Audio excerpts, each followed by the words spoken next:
Welcome to the Foxhole, everybody. Hello, hello. Say hi. Hello! Hello. I just realized every time you do that hello, it finally reminds it's I think it was Mrs. Doubtfire who has like this meme like hello scream that she did that shit. yeah. It's like a Mrs. Doubtfire. Uh-oh. Oh, man. What happened? The other welcome to the Foxhole overtook us in subs. Dang it. What? We're not far behind, though. Chat. We're in a war. What is that? Wait, there's another channel called Welcome to the Foxhole? They don't know we're in a war, but we are, Chad. We are. Yeah, there is. It's like a newer channel, I think. But it's got 2 X's. It's Welcome to the Foxhole with 2 X's. Jen, get out! Oh, buddy, you slipped. But yeah, it's Welcome to the Foxhole with 2 X's. Okay. What the fuck? They also stream weekly. They do like different content. They do like politics.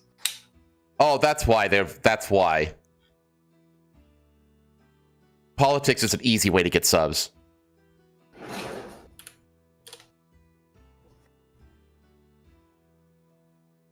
There's one that's been around for 13 years now. Yes, we're aware of that one, but that one I'm pretty sure is dead. That's a dead channel.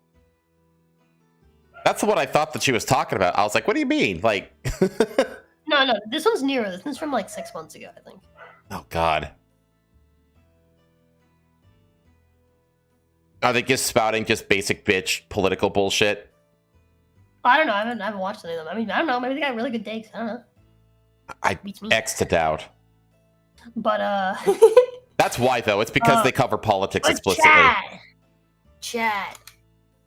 We gotta overtake them. We gotta overtake them, Jack. We need fucking subs on this channel just in general. Like we need a competitive chat. Like one a month is just not, sustainable. We do need more engagement on the subscriber count than what we have. Like I'm gonna be depressed, chat, if the number of videos that we post ever surpasses the number of subscribers we have. That's gonna make me depressed. Much better viewership on our streams, though. Like significantly better viewership on our streams. That's true, and that is more important in the metrics, actually. Yeah. It's actually more important than views, actually. We're doing okay. We're doing good. But no, I was saying like we get more views on our streams, like in general. Well, actually, for a channel of our size, we actually get really good viewership too. Yeah. So, yeah, we do. We get like I like our views on any of our given streams is like 80% of our subscriber count, which is fucking solid. No, well, normally you get like a smidgen of your subscriber count. Well, my I think like 20% because our subscriber count is like a little over 100, and we get No. Hold on. I'm saying like are the views. Oh yeah, views. Yes. Regularly hits like 80 something. Yeah, that's really fucking good. Every once in a while we get over 100. Yeah. Yeah, that's really fucking good for our CCV is good is really good too, ratio wise. Yeah. So. Yeah. We gotta hold ourselves up. Anyways, chat. My dog's barking. Yeah, I hear him. I'll be right back. No, you're good. Just finished San Andreas. Last time I played was like in 2017. Ah, very nice. Yeah, we're gonna. I think that my playthrough is gonna wrap up relatively soon. So, like, I wouldn't be surprised if my playthrough ends like by the end of this month. Actually, I feel like there's not that much more in terms of main missions left, and I think that if I did like 2 streams dedicated to missions and 2 streams dedicated to side content, like I feel like that will get us pretty much to the end of the game, and pretty damn close to 100%, if not at 100% completion. What we know about? Marku finished a playthrough of GTA San Andreas just now, and it was like the last time he played. That's what I've been playing on Fridays. So, anyway, how have you been? It's a new month. I've been good. I've been all right. Hold on a second. Shut the fuck up! Sorry, I called her on the camera. Anyways, it's been a good month. I mean, we finally have a month where we don't have like $1 bajillion in expenses to make. You mean this month? You mean June? Yeah, June. Okay. June's the first month of this year where we don't have like a financial crisis happening, basically, which is nice. But then we have another financial crisis next month that I'm like aware of in advance. So I'm surviving. I'm surviving. I'm a little stressed out. That's all. I'm a little stressed out. I last night, like I was telling Pei, I proper broke the fuck down last night. Cause I've been sad the last couple days, and I've just been trying to just deal with it.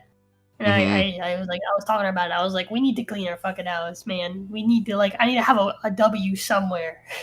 A W somewhere. Well, I mean, you hit all your streaming funding goals last month. Yeah, we did. So there's that. We did, but I still I don't know. I just it sucks not seeing progress. I guess on the channel growth, because I feel bad relying on the same few people to essentially get me through every month. I feel bad. Yeah, I get that. I feel bad. There hasn't been new people coming in really to the streams. We are, as of today, we are below 15K again. Yeah, I saw that too. Well, you haven't been posting shorts.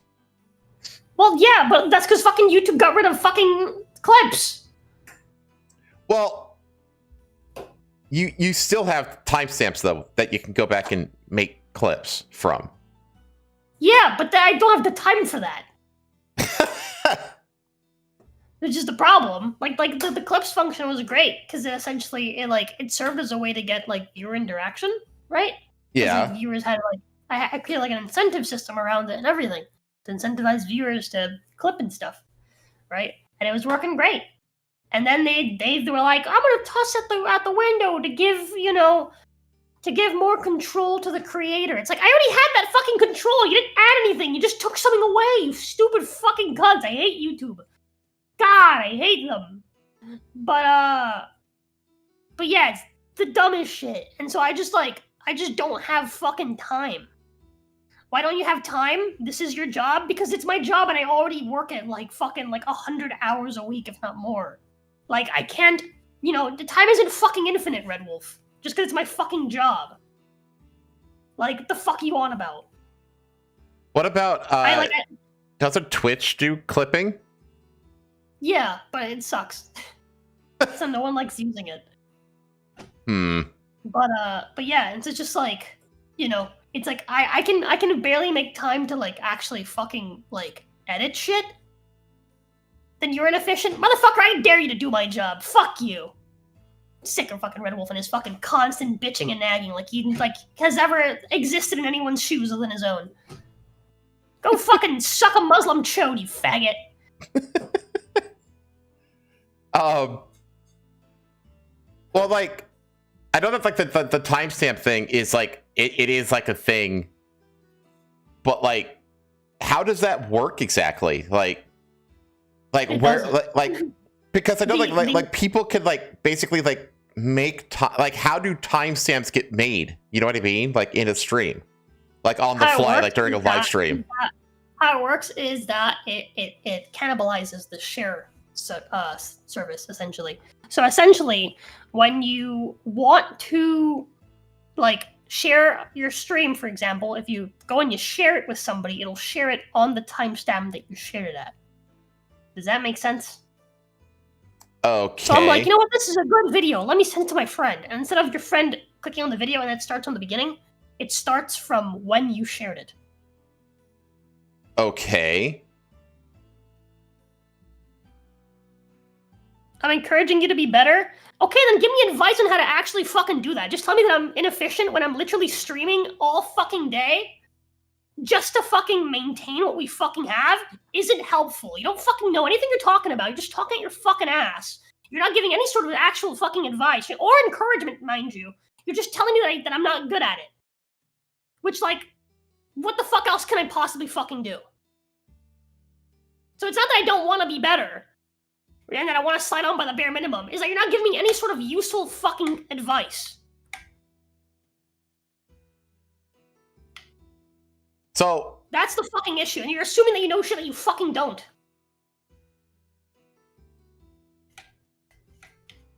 There you go. Like, I literally, like, I need to understand. I wake up and I fucking stream, right? Because in order to have content to fucking edit, I need to actually fucking stream. When I focus on, like, editing and doing work streams and stuff, there's no content. So the channel goes down, but I get stuff done, right? And then when I stream, I don't have time to fucking do all the work stuff, right? So we continue to stream, but maintenance breaks down, right? And so I have to balance that out, right? Where the fuck do I make time for anything outside of those things? Like, actually fucking how? I have limited time in a day. It's not that I'm inefficient. There's only 24 hours in a fucking day. Yeah, because before, like, that's the fucking issue. You were like dedicating your Sunday streams, I think, to like editing shorts together. Yeah, I was dedicating parts of my Sunday streams to editing shorts together, right? But here's another thing. It's like there's also IRL shit that I have to do. It's not just my fucking job. I have a wife. I have like a house I have to help her maintain. My wife also fucking works. Right. Because we can't fucking afford to pay everything by our fucking selves. You know? It doesn't fucking work that way. I sure as shit can't afford an editor. Yeah, I sure as fuck cannot afford an editor to increase efficiency. Right? Right. Not just that, but finding a good one that, you know, charges a reasonable rate is like fucking impossible. It's like finding a fucking, like, you know, like a needle in a haystack. I mean, my editor charges a very reasonable rate. But that's not really, it's a moot point because you can't afford an editor in any way right now. Pretty much, yeah. Right now I just can't. There's just so much other shit going on, right? And so it's like I also have to make time for, like, you know, like family stuff. I have to make time for fucking making Miami trips every now and then, right? For shit that I'm like helping my fucking like my fucking mother with, right? It's just like there's all these other different things. It's just like, you know, obviously, Pei also wants to, like, occasionally go do something for fun, right? So we'll occasionally plan something to go do something for fun. Which costs money, because everything fucking costs money. So, like, the only thing inefficient that I do is take a fucking break every now and then. Which, fuck off, if you want me to cut that out. So it's like, yeah, you can call me inefficient, but you don't know what the fuck you're talking about. You don't even know why you're calling me inefficient other than because you're a fucking dickhead. And you just want to assume that if someone isn't doing well, it's because, oh, they must be doing it wrong. Like, you don't know what the fuck you're talking about. Go pound sand.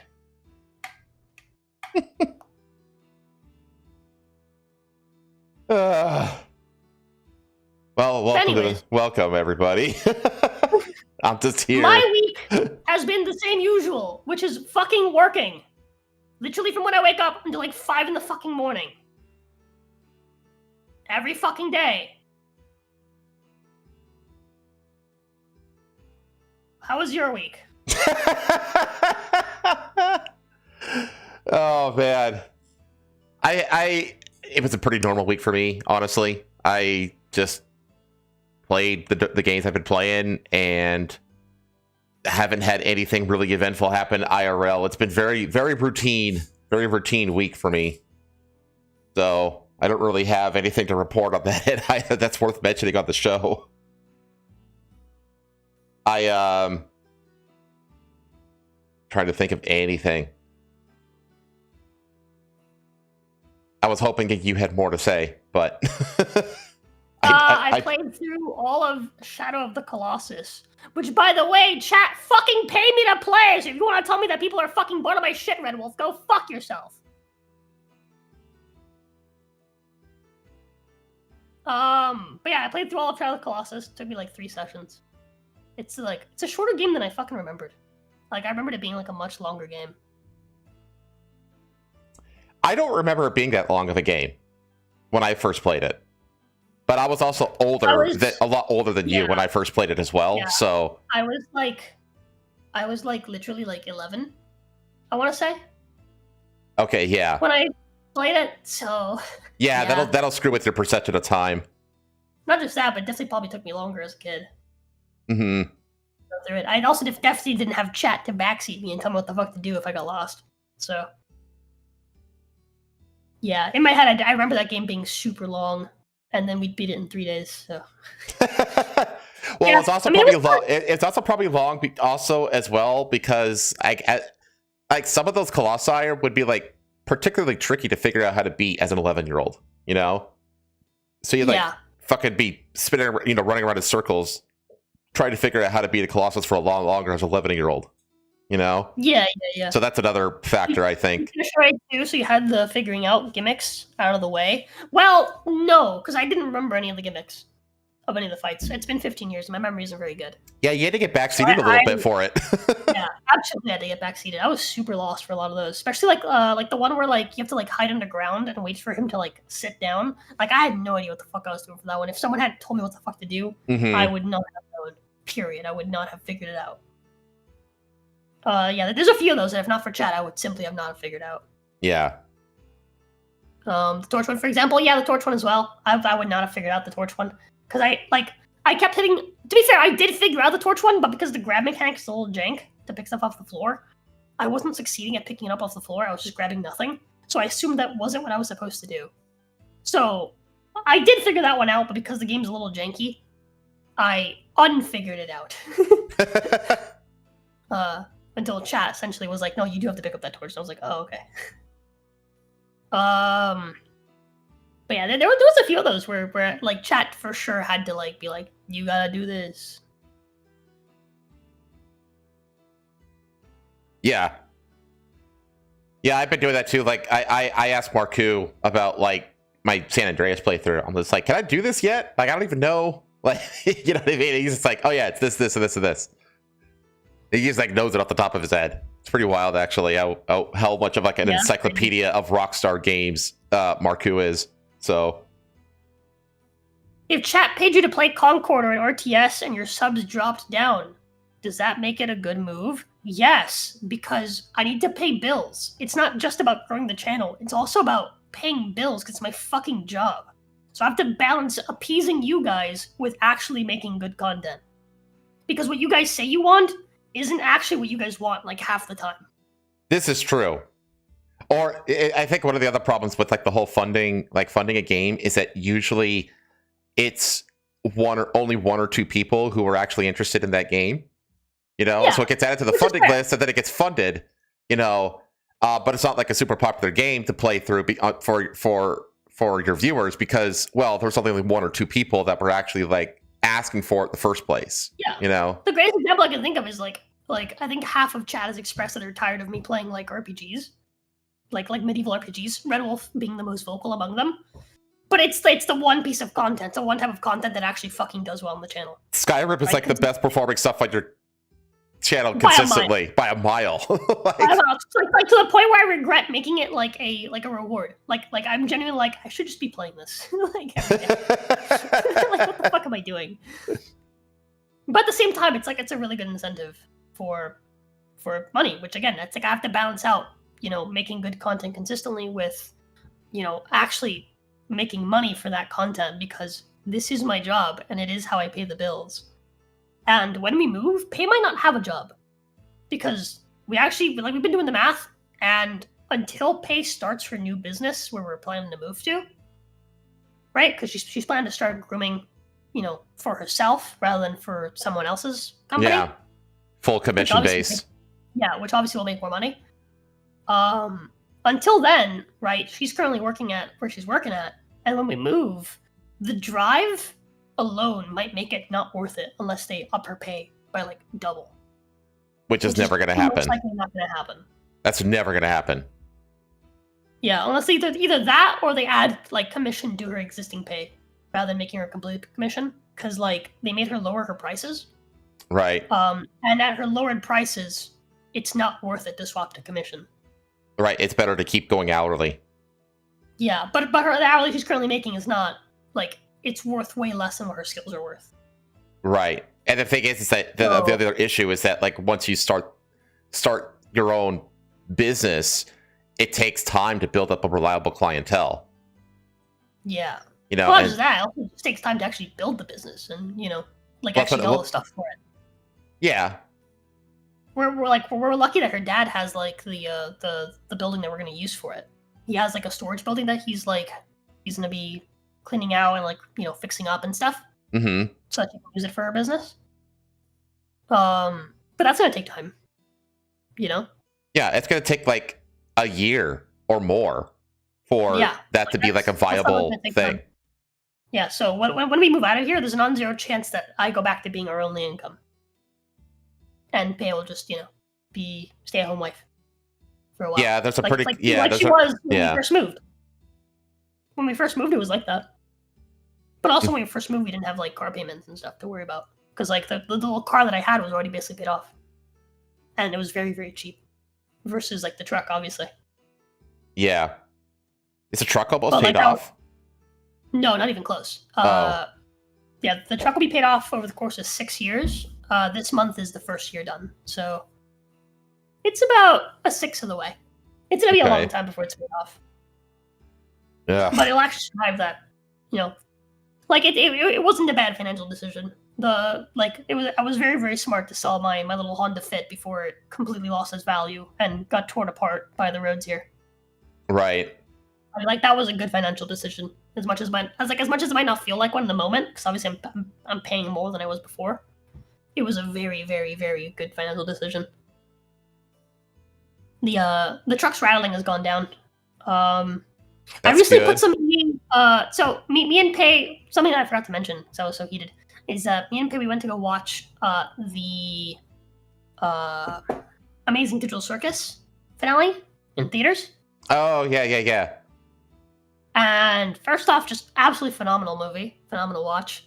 I think the people that don't like the ending and like are upset at Gooseworks over it, I think they're just like they're doing that thing that people do where like they're upset over something unreasonable, and so they try to find or invent more reasonable reasons to be upset to justify their upsetness. This was The actual reason why they're upset is because the majority of people that are into Gooseworks' like animation, that are into Digital Circus, are fucking faggots. Right? That's the real reason. All right, like faggots and queers and entire it's a really fucked up fan base. Yeah, lefty liberal fan base, right? They love their indie animations, right? So they're naturally attracted to like Gooseworks' stuff. But Gooseworks is actually kind of edgy and kind of based. And in the last episode, one of the characters refers to something as being gay. As like a pejorative. Yeah. He's like that's gay. And I think that pissed people off. Because and as proof that people don't actually dislike the ending and people are just mad over something like that and they're just trying to justify it, people went out of their way to look for old Gooseworks tweets where they can vaguely try to frame them as racist because Gooseworks said that they make edgy jokes in private with their friends and they asked if other people do it too. Yeah, that's their proof that Gooseworks is a bad person and a racist, and we should all hate them. And we should all use this to justify hating the last episode because also the last episode is bad. The thing though is like when the queers are in their little gay little safe spaces, so do they. The outrage over being edgy and all this kind of stuff, it's all performative. It's all performative. I had people get mad at me over a joke that I made in public. All right, forgetting that, and then abandon me as friends, leave me as friends, stop talking to me, block me, the whole 9 yards, right? Forgetting that I was still in one of their like friend discords. I went into that friend discord like sometime after because I forgot that I was in there. And yeah, they were making all sorts of racist and edgy jokes, not too dissimilar to the ones that I made in public, because I have the fucking audacity to make it in public and be a genuine person. I'm the bad person. Yeah, these people are all fucking liars, chat. They're all terrible fucking people behind closed doors. Don't let them fucking belittle you with their bullshit fucking morality. Yeah. They're all fucking assholes, which I don't mind calling them retards and faggots. And, anything I can fucking think of to fucking offend them, because they deserve to be offended. They're fucking piece of shit. Everything that they say on social media is like literally fake and gay. Like it's all performative bullshit. Like every group, no matter what, stupid little fucking identity they're, that has brought them together, once they're in a safe space, they fucking let loose. Yep. So they're all fucking hypocrites. Every single one of them. But anyways, yeah. So we watched that. That was fun. On the way back, we ended up at a gas station that actually offers E85. Do you know what that is? Isn't that ethanol blend? Yes. So most vehicles take E15, E10. Right? Okay. It's like the usual gas that you receive like at a gas station. That's what most cars take. My truck has flex fuel, which means that it can take E85. Okay. It can take a predominantly ethanol blend. And so these are cheaper because they have less fucking oil, right? Like less petrol, less gasoline, right? So they're a bit cheaper, right? It's like $1 less typically. But they're also like a little less efficient. So instead of like 19 miles per gallon on average, the average mileage you'd get with with E85 is like 14 miles per gallon, right? So it's quite a bit less efficient, which again, it's not gasoline. It burns cleaner but less efficient.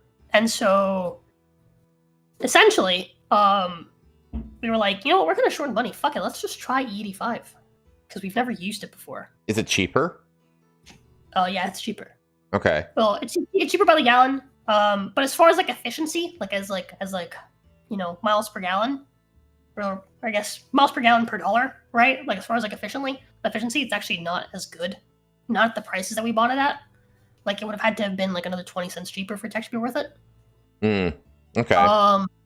But I also don't drive like a fucking idiot. Like I attribute to the Honda Fit me actually being good at driving. Because the Honda Fit has a miles per gallon gauge on it that changes in real time. So it doesn't give you like an average based on your drive. It in real time shows you how the way that you're pressing the pedal affects your mileage. And so driving the Honda Fit for several years, I got pretty good at essentially controlling the pedal relative to like the road surface to essentially be optimal and maintain decent like miles per gallon, which is why like in my truck, for example, the estimate for how like normally like when you drive around and your car gives you like an estimate for how many miles you have left, right? Before you run out, typically it's super inaccurate, right? Yeah, I never trust those things. And you typically run out much sooner, right? That's typically how that goes. I don't know because I never bothered to test it. I never I'm gonna run this tank. I'm gonna run this tank clean, dry to see like how accurate that estimator is. You don't have to run it clean. You can just compare it. Like, let's say you're going somewhere and you're using like Google Maps, and it tells you how many miles are left. You just compare how many miles are left in your tank, right? When you head out, and how many miles are you have to travel, right? To how many miles are left in your tank before you get gas, and how many miles you still have left to travel. You just compare those two numbers, and it'll show you essentially the rate at which you're draining gas compared to the rate at which, or rather the rate at which your computer is predicting that you're draining gas compared to the rate at which you're actually traveling, right? So you can end up with like an actual ratio there to figure out how efficient you're driving compared to what your car thinks your mileage should be. Right? Yeah, modern cars also have like an efficiency like meter as well that like will tell you that you're driving efficiently, and it's always like in a certain like speed range or whatever, and you have to be like not pushing the gas, just like kind of coasting at a certain speed. That's like maximum efficiency. Exactly it. Yeah, that's exactly it. Yeah, the Honda Fit had something like that. On your speedometer, it would actually glow green or blue depending on how efficient you were. And then on top of that, again, it also had the miles per gallon real time radar that would essentially tell you like a real-time gauge that would essentially tell you how, like in real time when you press the pedal, how much it's killing your miles per gallon in real time. Yeah. Right. And so I got pretty good at driving at a pace where I consistently outlast the gauge or like of how many miles I have left. So when I drive my truck, right? You have the same habits. For example, yeah, I still have that habit from when I drove my Honda Fit. I still have those habits that I built up over years.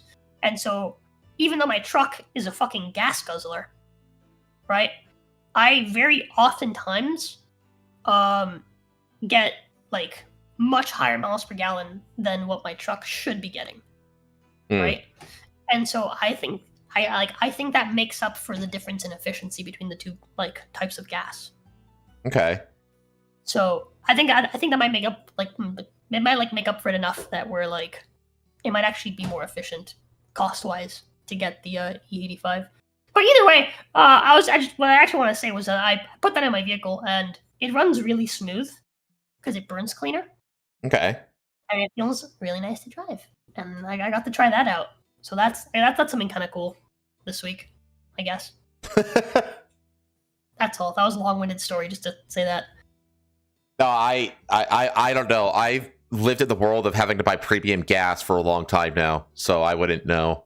Oh yeah, that's right. Because you have a premium car. You have like one of those like fancy but it's an old one. It's a 2004.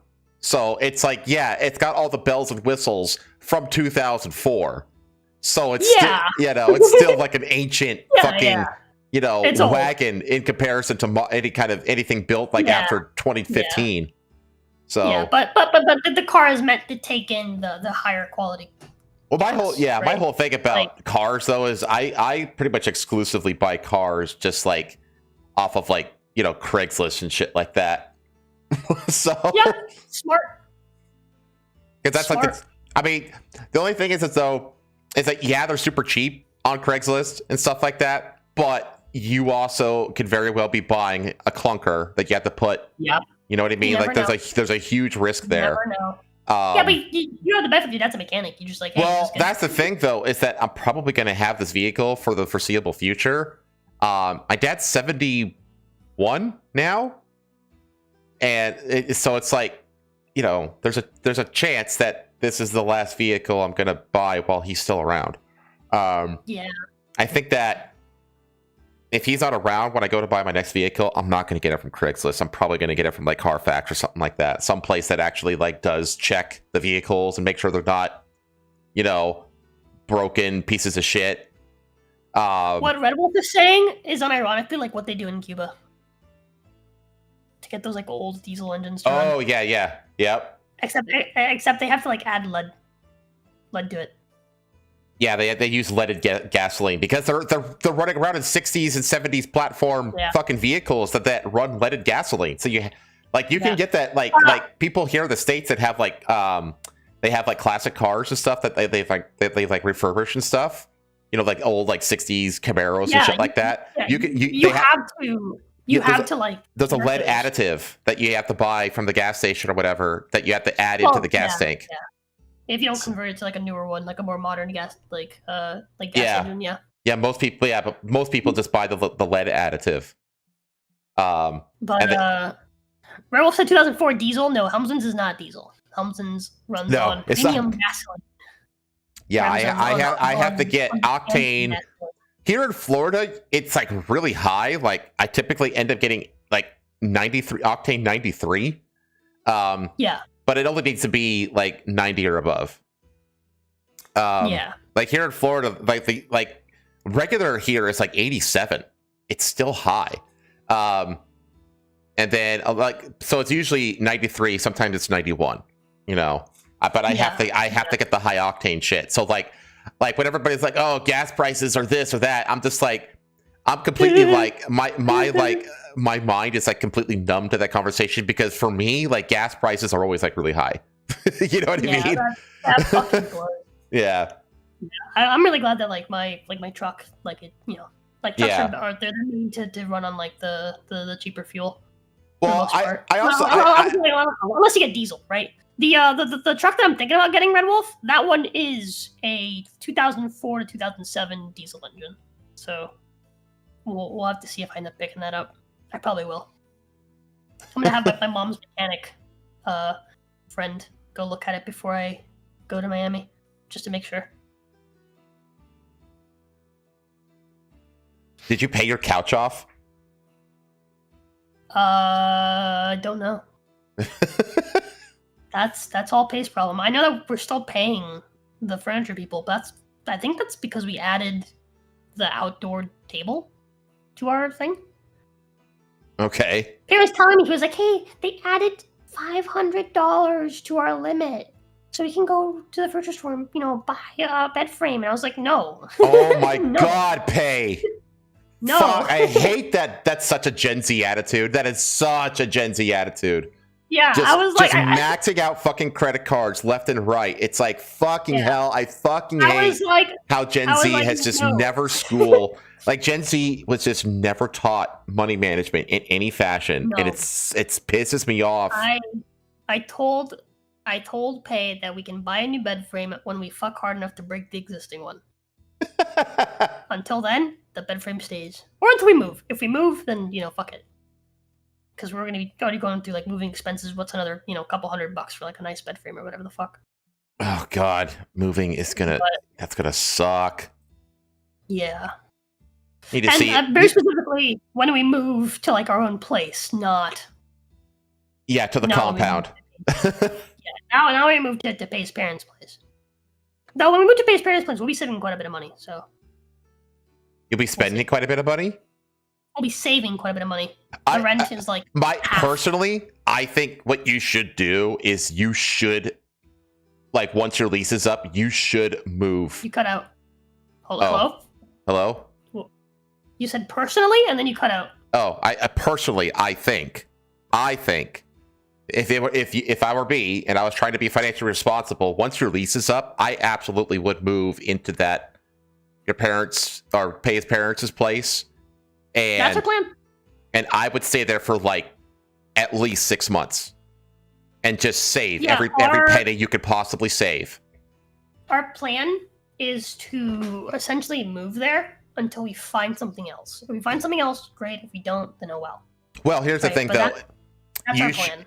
You also need to have the money to move, and you should also have, like, I think you should have like 6 months worth of living expenses like in your bank account.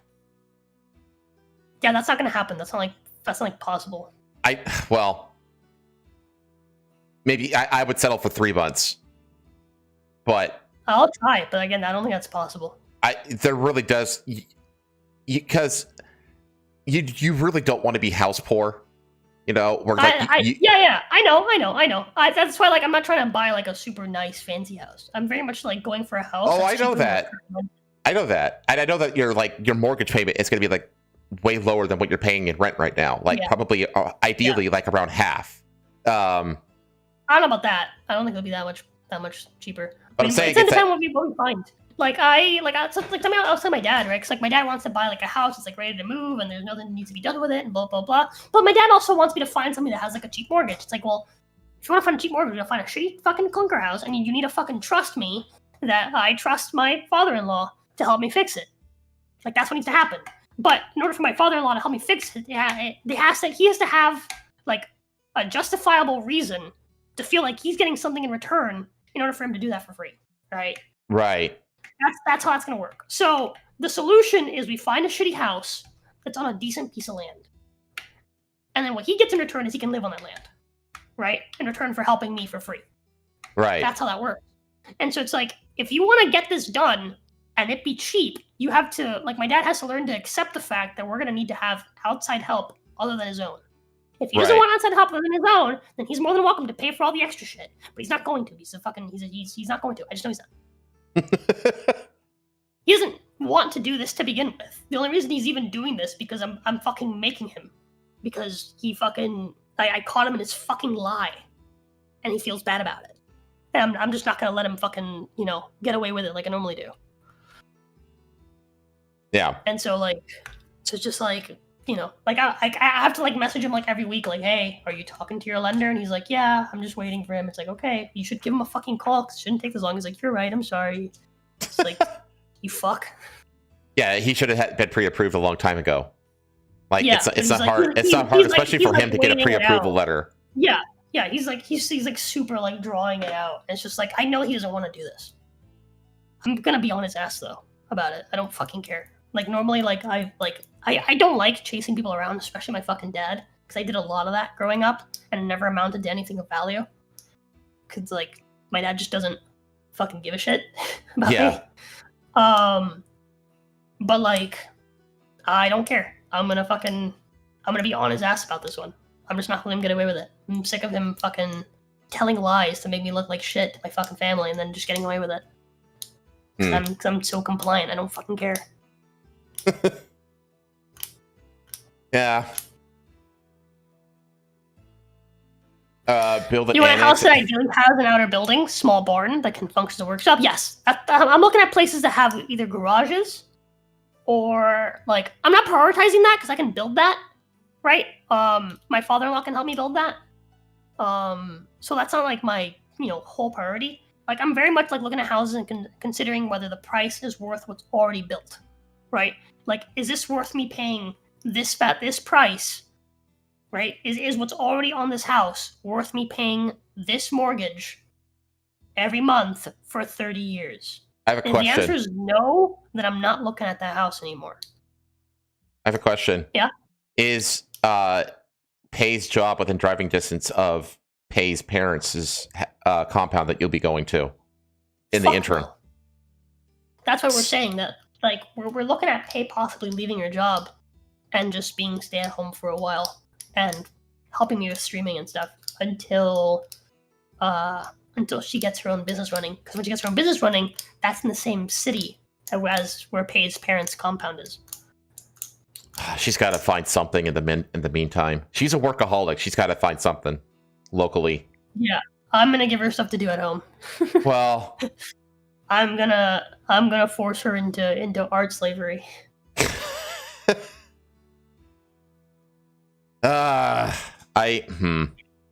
we don't have to get into it now, but I am skeptical of of all this.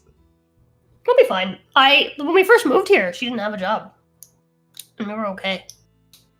Well, You know, we also didn't have, obviously, like I said, we didn't have car payments, but like paying literally half in terms of like rent and bills on like a monthly basis, like we're gonna be okay. okay. All right. And the thing is, you can't start building a clientele until you get the house, because you can't build a clientele until you know where the fuck you're going to be. Yeah, Like, you can't build a clientele and then find out that you're going to... Yeah. It's because she was like, oh, well, like I want to stay here for like a year so I can like build clientele at this business. It's like, yeah, but those people aren't gonna fucking drive all the way to the other fucking city. It's like almost an hour away. Yeah, You're exactly. gonna have to find a new clientele when you move. It's like, what are you on about? Yeah, I agree. Actually, like, Yeah, like if anything, she should just be like trying to save up to like get her own, tools that she needs for the business, like the table and all that kind of stuff. Most of her tools are her own. It's really just like infrastructure that she needs. And obviously, like when when Pay's dad starts building the place, he's gonna build all those tables and stuff. Pay's dad literally used to build houses for a living. He knows how to do all that stuff. Okay. So like that's like not something that we're worried about. It's just time. Just we have to wait for all that stuff to get done. Mm-hmm. Pay's dad is also wanting to like reopen the restaurant. The restaurant, and for context, the restaurant is literally like the storage building where Pay wants to open her business is behind the restaurant. Well, So this is in the town that you plan to move to. Yeah. Okay. Yeah. See, personally, I think that's your best option. Sorry, I didn't realize this is turning into a fucking like Timu not Cam Higby. What's the guy's name? You know who I'm talking about. What the fuck is his name? I have no idea if I can do it. He was on Rogan just like a day or two ago. The personal finances guy. The fuck's his name? I have no idea. God damn it! There's a house I've been looking at, by the way. That's like, so the thing is, like, obviously, like me and Pay want something that's outside of city limits, just because you can build your own shit when it's outside city limits. right? But there's a house that I've been looking at that is like really, really nice. Caleb And Hammer. It's walking distance from Pay's dad's storage unit and restaurant. Mm-hmm. And it's also, the only problem is that it's right next door to a fucking Dairy Queen. And if we live there, we're gonna be spending so much money on Dairy Queen every day. Oh God, stop that.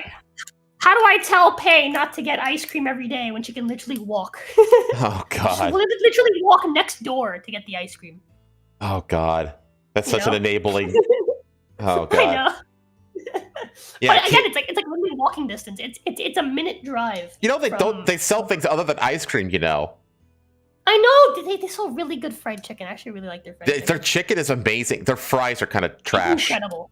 Yeah, the fries are trash, but their fried chicken's really, really good. I really like it. They got good sauces too. Yeah. This has turned into like a Caleb Hammer. People can stop and get a meal while they wait for their dog to be groomed. Yeah, they can go right into the restaurant. Well, I mean, another thing is important. It's like everyone in that town knows Pay because everyone in that town knows Pay's dad because Pay's dad owns like the one good restaurant in town. The town wants him to like bring the Pay, restaurant back, chat. Yeah, because the restaurant that's there, he owns the building, but he rented out to some other people, and they're running the restaurant right now.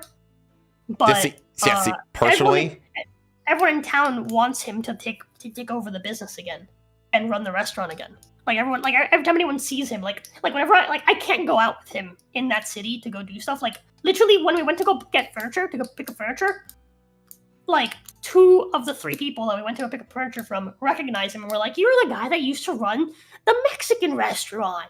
What happened to that? You should start it up again. It was so much better when you were running it." Like everyone wants him to run it.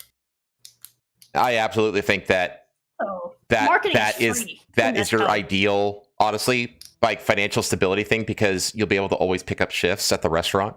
You know what I mean? Yeah.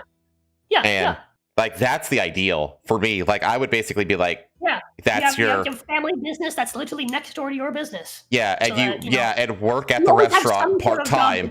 And then you can do your smithing and streaming stuff on the side, and Pay can do her grooming stuff on the side until the grooming clientele is high enough where she can do it full time. You know, like to me, that's the ideal scenario. And you know, but anyway, do the people of the town eat there, or they just like the look of having the restaurant there? No, well, people used to eat their way back when you ran it. Back when you ran it, yeah. Yeah, now there's another Mexican restaurant in town that's better, but it's more expensive. My father knows, he's like been talking about like how like when he takes like over the business again, when he takes it back and start running it, he's gonna run that other business out of business. Because he can afford to like make he's gonna undercut really the shit out of them, and yeah, he can afford to make his food really, really good and really cheap. And because everyone in town knows him, they're gonna come to him, and he's like, "Yeah, I'm gonna run that business, that other restaurant out of business." If she can't control her spending, you have to. Yeah, I was thinking that too. Like, yeah, that's why I have control of her bank account. You need to like fucking tell the Dairy Queen that. To trespass Pay. So she can't legally step foot on the premises. To trespass my wife? What? Why? If you don't, she's gonna keep coming here. She's gonna keep giving you business. It's like, well, we want that. It's like, well, I don't. Yeah, I was gonna say she's gonna bankrupt us. Please, stop taking my money. Oh man! You own my wife's stomach. Stop it. Give it back. But, okay, well, I can see it now. It'll be stressful, like the whole because that's a long transition period. Like going to Pay's parents' compound and living on the cheap there, and then finding a place in the town, and then hopefully waiting for Pay's dad to start the restaurant again. Dude, and get the smithing going and get the clientele building. This is like a 2 to 3 year long financial stressful period you're talking about.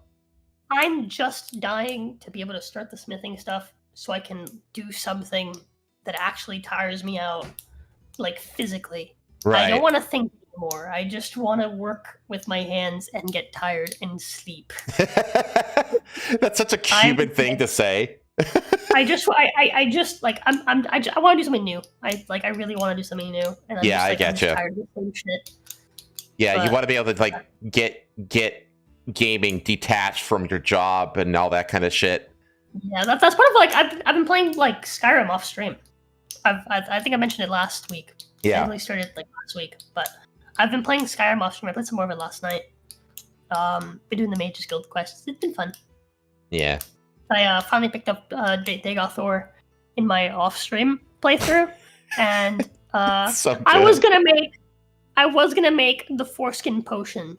Okay, I was gonna make the foreskin potion off stream, right? And strip you away from having that first time reaction of me seeing the foreskin potion, Jet. I was an experience. It was just me and my wife, and then I went and I made it at an alchemy table. You're supposed to make it at a cooking station.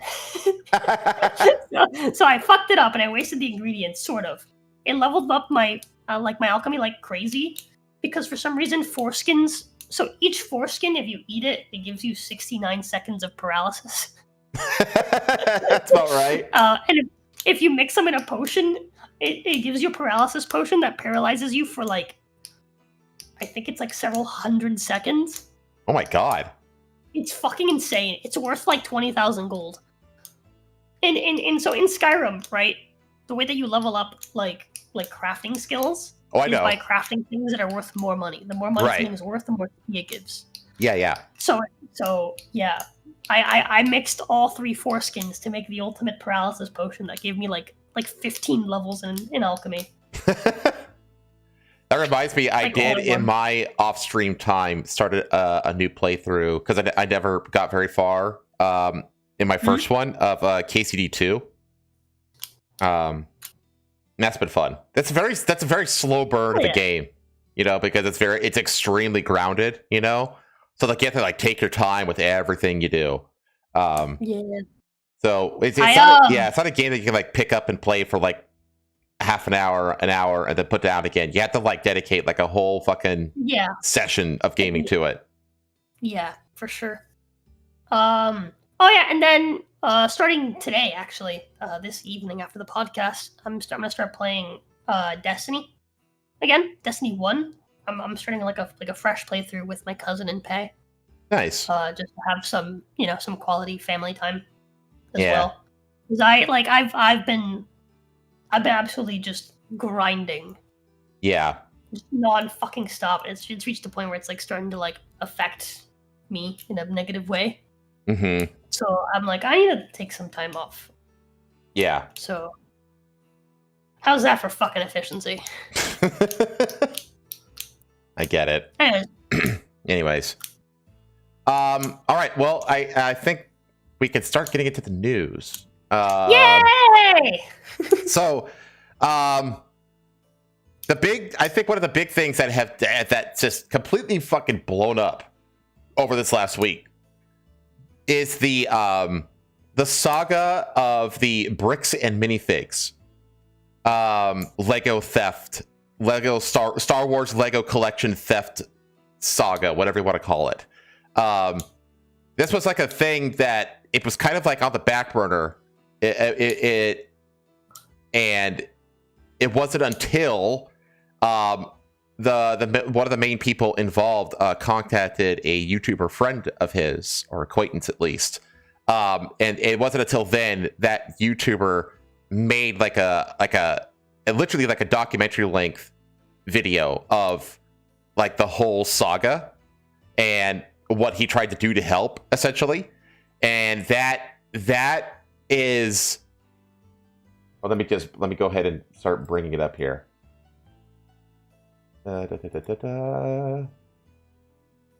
Go. That is this.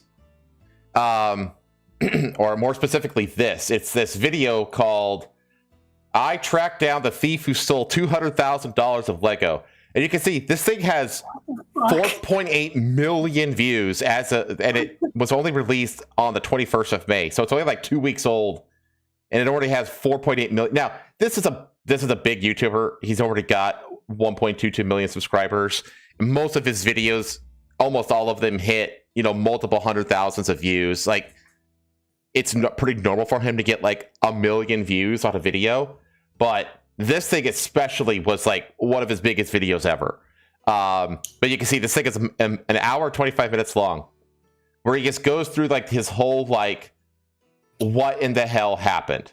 Now I suggest that everybody just take the time to just watch this video, and like if you have it, if you have the time to do so, just watch it. He has posted like 5 or 6 videos since he published this, because this is a video that basically like brought everything into virality, and everything fucking blew up, and everything, and it just spiraled into a whole new level of crazy shit. But first, let's talk about the backstory. Okay, what the hell is it before the YouTuber Reckless Ben, before he even gets involved? What in the hell is this story?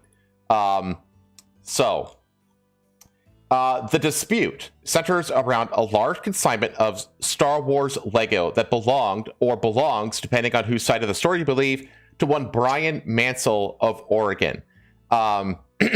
As per the Salem Business Journal, a local paper that has reported extensively on the situation, Mansell and his father began assembling a collection of Star Wars-themed Lego sets in the early 2000s. By the early 2020s, they had acquired some 780 sets, all sealed in their original boxes. Mansell valued the collection at somewhere between $150,000 and $200,000. There's like no like set price as to like what the actual value of it is, because we all know that when it comes to like the value of like a collector's item, it's only as valuable as someone will buy it for, right? Yeah. I could own a pair of socks and throw it on eBay for $1 million and say it's because I say it's worth $1 million. But if nobody buys it for $1 million, and guess what? It's not worth $1 million. But I think like the lowest estimate that I've seen for this collection is like $60,000. That's like the lowest ball I've seen.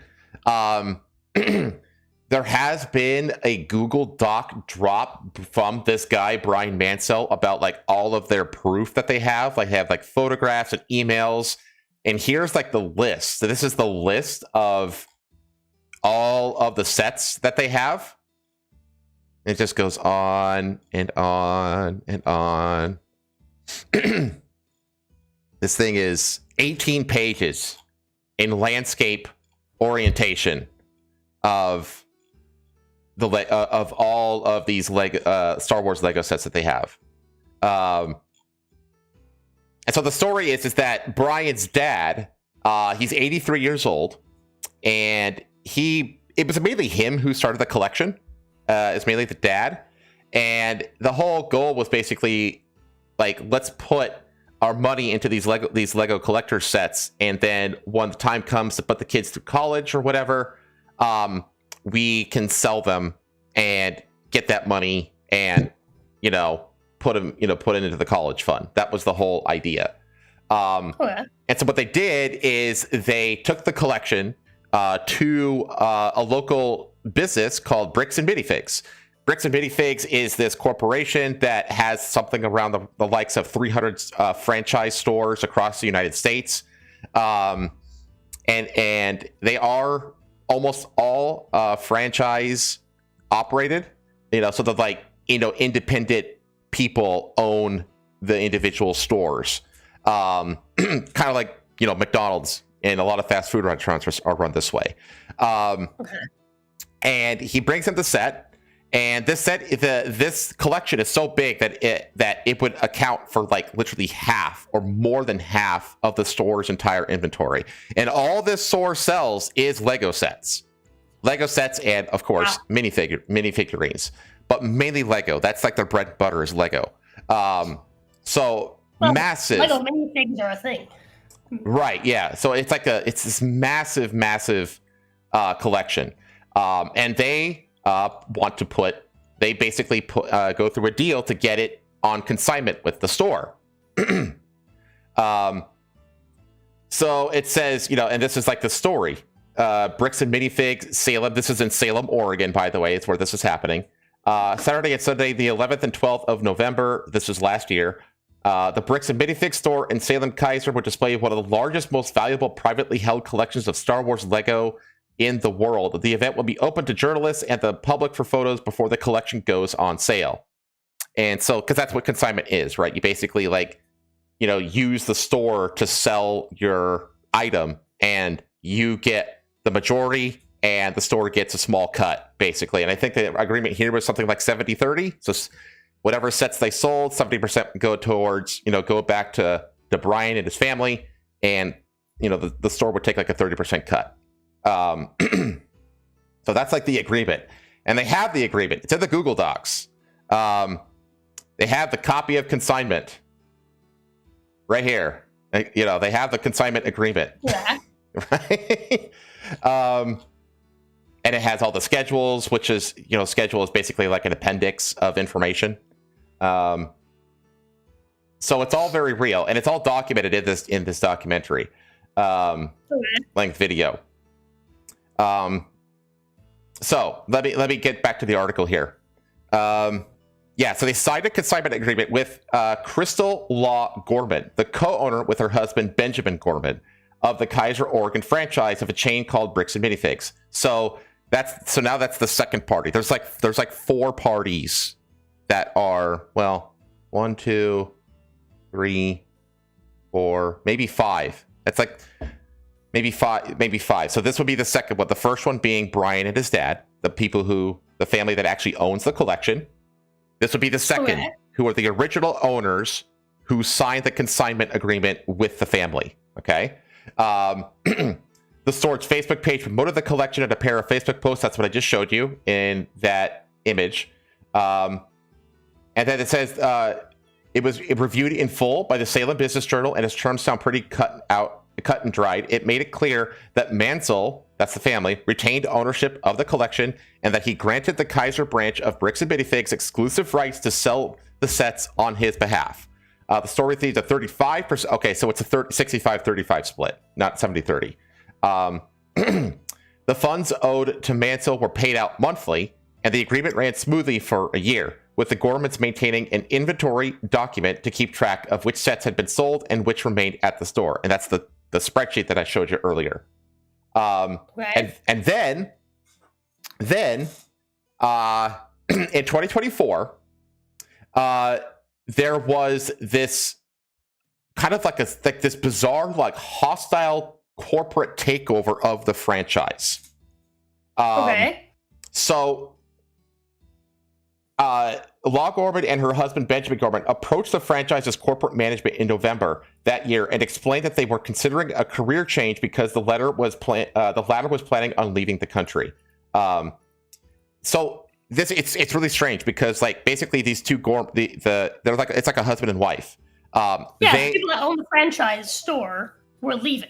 Yeah, and the reason why is actually funny. Most don't mention this. Most reports that I've seen, but the husband, remember this is Oregon, and these people are Lego nerds, so they're obviously like loony lefties.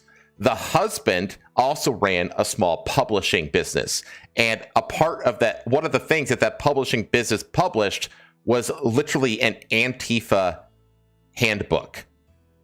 Okay. What else happened in 2024? Trump happened in 2024. Again, Trump got reelected in November, and this guy was like publishing an Antifa handbook on the side. So he was like, I think I need to flee the country. And so that's when they were like, we need to pack up and get rid of this business so that we could, so that I could flee the country. And that's what they're calling a career change. Law Gorman says that she told the company that they wanted to sell the store, but that when the prospective buyer turned up, she was told that her franchising agreement was being terminated immediately, and that she was forced to leave the store immediately without being able to take a proper inventory of Mansell's collection. So she contacts corporate, tells her what's going on, that they want to, they don't want to run the store anymore. They don't want to own and run the store anymore. Corporate sends a guy to basically run the store. And that guy just runs them out of the building the moment he shows up.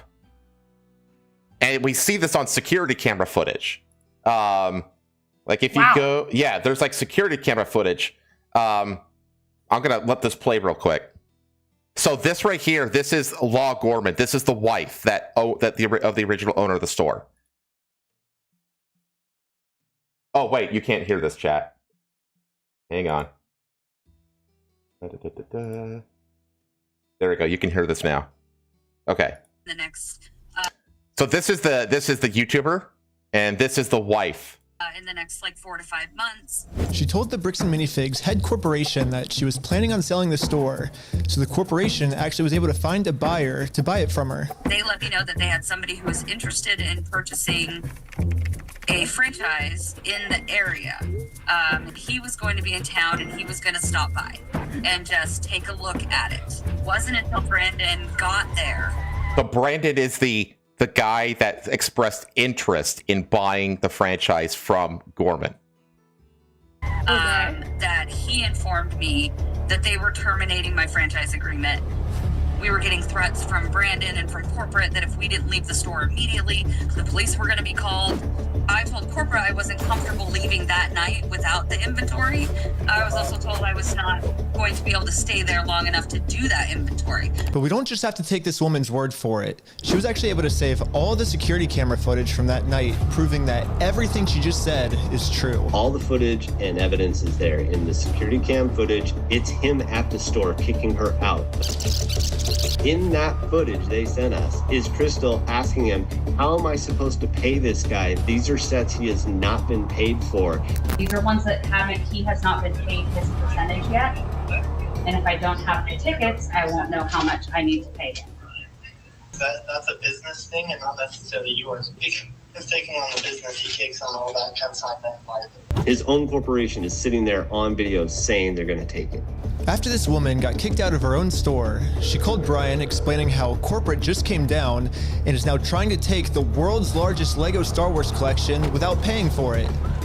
So, yeah, so there's this crazy, bizarre, like seemingly like hostile takeover by corporate who sends this guy, who's just like a local guy who like expressed interest in purchasing the franchise. Hostile is an understatement. Yeah. It's like, when you like choose to run a store like that, can they just terminate it just over the phone like that? They can just be like, "Hey, we're just terminating this. You gotta leave now, or you're getting trespassed." Like, what the fuck? Yeah, like, do you not have like any sort of rights at all as like the business owner? There has to be some kind of like, you have to sign something for that to happen. You can't just like show up. Yeah, you can't just show up and kick a business owner out of their business. Like, it doesn't matter what corporate says. Like, that alone right there is fucking insane. Yeah, I would have called the cops. Like, right? I'm like, oh, you're gonna call the cops on me? Okay, then, yeah, go ahead. Right. Go ahead. And so it says, and she was forced to leave the store immediately without being able to take a proper inventory of Mansell's collection and the rest of the store's contents. So you could tell that she wants to honor this consignment agreement that she made because it had been going completely smooth for a whole year up until this point. And she's like, wait a minute, you know, this guy owns a bunch of the inventory in this store because of this lengthy consignment agreement, and I want to make sure that that's accounted for in this transfer. And they're like, no, get the fuck out. And they literally physically force her out of the building. So it says Bricks and Minifigs account differs, claiming that the Gormans owned unpaid debts and wanted to close the store. But that doesn't mean you get to just force her out of the building like that and not take inventory. Like, this is irrelevant. Like, having a debt that you owe is irrelevant. This is the thing. It's like, if you just because you terminate her from the franchise agreement doesn't mean that the other guy's like paperwork is terminated in his agreement with that franchise. Mm-hmm. Right. Like, what the fuck you on about? Like, the new owner has to take over the I'm assuming Brian's family is now is now suing. Oh yeah, there's lawsuits flying all over the place. We're gonna get to that. Okay. Oh, trust me, we're gonna get there, Guers. We're gonna get there because there's like layers and layers of insanity of this story. Okay. Okay, so due to the acrimonious nature of the Gorman's removal from the store, they claim that they were unable to take the existing inventory of the sets with them. Mansell, by the way, there are like legal consignment like papers that you should file with the county or the city or whatever, with the local authority. I don't think they did that. I think they just basically used one of those like legal websites that lets you draft your own contracts and stuff like that, and created, drafted that contract, and then they just both signed, but like it wasn't usually a good idea. But in this case scenario, big flub. It is a big flub. Don't sign shit like that with people that are gonna be fucking flaky. And well, not gonna be flaky, but people that are gonna be like, "Oh my god, but I needed the country because politics." Like, don't sign shit like that with people as flaky as liberals. Jesus Christ. Well, you have to remember that everyone involved here is a lefty liberal. Everyone involved. I know. I guess it's fair, yeah. But it's just like, Jesus fucking Christ. Like, you can't fucking make a deal like that with someone whose entire personality is going to change depending on what war started next week. Yeah. Like, fuck that. Right. And so, specifically, let's see, it starts with them. Mansell, meanwhile, so this is Brian, because here's the thing, it's that, like, the dad was, like, he came down with, like some illness-related stuff, and so they were like, I don't want dad to know about any of this shit going on. I'm going to handle everything. This is what Brian, his son, is saying, basically. So Brian basically just takes charge of the whole situation. So whenever it says Mansell, they're talking about Brian. Became increasingly dissatisfied with both the company and the new owner's handling of the situation, specifically an alleged refusal on their part to let him inspect the collection, and also the non-payment of any funds after the transfer of ownership. In April of 2024, Mansell decided that enough was enough and sent a letter stating that he was formally terminating the agreement and that he wanted his Legos back. He claims that the new owner's response denied any knowledge of a consignment arrangement and that he should ask the Gormans where the sets were. Now, this is also repeated by the YouTuber that we'll get to. Who are the new owners? According to the Salem Business Journal, the franchise is now owned by Baker Bricks LLC, and the operators are Brandon Best. So Brandon is the one who showed up to take Gorman out of the building, and Joshua Johnson. Both live in Utah. Utah is going to become important later on. Brandon Best is apparently the person in the security footage from the night of the store seizure from the Gormans. Yeah, the typo. In a statement issued last month, the company claims that the consignment agreement was invalid because consignment arrangements are prohibited under its franchise agreements, and that it can therefore not be considered a party to the deal. This is why you need to get the contract legally certified by a judge, by the way. Yeah. Because that's the thing. I don't think any of these people talked to a lawyer when it came to this consignment agreement, and that was a big mistake.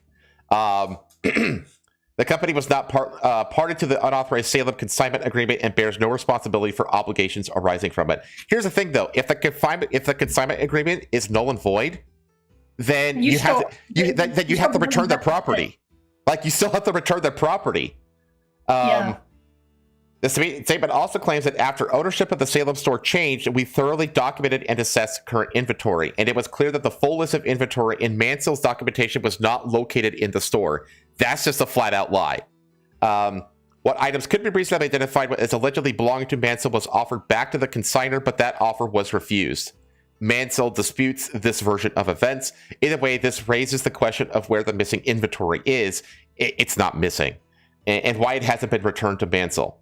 Okay, so I'm not gonna continue with this article for a second. I want to continue on with this because he's going to get into. Shockingly, they've since flooded this back and forth between confronting corporate and confronting the new business about getting their Legos back, because Brian was unsuccessful, okay, and he got the rigmarole from both of these guys.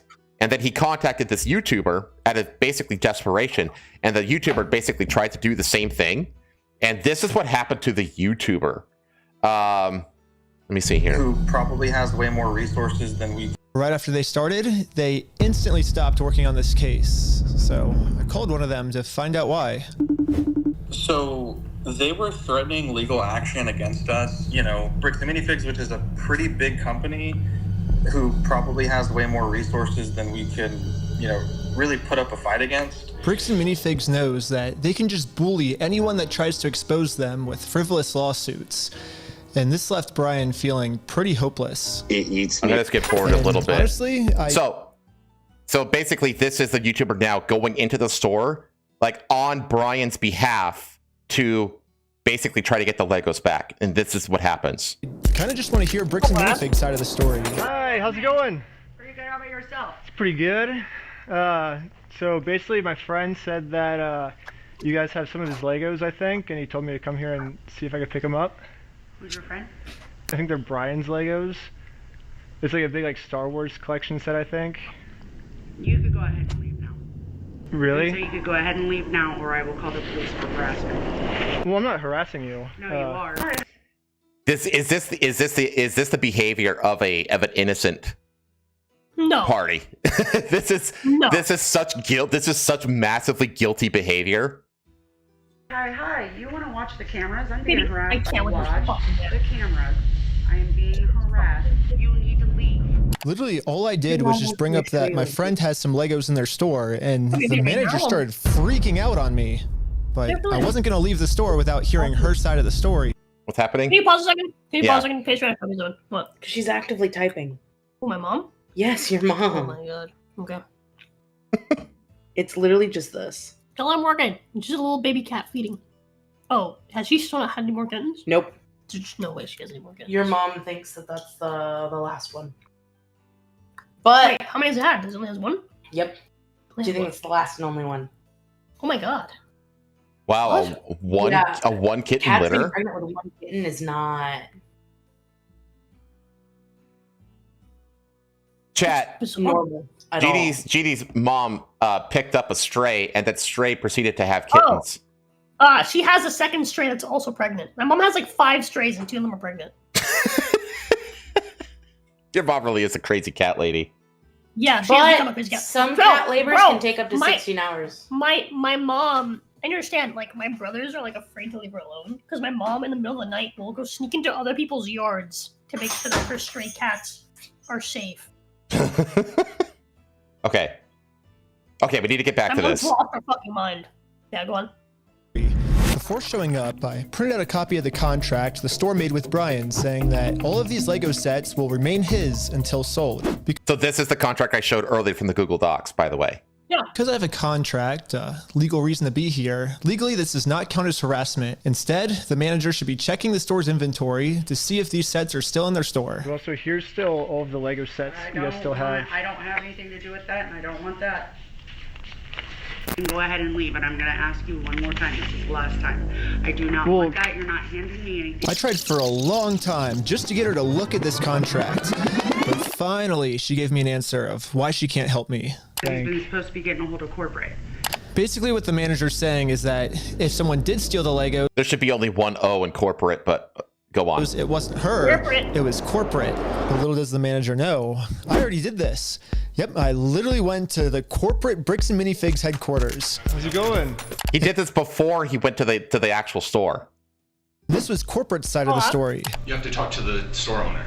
Yeah, like they're all locally owned and operated, and we can't do anything with it here. Their decisions are their decisions. For sure.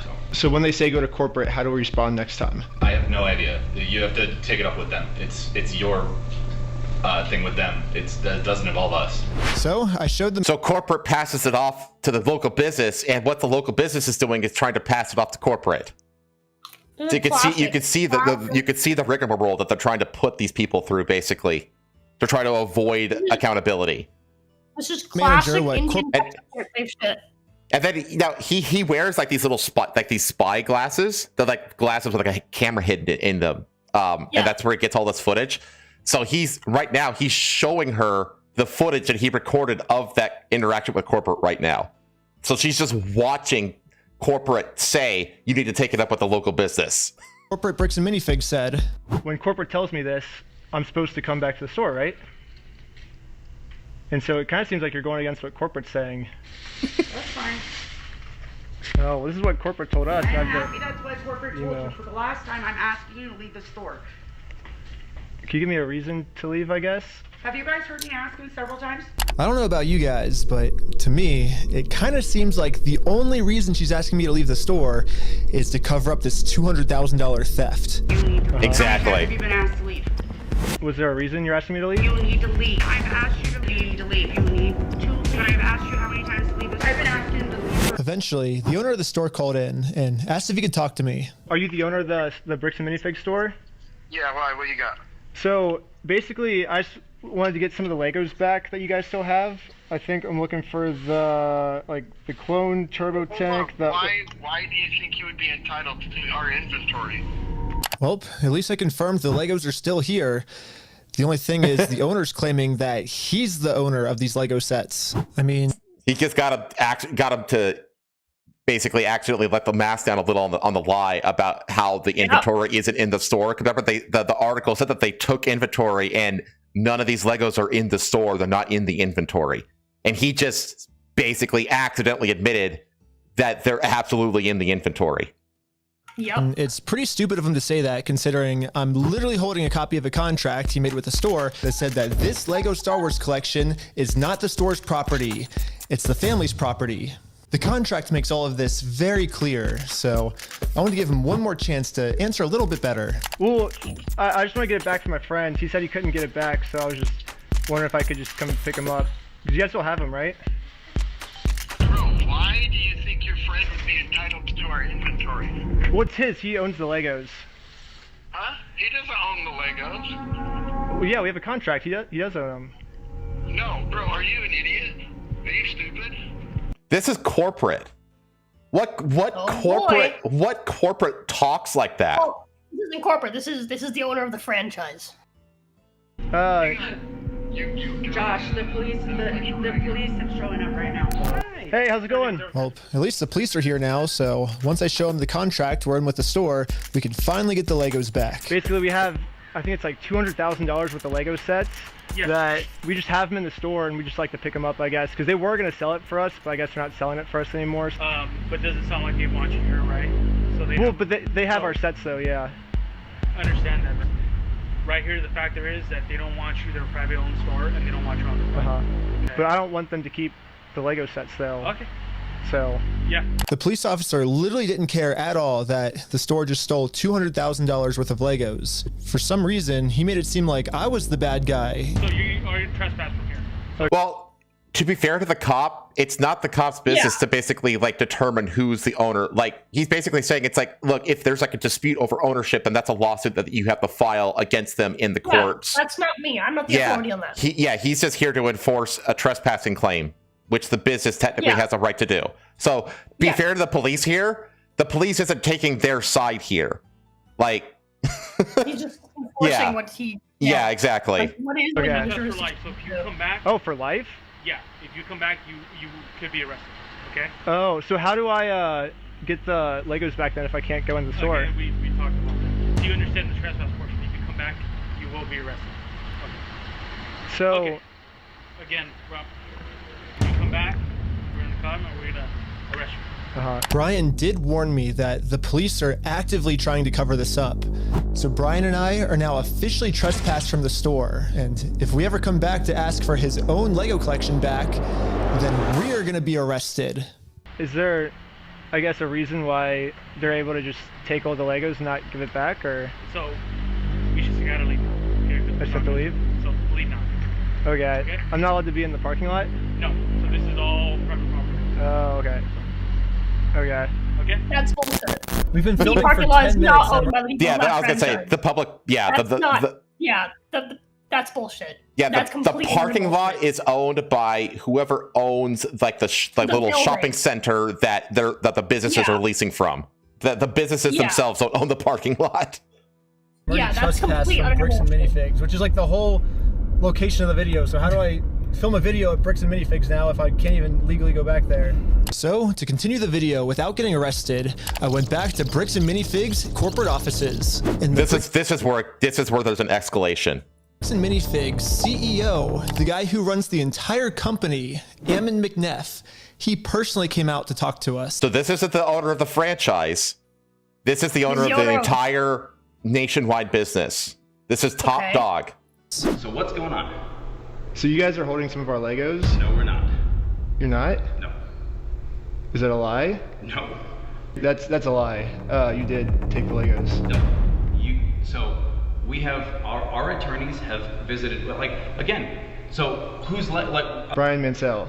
Okay, and who is that? He's a guy who had he had like $200,000 worth of Legos in your guys' store. Nope. Never happened. I mean, it did happen. Yeah, it does happen. No, we did not. Yeah, because his Legos were in the store and you guys took them. I know you think lying to us right now is kind of like helping you out. I'm not lying to you. Well, look, we both know you're lying, but... No, we don't know that. So I showed him some social media posts his own company made that are still up that claims that these are Brian Mansell's Lego sets. And these Lego sets that they're still holding on to are worth $200,000. But all of these claims are from his own company.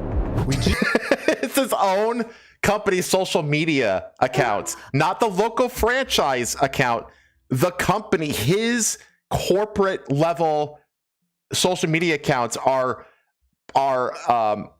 gloating about hosting the $200,000 Star Wars collection in that store in Salem. And how they are owned by Mansell. It must be really hard being this fucking retarded, dude. I can't imagine. This is a story of just digging. It looks like so much work. I know, right? Like, how do you manage to be that I can't even fathom how to be that fucking retarded. Right. So this goes on and on and on, right? So obviously I've kind of jumped the gun and showed you how Reckless Ben got involved with this. Okay.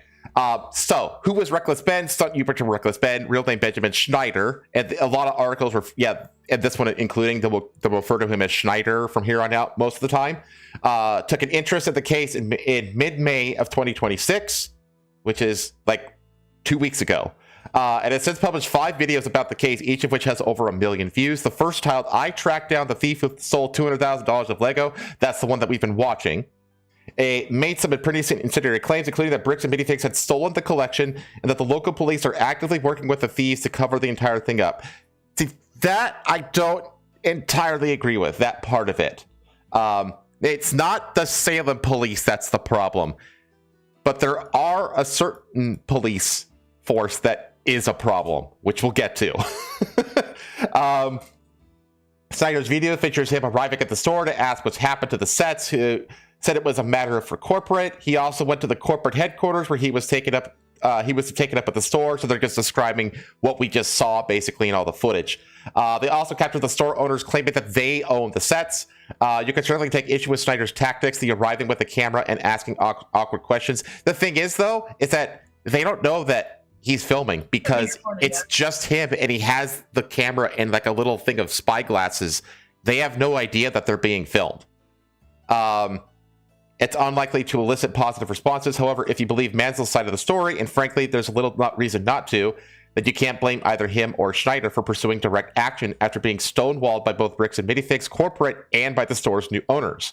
In any case, he and Mansell sued the store and won, at which point the Kaiser location was closed. So Mansell and the YouTuber Schneider, they sued the store and won. So now the store owes them restitution, but they don't want to pay the restitution, so they quote unquote temporarily close down the location. Because if they don't exist anymore, then they can't pay them. Yeah. So, and that is documented. If I go to his YouTube channel, and I go to his videos, let me see here. This one, I think it's this one. I'm blocked. I'm sorry.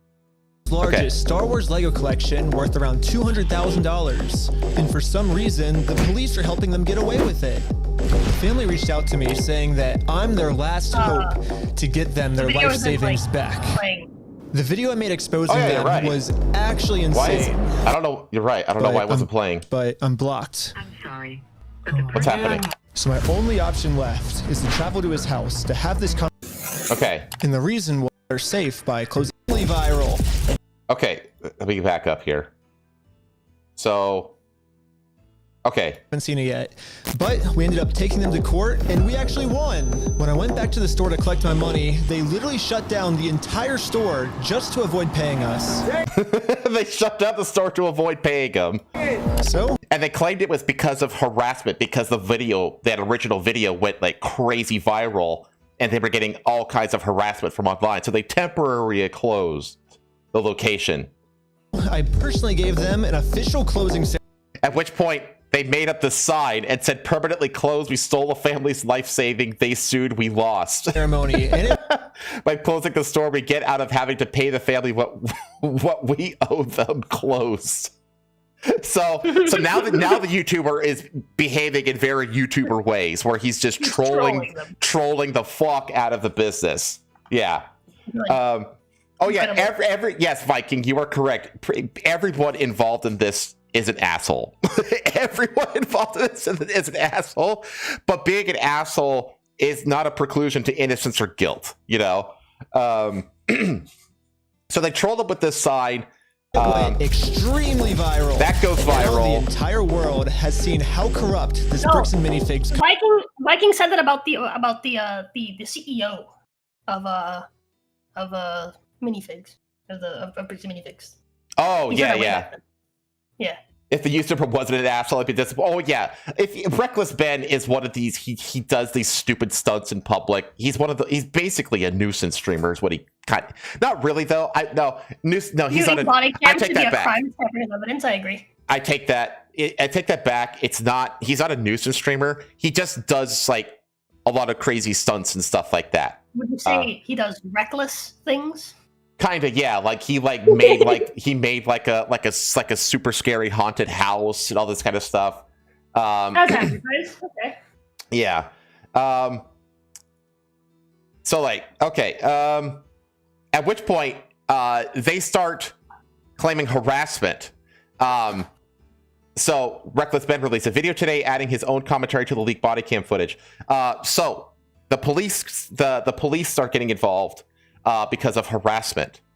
And it says here, there was no 911 call. Instead, Bricks and Minifigs store owner Joshua Johnson appeared to have directly called an officer for assistance. Joshua and the officer are literally planning ways to have Ben arrested. Cop seems pretty bothered with the lawsuit being real and moves to plan B, cyber stalking charges or anything that'll stick. Cop arrested Ben without reading Ben is Schneider. Reading him his rights or mentioning what the arrest is for. Cops tip other cops to be prepared for cameras while executing the search warrant for Brian's, quote, stolen Legos. Cop admits that he shut off a camera from one of the individuals filming, highly illegal and violation of the First Amendment. So it just escalates and escalates and escalates to a point where it turns out that the new owners and the police department of Utah are all members of a super orthodox Mormon cult. What the fuck? So, Mormon mafia conspiracy trends online after YouTuber investigating $200,000 Lego collection dispute flees to Mexico following an arrest. Okay, so this is like the next level. Okay. So Reckless Ben, the content creator who recently exploded in popularity after a series of videos investigating a missing Lego Star Wars collection, has fled to Mexico following his arrest by the American Fork Police Department in Utah. So remember, Utah is where like corporate is. That's where he's confronting corporate. So basically, he tried to file. Utah is where the people that bought the franchise are from. Yeah, but but corporate is located in Utah As well? Okay. Yes. Because what had happened is Ben / Schneider and Brian basically tried to sue them to get the Legos back, essentially. But they filed it online, and the online court system kicked it back, saying that they had not yet tried in good faith to resolve the situation in person without using the court system. Okay. Not true. There's video proof of that. There's video proof of that, but they're like, whatever. Okay, we have to basically say try to make an effort, I guess. It's like, okay. And so they do that, and they stonewall them, because that's what happens. They show them the evidence of those private interactions, saying that they tried to get the Legos back, and then they submitted that along with the lawsuit filing, and then it got approved. So now they have papers that they have to serve to the people that they're suing. Okay? And this is when they're trying to serve them papers, and the people they're serving to are claiming harassment, and the police 100% take the side of the people being served. And if I go through here, let me see here.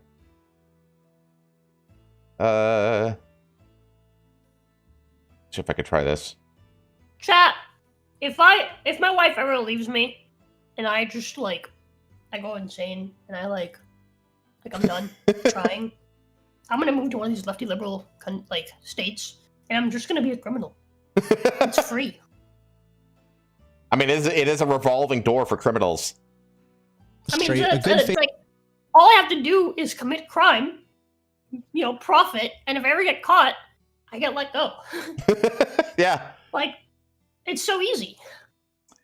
Right. So I'll let the video do the talking here for this portion of it. Even if they don't let me go, the prisons are fantastic. They'll give me tablets, and then I can talk to kids online or something. Right. Yeah. Right. The worst criminal. But it says, so yeah, he filed it initially online, and he said, but then he got dismissed, saying the court dismisses this action without prejudice, which means he can refile if he meets the requirements that they say is deficient, due to plaintiff's failure to demonstrate a good faith effort to resolve the dispute prior to filing, as required by applicable rules and procedures. Faith effort to resolve the dispute prior to filing. Basically, before this court case gets approved, I have to at least attempt to settle with Josh outside of court first. I tried calling Josh, but I'm blocked. I'm sorry. Oh, man. So my only option left is to travel to his house to have this conversation in person. Basically, if Josh wants to save the day, I got him a trophy that says, Joshua Johnson saved the day. And we'll give him this trophy, but he has to have the Legos back first. Thing to do. So we started driving to Josh's house to have this good faith conversation the court requires us to have. We're in Josh's neighborhood. Oh my gosh. But when we showed up, Josh was already outside talking on the phone to someone. Oh my gosh, okay, Josh is outside on the phone. It's crazy. Wait, do I interrupt his phone call, or do we just wait? Interrupt his phone call? No, probably not. I thought it would be pretty rude to interrupt his phone call, so we parked around the corner and decided to wait for him to get off this call. I like how we just have this conversation outside. Right. It is kind of weird. Wife involved. Pacing around your front yard having a conversation. Everything's good, honey. What the heck? I'm pretty sure Josh is on the phone with corporate Bricks and Minifigs. And the reason I think that is we were actually just there right before this. Okay, pulling up to Bricks and Minifigs headquarters. The plan was to give them one more chance to do the right thing before suing them again. While we were there, one of the corporate employees answered the door and told us he would get the CEO to come talk to us. Okay. Well. And the police show up. No, they said they're getting some guy to talk to us. We're just waiting. I can already tell you right now, no one's coming out to talk to you guys. Really? But they told us that they were. I know. Since Josh only lives 15 minutes away, they must have informed him that we're in the area. Because a few minutes later, this happened. The police just showed up. What the heck? Why are the police at his house? Oh, there's another one, dude. The police are preemptively showing up at his house. The police don't know that Ben is at the house yet. 2 cop cars. 3 cop cars? Oh my gosh. Cop cars. Why is there 3 cop cars at his house? We didn't even walk up to his house yet. The cops are following us. What the heck? That's so crazy, dude. Obey every traffic law. He's got his lights on. Oh shoot. He's pulling us over. Yeah, so they Like, they're literally hunting him down. Police. The reason I stopped you is the stop sign. You didn't stop that. I didn't? I thought I stopped. Yeah, you definitely stopped. So you said you ran a stop sign? Huh? You said you ran a stop sign? I didn't see what happened. Yeah, I was like... Because we definitely stopped at a stop sign. Didn't you say I didn't see what happened? Yeah, he's fucking inventing shit. He's literally making shit up. Yep. Wait, I have a question. So Is this the case where some people stole like a bunch of Legos and sold them off? We're getting there, but yeah. Well, I'm asking because yes, I watched on this shit's TikTok. insane. I watched on TikTok. This guy was posting how he was trying to serve papers. Yep. That's what this Some is. guy. That's what we're watching right now. You want to not spoil and let us No, watch? I'm sorry. I wanted to make sure it was the same thing and not some wacky coincidence that like it's happening again. it was happening twice. No. It's the same thing. Okay. Sure, Yeah, that we that's stopped at the stop sign. That I actually requested all the police footage of this. And as you can see, we didn't even do a rolling stop. We fully stopped at the stop sign. So this is an illegal traffic stop. So who's Ben? Me? Ben? How's Utah? It's good. Like it? Okay, it's pretty obvious that Is that not just a straight up just intimidation language? Yeah. Yes. Like, holy shit. the police know why we're here. So I just explained to them the entire situation. This old man spent his entire life collecting the world's largest Star Wars Lego collection set. The only problem is it's a crazy story, and the police officer did not believe me. $200,000. $200,000. It sounds crazy. Yeah. When the officer went back to his car, this is the message that he radioed in. Hey, can you get the contact for Reckless Ben? He said he didn't have his ID, but he's just straight lying to me about everything else, so... Since the cops don't believe my story, they trespassed me from the property. Everybody today is being trespassed from that property. Okay.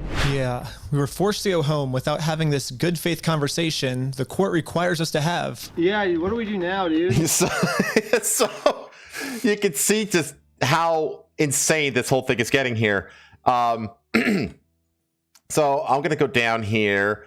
Ben and members of his camera crew were then stopped multiple times by American Fork police throughout the investigation. So this wasn't the first time that they were stopped. At one point, Ben's car was even searched by police and they received tip that his vehicle contained heroin.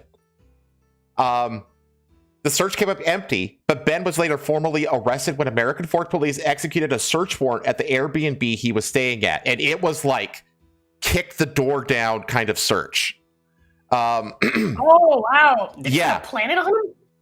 So I'm actually amazed that they didn't actually plant heroin. No. This is funny. Just keep reading. Said search warrant was issued as American Fork police were reportedly informed that the $200,000 Lego collection had actually been stolen by Reckless Ben and was being stored at his Airbnb. So now they're claiming that Ben are the thieves of the Lego set. They're completely flipping the script on him. Even though officers were unable to find any Lego at that property, Ben was formally arrested alongside several members of his film crew. The original owner of the Lego Star Wars collection informs Ben during the video that all the cops are probably a part of the Church of Jesus Christ of Latter-day Saints, which is the Mormon church, and theorizes that American Fork police are assisting fellow Mormons Joshua Johnson and Brandon Best. Ben then states that he looked into the officers who were treating him unfairly and concluded that all of them are practicing Mormons. So... What the fuck? Yeah. This is all obviously unconfirmed. However, due to coverage of these events by the likes of Ethan H3 Klein, Ben went on the H3 podcast and actually told them about all this stuff. And that's where the term Mormon Mafia came up, referencing the reported links between American Fork Police, Joshua Johnson, and Brandon Best has begun trending on X. And if the story isn't going to get any more bizarre, Reckless Ben has announced that he's fled to Mexico after a new arrest warrant was issued against him, as he was released on bail following his previous arrest. The latest arrest warrant issued against Ben, which he states was issued for mystery reasons, is a no bail warrant, hence his decision to hide out in Mexico. As spotted by Dexerto, after Reckless Ben... detailing his arrest was published on May 30th. American Fork Police responded with an official statement of their own. According to the police chief, Cameron Paul, Ben was arrested following complaints of stalking and targeted residential picketing. As a result of complaints issued by Joshua Johnson, when he's literally just following the court orders, basically. And if I go back here, they have the video with me going to Josh's all the unredacted part. When the body cam footage was released, it was all redacted. Someone leaked the unredacted body cam footage. Redacted of my interactions with him. This is the original footage I got with the redactions in, and this is the new unredacted footage. I'm lining them up, and I'm going to keep only the redacted parts to see what they were actually saying. I understand. This ends today. I know. We're talking.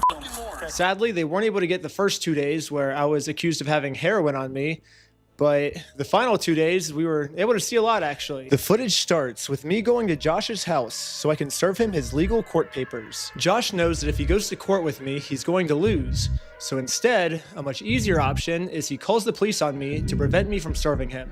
His name is Ben Schneider. He's stalking my house. Will you come to my house, please, and come get them? I'm not going to have stalkers. Are they there right now? They're on the side of the house. One of the dispatchers made a note here saying that you were going to shoot someone. I'm done with this. Officer, can you please help me and my family and make this stop? Yeah, absolutely. She had a consignment deal with a guy named Brian Mansell. A year and a half, almost 2 years, she had this consignment deal with him and she never paid him. So right away, Josh is lying to the police, which we can easily... I was going to say, we know that she paid him. He was collecting on a monthly basis, completely smooth. So that was just a flat out lie. Verify with lying to the police, just right there. All of the metadata timestamped pictures that show that the Lego sets were in the store when Josh took it over. He's hired this YouTuber. His name is Ben Schneider. He's Reckless Ben. They sent people in saying they're going to murder our manager. I'm done. What are you guys doing here? So we are in a court case with them, and we have to serve them legal papers. She is a process server, and she's trying to serve you papers. She's not a process server. Okay.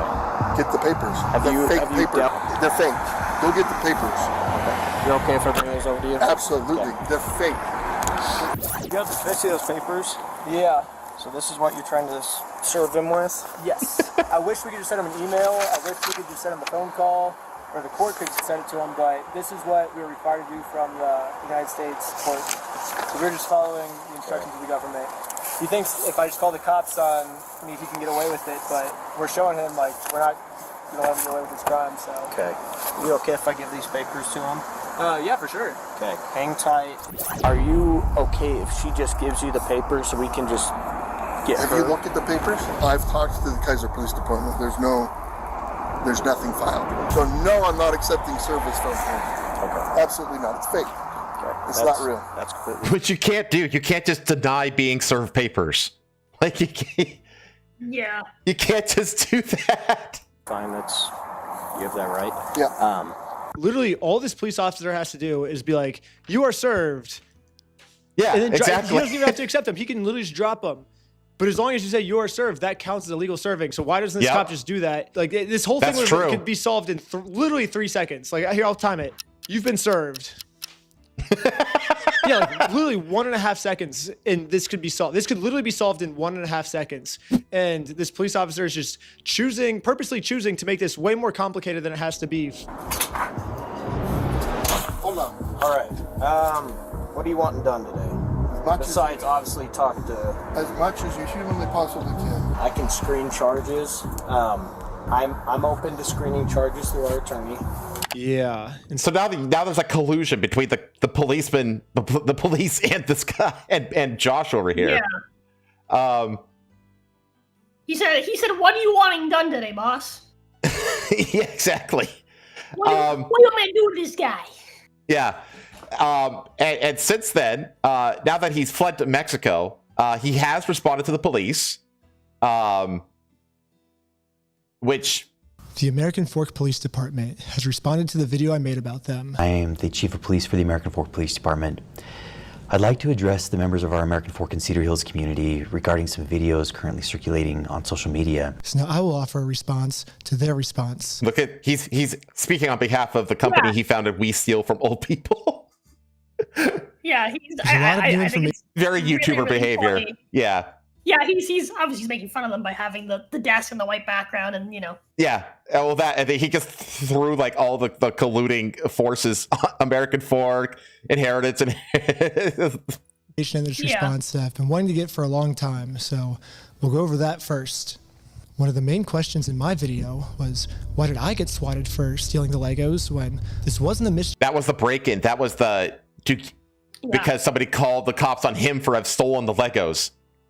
To the police officers, and they knew that I didn't steal the Legos, that Josh stole the Legos. He basically stole a $200,000 collection of Star Wars Legos.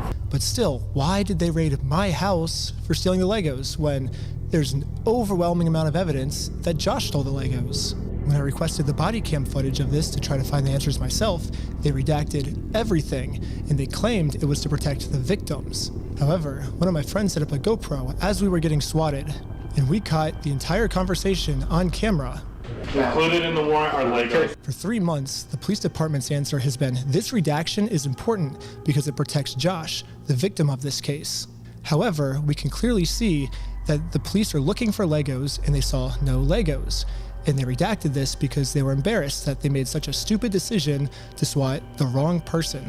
They were so embarrassed of swatting my house for stealing the Legos that in all of the police reports, it is completely redacted. The police department wants this information hidden so bad that they're willing to break the law to hide this from everyone. The only reason I know about it is because of the receipt I got the night I was released from jail and my friend's GoPro that was recording. So even though but you get the idea here. I appreciate the ominous music in the background that he's added. Yeah. I do have to wonder, like, has anyone spoken to a lawyer on any side of this? Like, it seems like lawyers should be involved here. And it seems like they're not. It's really strange. So he's in Mexico. He's responded to the police. And as of like yesterday, I want to say, the Salem store owners have resigned from Bricks and Minifigs. So this is their statement. Evidence of negligence uncovered. Brian Mansell and Crystal Law Gorman jointly valued Lego collection of 90. So they're evaluating at about 100,000. So half of what the Mansell says. Well, it's been selling for a year, so that's true. That's true. Whatever's left, yeah.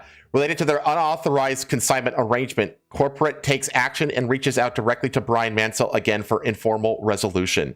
So an authorized reseller specializing in buying, trading, and selling Lego today announces the permanent closure of its Salem, Oregon store, as well as a mutual agreement to part ways with franchise owner Brandon Best and Joshua Johnson due to a devastating social media campaign.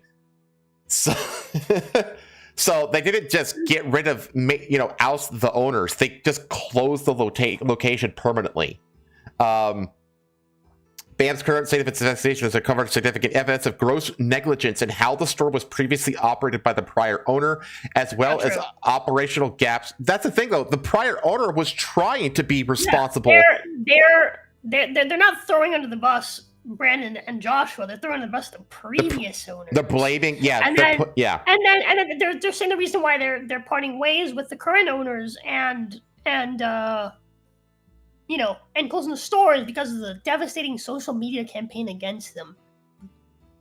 Yeah, so it's BAM leadership has personally reached out to Brian Mansell and family to meet to review documentation revealed in the investigation and to come to a mutual and positive resolution. Findings are directly related to the ongoing situation involved collector Brian Mansell, whose father's Star Wars Lego collection was part of the unauthorized and private consignment deal in the Salem location that predated Brandon and Josh's ownership of the store.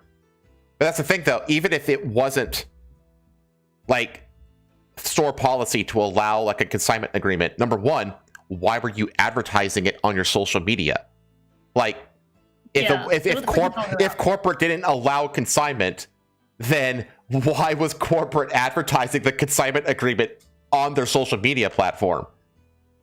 So they're throwing people under the asking for bus. documentation for a long time. We'd asked Mr. Mansell and others and did not receive enough to give us a clear picture until recently. Bullshit.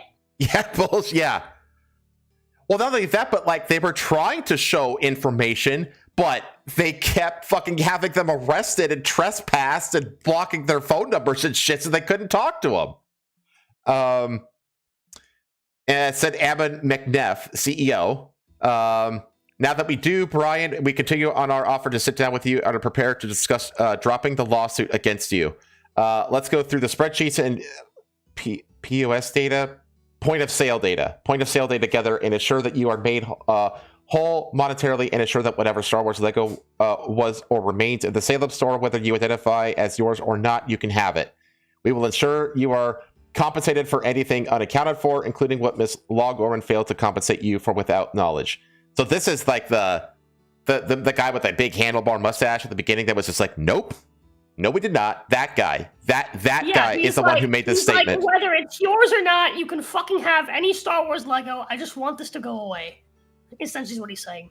I mean, it sounds to me like maybe, like, benefit of the doubt, like he was like, it is corporate policy that they don't do consignments, and he misunderstood like what was happening. Like maybe he thought that they just wanted to showcase the collection. No, I don't think so. But I don't think he can get away with this. I think he thought he was getting away with it, and then now I think he's trying to just be like, hey, just take all the Legos that are in our store. I think, yeah. I want this to be done. And we're closing the store. Right. We're getting rid of the owners. Like, yeah, I just want this gone so that the rest of the business can survive this huge fucking hit. Because this hit isn't just against that particular franchise store. This hit is now against the entire corporation. Speaking of, the CEO himself is on video mishandling this. And I am so glad that you said that, because Minifigs.me has severed ties with Bricks and Minifigs. The whole fucking business is toast. Hello, Nick and Caroline here, owner of Minifigs.me. As many of our customers will be aware, serious allegations have recently been made against a franchise of the USA called Bricks and Minifigs by YouTuber Reckless Ben. We have been suppliers for this company for many years as they grew from a single store to many, but we can no longer continue to do this in good conscience. We have been waiting for some of the facts to become more clear, or for some other information to come to light before making this decision, but we're at the point where we have to stand by our principles. This is an extremely costly decision for us. The Bricks and Minifigs franchise has been our biggest reliable combined customer every year, providing a substantial income. So this was their biggest client, and they severed ties with them. That's how bad this is. In addition, we know that there are a lot of ordinary Bricks and Minifigs store owners that have nothing to do with these allegations. We hope that together they can persuade the franchise as a whole to improve and heal. So this one fucking franchise in Oregon just sunk all the other 300 franchises across the country. In the meantime, we would love to hear about your favorite local independent stores. We'll be making a concerted effort to reach out and support them. For me and Caroline, we've always imagined we sell little moments of joy in a box. It's important to protect that, Nick and Caroline. And that's where we are with the saga of the Bricks and Minifigs Lego. Isn't that this? That god damn! The supplier came in and dropped the hammer. Yeah. No more of that shit. Yeah, from Brick and Minifigs, it's just bricks and suit empty brick building. So holy shit. Like, I'm sorry, but like because here's the thing, like, what if Lego severs their ties?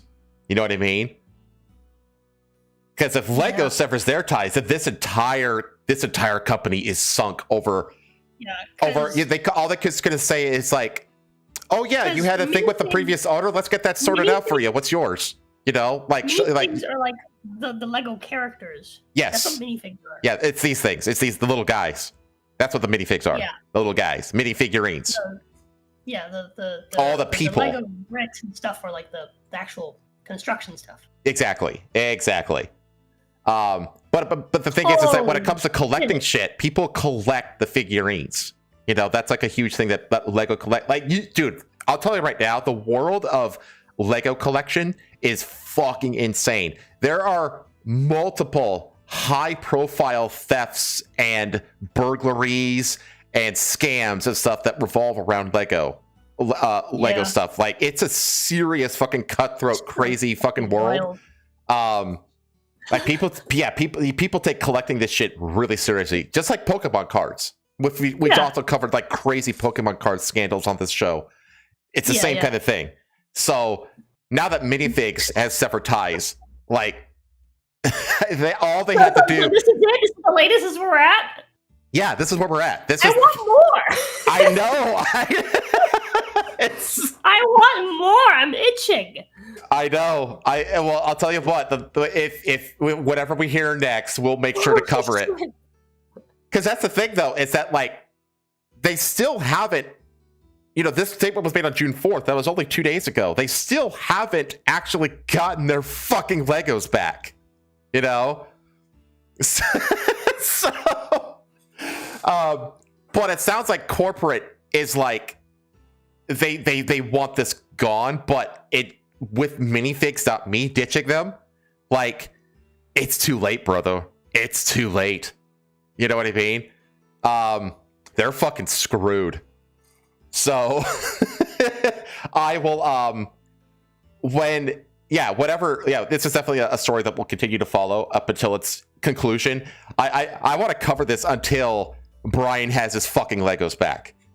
You know? Yeah, I'm down for that. That's where the story ends, chat. But right now it still hasn't happened, so stay tuned. Holy shit, dude. Yeah, that's the Bricks and Minifigs story. I have to say, though, this was one of the funnest rabbit holes. I didn't really start gathering info on this until last night, after my stream. And I barely made the show on time, chat, because I had spent all morning gathering, like, how the hell am I going to present this fucking saga to you? But I really wanted to like be really.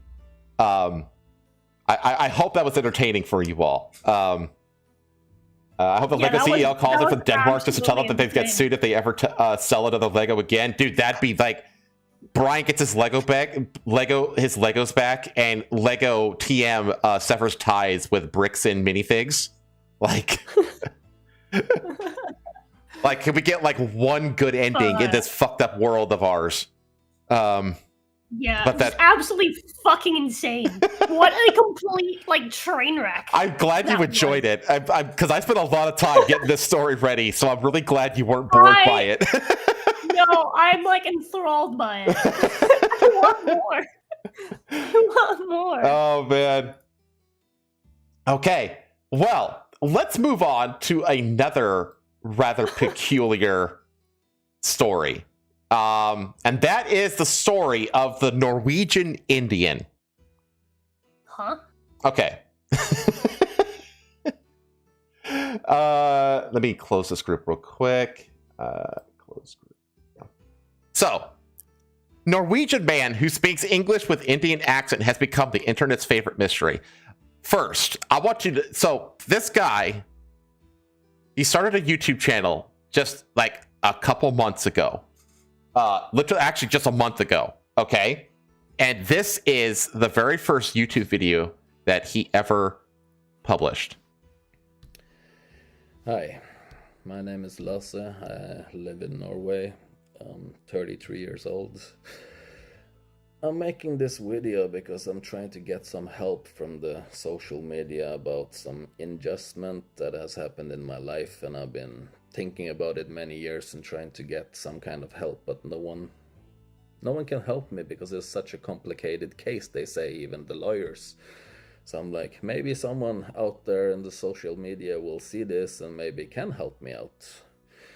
The story is, my parents took me to India when I was 4 years old, and I stayed there till I was nearly 18 before the Finnish embassy helped me out of the country because we overstayed there while my parents took me there. Just to be clear, his parents fucking Mowgli'd him in India. What does that mean? You know, they abandoned him. Oh. His parents just abandoned him at 4 years old in an Indian slum. And he's just been there his whole life. And we stayed there nearly 13 years, while my dad and my brothers left the country one by one, because it's not easy to get out of the country when you're overstayed. So in the end, it was me, my sister, and my mother left in India. And then I roamed. So the idea is that his parents are like hippy dippies, basically. They came to India with their kids. And his dad like went back and forth, and his dad eventually left, and then his brothers left one by one over time until it was just him and his sister and his mom. A lot away from my sister and my mother. You don't have to regurgitate what he said. I can listen. Okay. I have ears. With people on the street and people I felt close to. But then suddenly my mother and sister got jailed because they asked for her passport and she didn't have any visa. So she ended up in jail, and suddenly I'm a teenager in India living in the second biggest slum in the world, Sayonara. And it was not before long after my few years that I lived on the streets and little here and there, my dad contacted the Finnish embassy to help me out of the country. And then I was nearly 18. So yeah, the Finnish embassy got me a NOC stamp and everything from Delhi, New Delhi, India. And I got out of the country. But that's not the problem. The problem is I never had any schooling whole my fucking life. I've not got any kind of normal things that a person that has parents should have. And then the system expects me to find a job and get things in place. How do I get things in place if my parents have robbed me of my schooling? And the Finnish embassy did a big mistake when I'm under 18. They didn't even fucking contact the child services or anything. So I came back to Norway before I'm 18 and everything's supposed to be fine. But fucking hell, I have no school, no nothing. How the fuck am I supposed to live in this fucking society without anything that you need to live task to task everyday life? And then when I complain about it, they pulled him from the slums of India and threw him onto the streets of Norway and were like, figure it out. Where do we end? Maybe we can start with the Finnish embassy never reporting me to the proper authorities like the children's services when I was under 18. And no one wants to take a responsibility. I tried contacting the Norwegian, news. So now it's just like illegal in his own country? Yeah, exactly. The contact of Finnish newspaper Iltalehti, tried to get it out there too. So I get my story maybe out, maybe someone will see it, I'll get the help I need. Because it's kind of a struggle living in the world as I am without any schooling or anything. And being a white person, people judge a lot. Especially being a because without schooling, it's like, it's unheard of. Yeah, pause. It's like, he's an illegal in his own country, but because he's white and because he's from the country, he probably can't get any of the assistance that actual, like, regular illegals can when they fucking come to these fucking, European countries that are like, yeah, everyone can come in and steal our resources. Oh, but what's that? You're from here, but you're illegal here. Well, you're still from here, so fuck you. You don't get any access to anything. Like, okay, let's watch this guy. Now, when I play this video, it's going to sound like it's dubbed over, but I promise you, it's his actual voice. I lived when I was smaller. I was up here. There are places where you can rent a small little mat or anything, where you can lay, sleep, but it's only for local people. So I don't know how we live here, but she found a place. It's like this super pacey white guy speaking with a perfectly fluent Indian accent. When he was speaking in his previous video, he was trying to like speak normal, but now he's like actually with Indian people. Yeah, I guess. And so the it's accent like comes out. Yeah, it comes out. It slows back out. It's like how when I speak to Pace's parents, my accent is not my usual like Cuban accent, but when I go back to family, it all comes back. Did you say human accent? Cuban. Cuban. Oh, okay.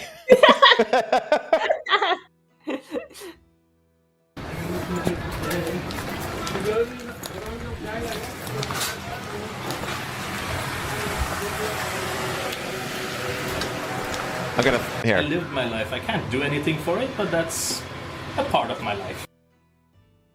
Yeah, so this is the slum that he grew up in. To this heat, but now I'm not used to this heat anymore.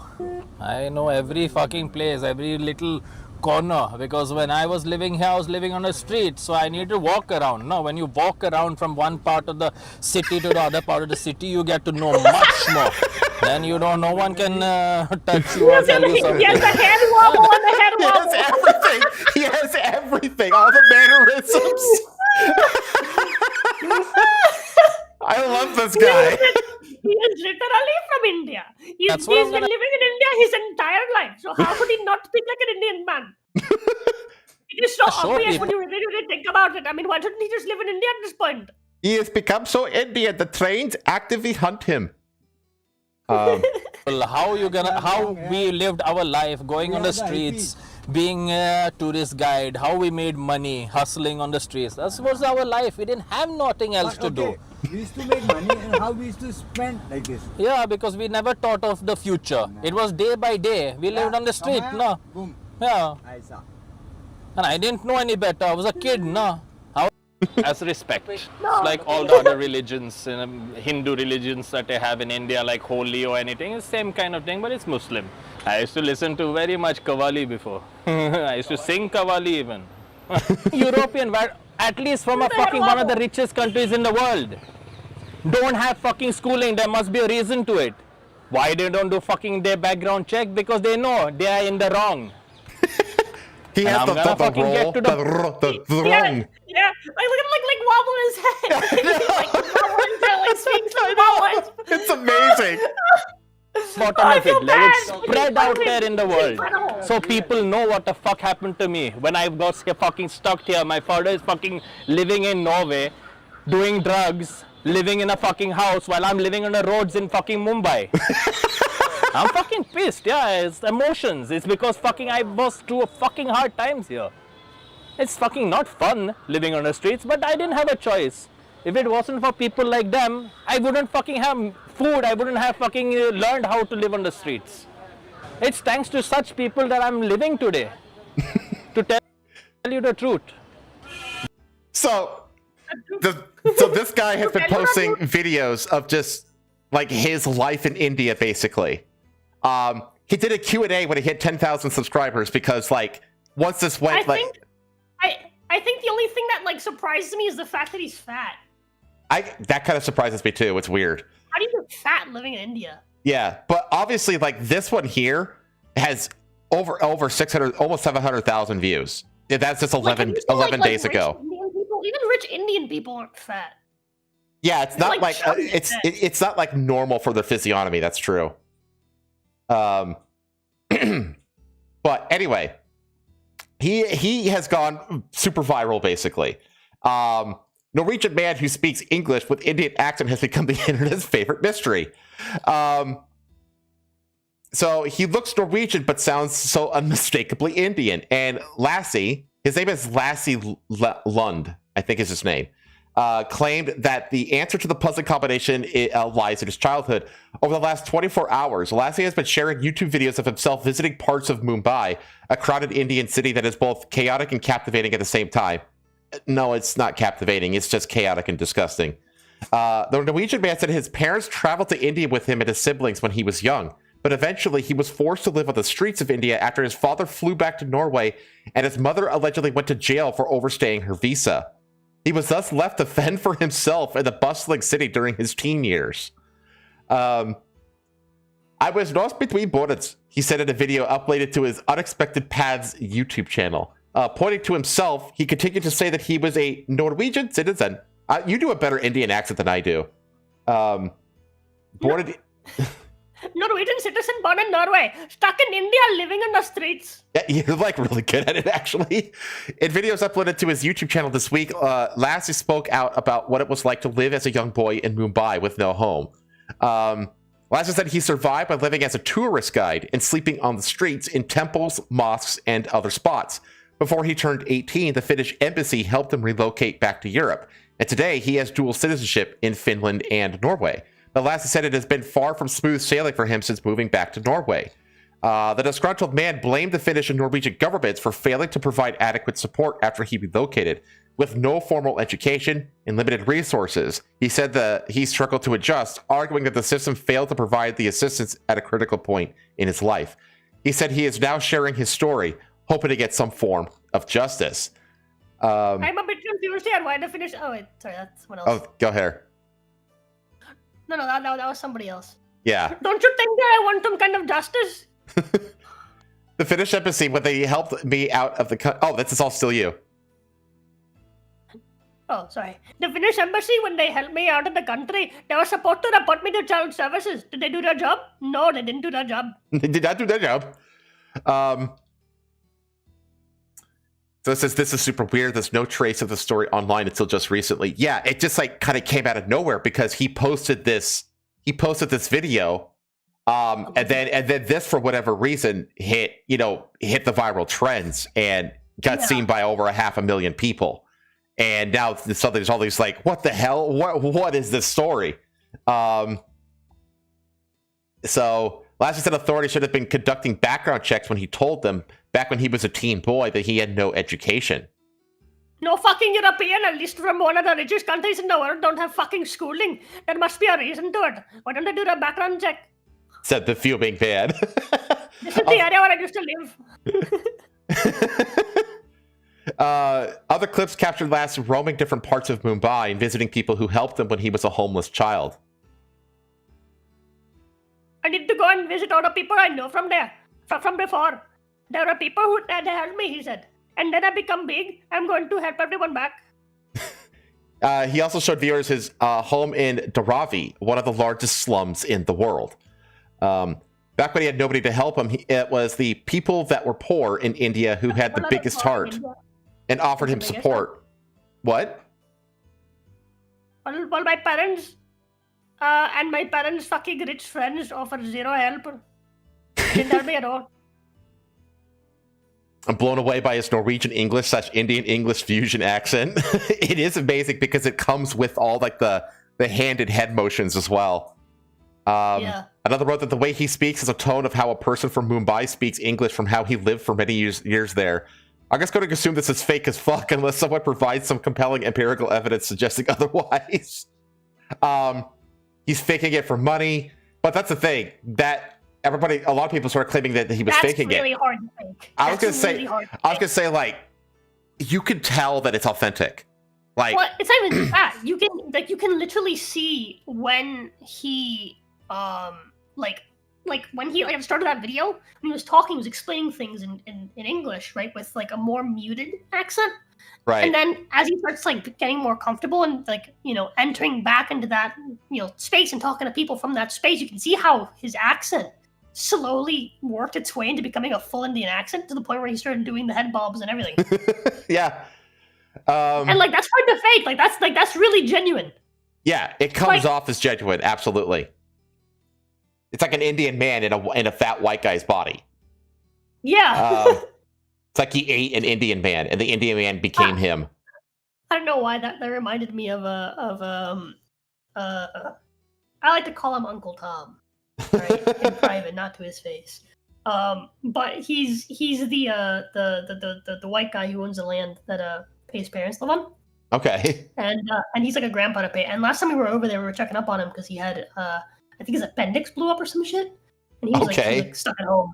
And so, we had gone to just go like check up on him and stuff. And we were just chatting, we were talking about like movies and stuff. He's actually the one that suggested that we watch Blow. And he was telling us about like some fucking like radio station he used to listen to that would constantly change stations because they said the most like outlandish, like controversial shit.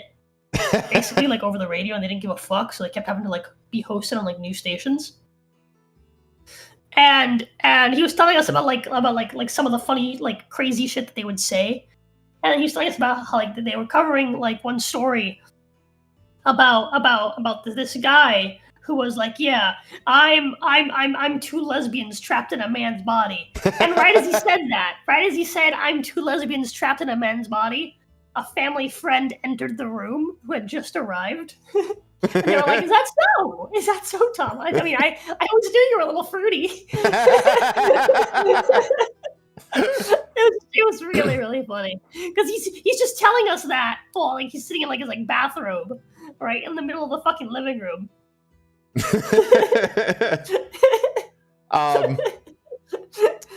But yeah, I don't know why like you saying that like he's an Indian man trapped in a fat white guy's body.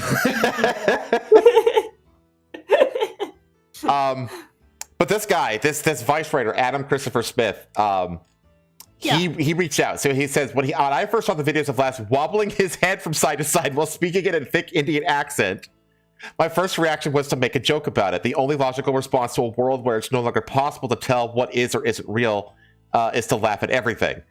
I mean, fair enough, honestly. And a lot of people thought that this is fake. A lot of people still think this is fake. On Friday, the Vice Twitter account shared my convoluted gag comparing him with the author Karl Ove Knausgaard. If Lars Lund is really Norwegian, then why hasn't he written a 6-part cycle of autobiographical novels scrutinizing every aspect of his life in excruciating detail? The next day, we received a reply from the man himself, Lassie, calling us retarded and sharing a photograph of himself as a child flipping the bird. As clips of him clocked up millions of views, Lassie had spent the weekend responding to his newfound fame, posting videos addressing particular comments. He must have ate everybody's food, he's so fat, and taking questions during Instagram live streams, like the one I tuned into during the early hours of Sunday morning. There's nothing fake about my story. My life has been fucked up, Lassie told his audience of 50 people. I'm actually surprised it was only 50 people. Same. I want to attend the next fucking Instagram. I can't, though. I would absolutely attend his live streams if I could, but I'm banned from Instagram, so... repeatedly tapping his face in an attempt to show that he's real. So this is this like... He must have ate everybody's food, he's so fat. I saw that comment and I thought, okay, he must be trolling me. But I haven't been living in India. I lived in Norway since I'm 17 years old. And the only thing I've had to keep myself a little bit feeling better is food. It's like it's been my way out. Some people go to drugs, some people go to many things. I love food, I go to food. It's like I've had it hard in my life. I've been I've been I've gone through a lot. And to go through so much heartache after even having a heartache over here, it's like I've gone through enough, and the only thing that keeps me in my head is the food. It's That's like actually, a painkiller for me. Hold on. So you know how I said before, like I've never seen like a fat Indian, like not even like the rich ones are like super duper fat. They're like chubby at best. I've ever seen an American Indian.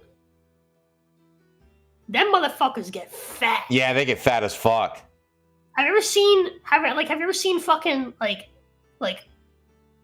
Miami Cubans? Them motherfuckers get fat. Yeah, that's true. It is definitely like that mentality of like, it's like you go from having nothing to having excess, you're gonna indulge. Yeah, you indulge. True. That's true. I could see it. But the thing is, it's like the videos, well, because all the videos that he posted, it's him going back to India, like as an adult now, and like reconnecting with the people that he basically was on the street with as a teenager. So he's fat in all of his videos because all those videos was made after the fact.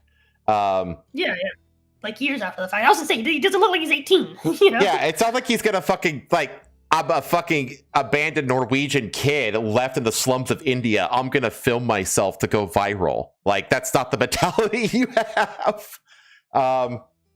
Says now we know that scammers could use face filter technology to make you believe that your dead grandmother has come back to the grave to reclaim her inheritance, but after watching Lassie pull up his shirt, show the scars on his back from where he was once stabbed, I'm mostly convinced he's not AI, and I don't think he's got anything to do with crypto geeks trying to cash in on his internet celebrity. And though he's rocking that red polo sport t-shirt, I'm pretty sure this isn't an extremely elaborate avant-garde marketing stunt for Ralph Lauren. Last time... So then he actually did an interview. He actually interviewed this guy. So last night I jumped on a call with Lassie. He's still a little sore about the Nosgard joke, but he likes Vice and was happy to talk about how the last few days has been for him. He's never beating the potty mouth allegations, though, that's for sure. So it says you've gone viral this weekend. Congratulations. You want to read Lassie Lund's responses?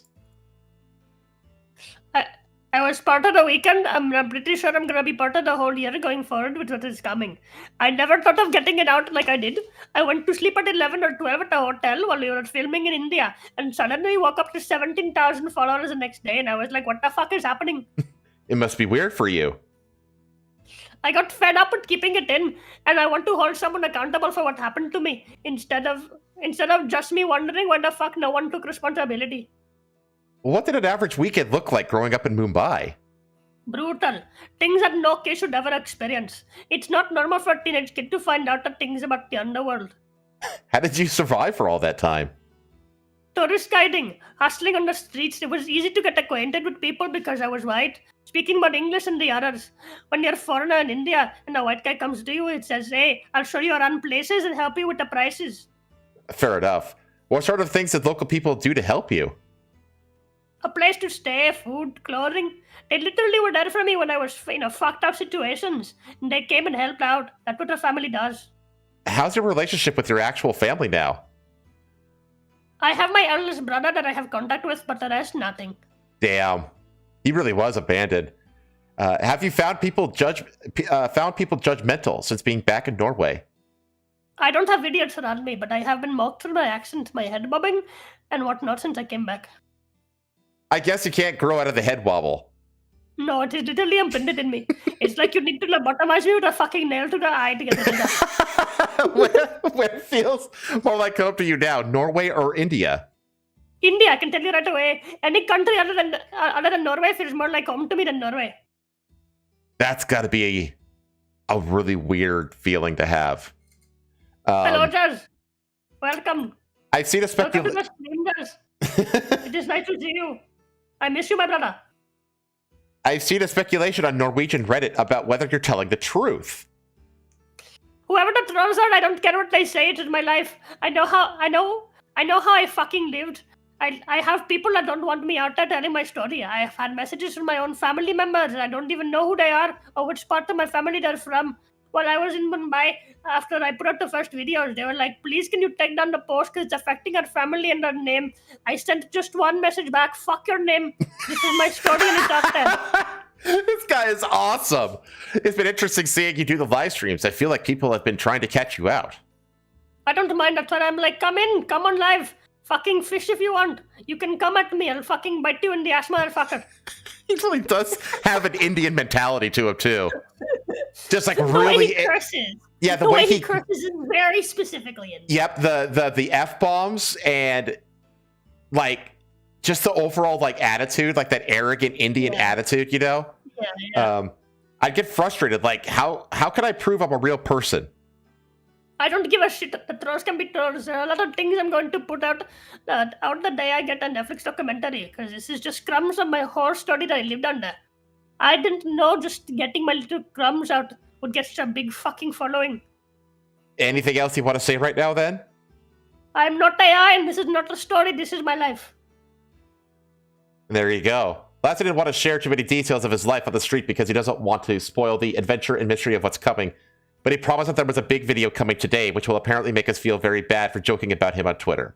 He asked me to include a link to his GoFundMe page, and I got the distinct impression that if I did it, then I might be receiving a visit from the Hells Angels at some point. So, and I think that was this one right here. This is the big one that he just... This is only 8 minutes long, though. 3.1.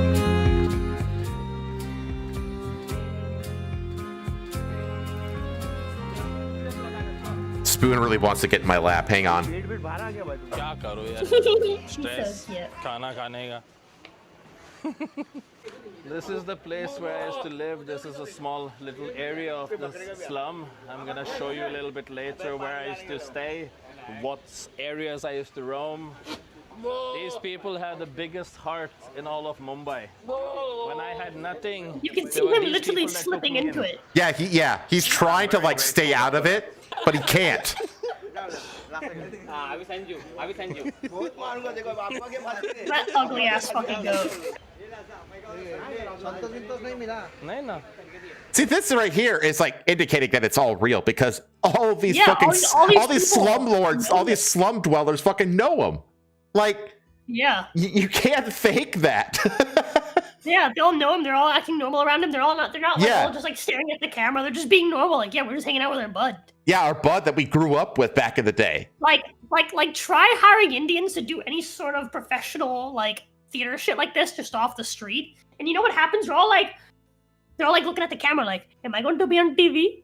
Yeah. They're all like looking for opportunities to do ISAT farming.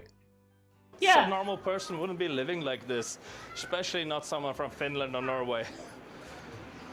I like how he wears all these name brand shit like Calvin Klein and US Polo and Ralph Lauren and shit. He wears all these name brand shirts. Yeah.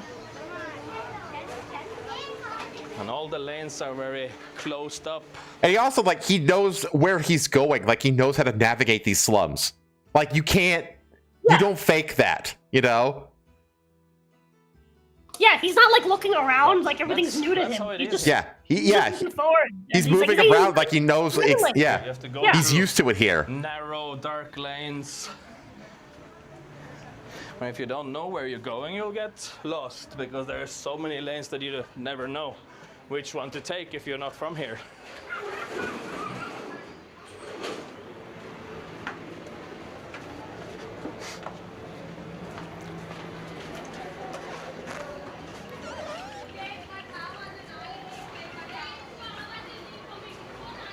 Wait.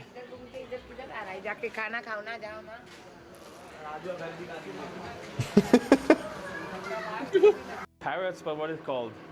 That go. What do you call it? Pigeons. And different kind of pigeons, they use it for different kind of competitions, flying competitions. How long time they fly up and then they come back down. How long time? How long time they fly? Yeah, this was my main This man's absolutely Indian. Oh wait. He is Indian in every way except skin color. Here, towards the wall, sitting and chilling out when I was younger. When I was around their age, I was living here.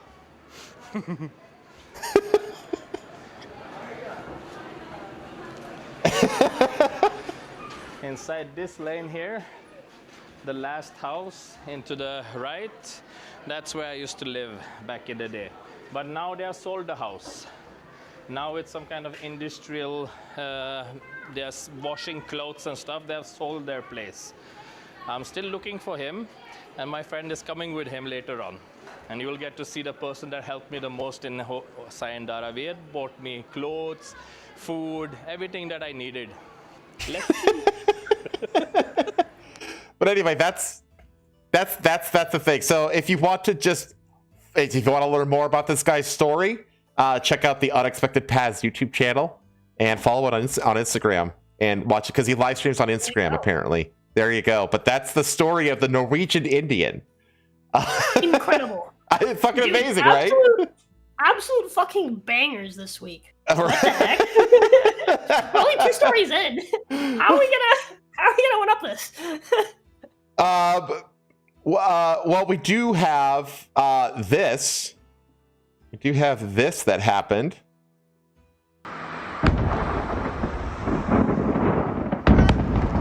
Oh, fuck. That looks like a place for fireworks for help. Is there a secondary combustion or no? Just that? Let's keep watching. I'm not sure, actually. I can't remember. Because I remember a very similar explosion happened. I can't remember where it was that happened, but there was a secondary explosion that literally put a fucking crater.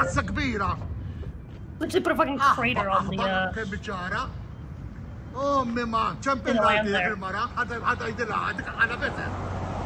Yeah, that was like done. Yeah, I think that's it. And then there's another angle of the same explosion here. God damn.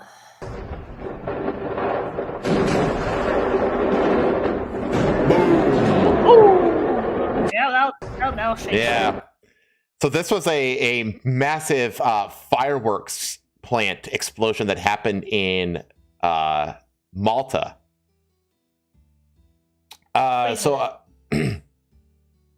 Hold on. What? Wait, you said Malta? Yeah. Not the same place where it happened the first time? What I'm thinking of? What do you mean? Hold on. It's an island. Well, it's a pair of islands, to be fair. Maybe I'm thinking of the same one. It was like 2023, I want to say, maybe. I don't know. I'm going to read this, though. Hey, go ahead. So a powerful explosion at a fireworks factory in Malta on Monday injured 2, sending a massive plume of smoke and debris into the air. The blast and subsequent explosions at the Talorde fireworks factory on the north side of the Mediterranean island shook buildings and shattered glass, according to videos posted by local newspapers, the Times of Malta and Malta Today. A first blast occurred at about 6:35 a.m. and was followed by a second powerful one, according to witnesses who spoke to the papers. 2 men who suffered minor injuries had been working in nearby fields when the explosions happened. No workers were at the factory at the time. Other small explosions went off even hours after the first ones, according to the Times of Malta. Edward Mercury, who lives nearby, told the paper that he was awoken by the first explosion. It felt like someone picked up a hammer the size of a truck and banged on the side of my house. The plume of smoke must have been 1,000 feet high. Prime Minister Robert Abela, whose Labour Party won an unprecedented fourth term on Saturday, I know what I was thinking of. Sorry, you can continue. Wrote on social media that his thoughts are with the people affected by the explosion that occurred this morning. Authorities have been immediately dispatched to assist, he said. So, okay, so have you ever seen the 2020 Beirut port explosion? Yes, yes, I know of that one. Yes, that's a very famous one. That's what I thought. Like that's what I thought immediately. I was like, it could have been worse. It could have been like that. That one happened. Yeah, so that's like the extremity of how bad a fireworks explosion can be. Right. You should pull that up. That video. I'm working on it. Insane. I remembered it being more recent, but yeah, it's in 6 years. Holy shit. Yeah, the Lebanon firework factory explosion. This one. Yeah, this is the one that looks like it levels the city. It pulverized the dockside and left a crater 400 feet wide. Yeah, this shit. It's insane. Poof. Boom. Holy shit. It looks like a fucking nuclear bomb goes off. It's absolutely insane. It's just like... Boom. It looks like seeing like the dust cloud rising from it and quickly expanding through the city. It looks like when it looks like something straight out of fucking Dragon Ball, where like a character's like really like powering up and then it blows up all the ground around them for like a distance. It looks like that. Like all of the earth like rises around them. Insane. Fucking insane. The two explosions that I will like always been in my mind are this one and the Pepco explosion. You know the Pepco one in Nevada? Yes. Yeah. It's now been I want to show that now because it's still in my mind because I moved to Vegas like I want to say like the year after this happened. So it was like really fresh in everyone's mind and like they made sure that you fucking learned about it. It's now been 33 years since the Pepcon explosion. It happened at a Henderson chemical plant, killing 2 people and hurting more than 300 others. The site is about half a mile east of Cornerstone Park. Cars, building, and power lines were destroyed within several months. Yeah. The damages were estimated. It shattered windows in Henderson, Nevada, which is like tens of miles away. It's crazy. Holy shit. Yeah. But yeah, dude, it's fucking wild. But yeah, that Beirut one literally left a fucking crater. Like in the dockside, it pulverized it. 400 feet wide crater and immediately filled with seawater. If you look at like that dock in Beirut on the map, you could still see it where the crater is. I'm sure. But yeah, so I mean, not as big as those two, but this one's pretty impressive. Like literally permanently changed the fucking landscape of that. Like alter the geography. Yeah. Yeah, insane. Hang on, I have to bring up a joke that I'm reminded of. Let's see. There we go. This is after a guy accidentally crashes an ICBM into a fireworks factory in the Naked Gun movie.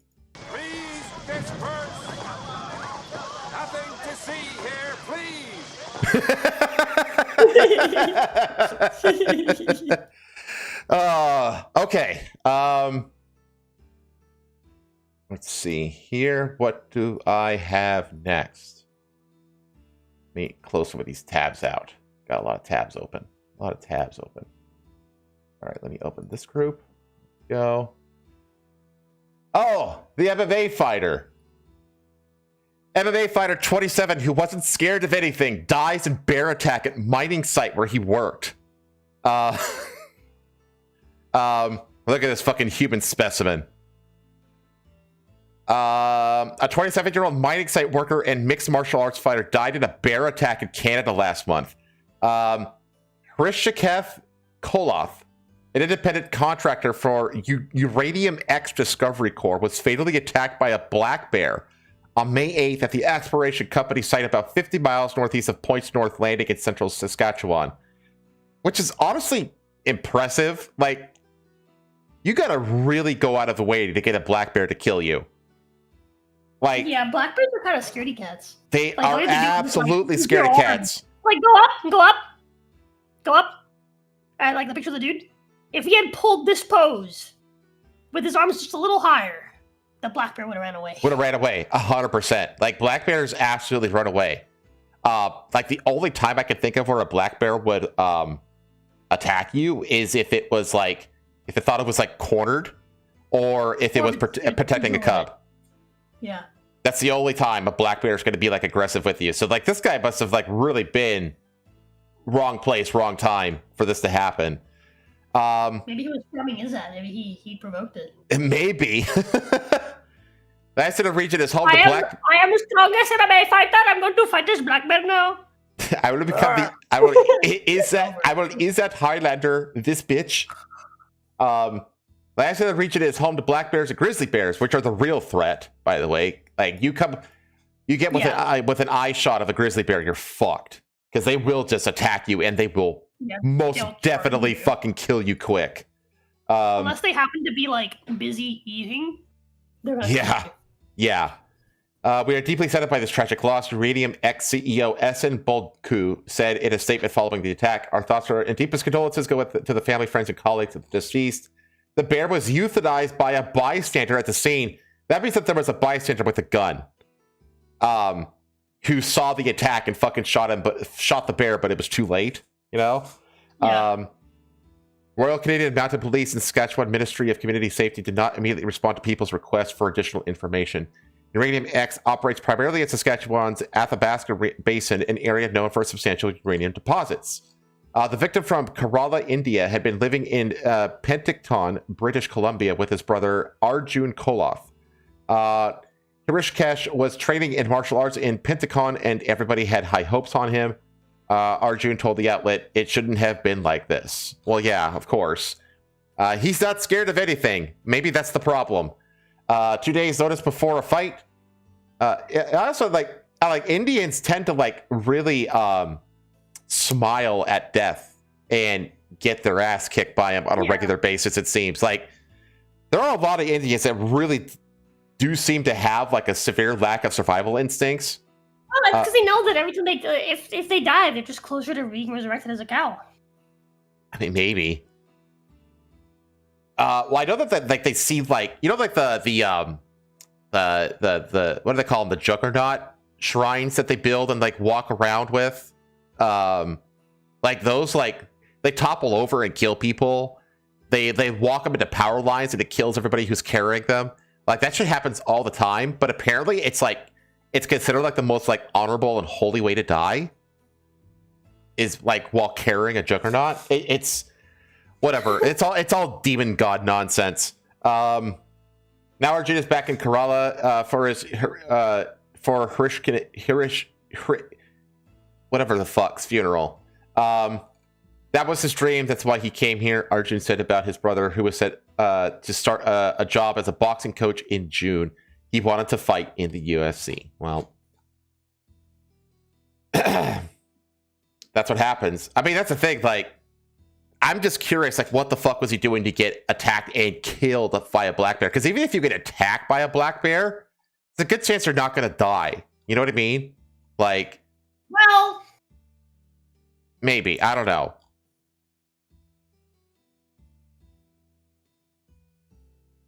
But them boys got meaty paws. yeah, I mean, they can kill you if they want to, but they very, very rarely want to. Anyway, that's the MMA fighter who died of a bear attack. Let me see, what else do I got here? This is one of yours that you sent me. 2 scientists charged with bringing deactivated monkeypox virus into the U.S. and lying to authorities. Oh, yeah. So, 2 scientists at the U.S. government lab were charged with smuggling vials of deactivated Mpox virus into the country from Africa and lying about it during interviews with investigators at a Michigan airport, authorities said Tuesday.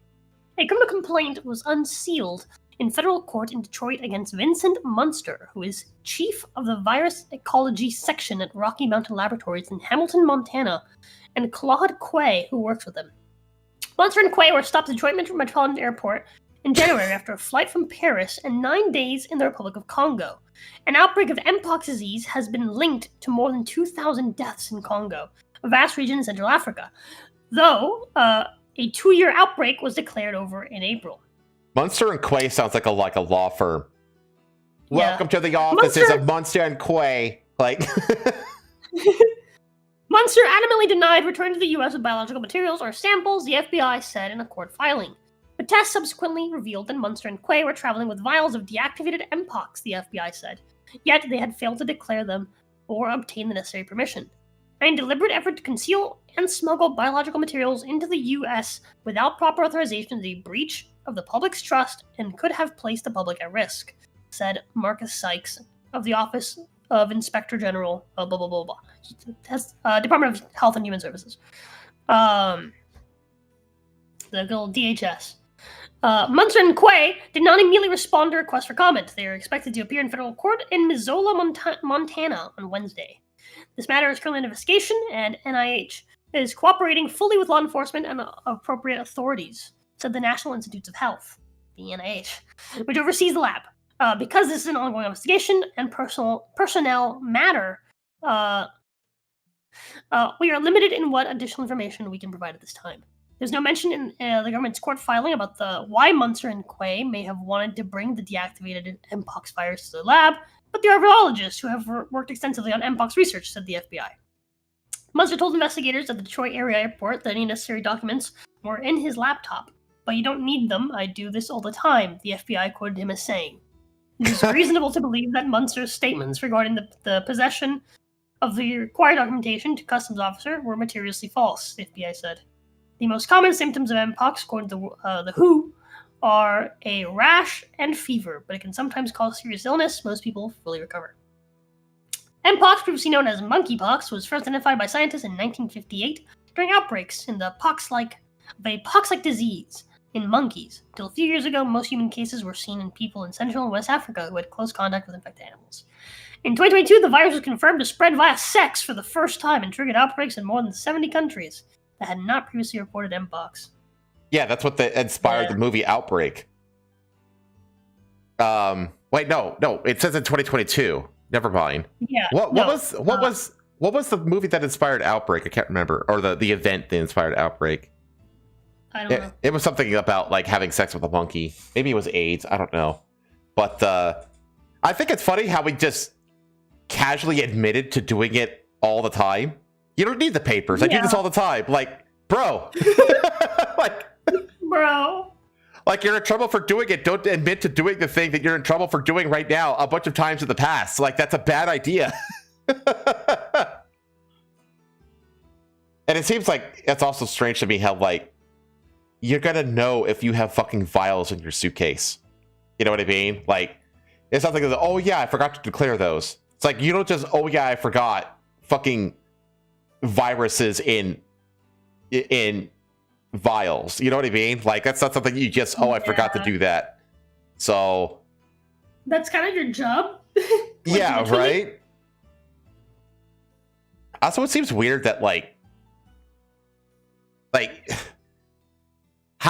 what is like normal for like these labs to like transport these kinds of things between each other? Like, I would assume they do it in some kind of like safe, like postal kind of system.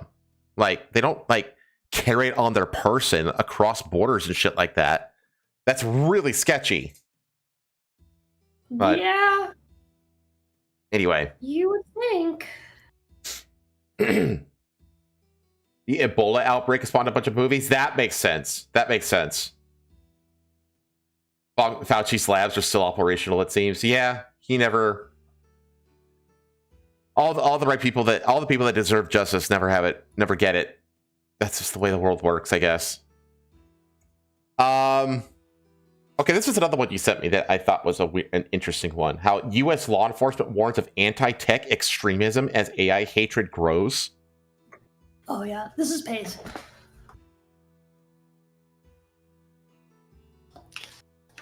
In the wake of attacks on CEOs, a nationwide protest movement targeting data centers, and increasing concerns about AI job replacement, federal intelligence agencies and domestic law enforcement are circulating reports with a new domestic target in mind: anti-technology extremists. More than 1,000 pages of unpublished reports from the Department of Homeland Security, FBI, and fusion centers obtained by Wired show a national shift taking place to surveil this new and worryingly broad category of people and activities deemed an emerging threat. This new effort follows President Donald Trump's National Security Presidential Memo 7, which instructs the Department of Justice to target anyone holding anti-American, anti-Christian, and anti-capitalism beliefs. Earlier this month, Trump's counterterrorism czar, Sebastian Gorka, released a public counterterrorism strategy, claiming that left-wing extremism are one of the 3 top terrorism priorities facing the United States, which I kind of agree. Yeah, I mean... taken together, these Trump administration directives have commandeered a domestic surveillance apparatus, surveil and criminalize speech and assembly that challenges the ideology of the White House, which is wrong. That's a new focus on anti-technology that's bullshit. Adds an unreported category to already public designations under a presidency that has heavily invested political and material capital in AI and data center proliferation. That is true. Go ahead. Essentially, what's happening is that they're labeling anti-AI protests, and like some people aren't even anti-AI; they're just specifically anti like massive data centers. Yeah, and I think that goes along with there's like this isn't data centers in a vacuum. It's like the proliferation of AI in general is a major issue. Yeah, for a lot of people. For a lot of people, it's just the fact that they're putting data centers like near residential areas, and it's literally polluting the water to the point where it's unlivable. It's making areas around data centers like literally unlivable, the way that like setting off a fucking nuke makes a place unlivable for like decades. It's bad. Like, I don't know if you've seen any videos of like what the conditions are like around these data centers, but it's like bad. Well, not just that, but there's also like there is a huge and insufferably annoying disconnect between the generations on AI. Like, it seems that like all the people that are pro AI are like my age or older, and the people that are most prone to falling for it. Well, in the first place. Well, not just falling for it. I'm talking in terms of like job replacement and that kind of stuff. Oh, yeah, that makes sense. They don't care. Like here, let me just show this to you real quick. Look at this. Watch this real quick. Signals graduation season and commencement speech time, but one phrase proving wildly unpopular. The rise of artificial intelligence is the next industrial revolution.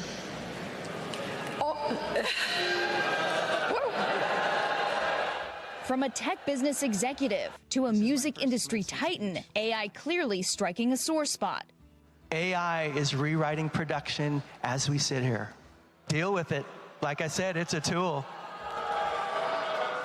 At the University of Arizona, former Google CEO Eric Schmidt faced loud jeers on the topic.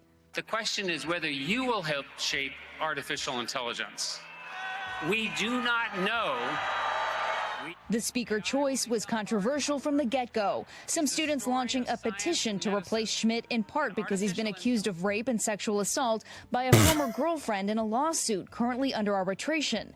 NBC News has reached out to Schmidt for comment but have not heard back, but he has denied the allegations in the past. AI is going to touch everything else as well.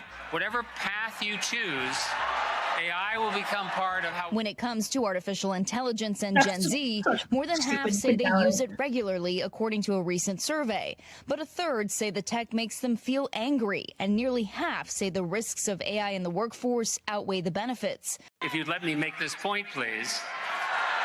A workforce wary Shut of the what lies fuck ahead. up! Shut the fuck Astro, up. NBC News.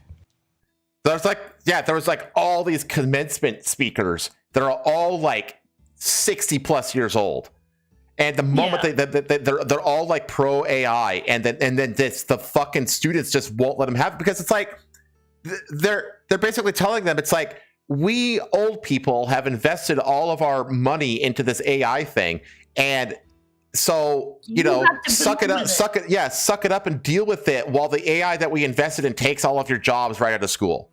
You know what I mean? Like, fuck these people. Seriously. Like, I'm totally on the student side on this one, you know? Yeah. Because especially like when you're going to, like, you're also in the one place full of people that are paying thousands of dollars a year to get the very jobs that you're saying that you're about to replace. Like, what the fuck is wrong with you? Exactly. It's just that's like going to an old folks home and being like, yeah, we're gonna start hosting running competitions. None of you can participate.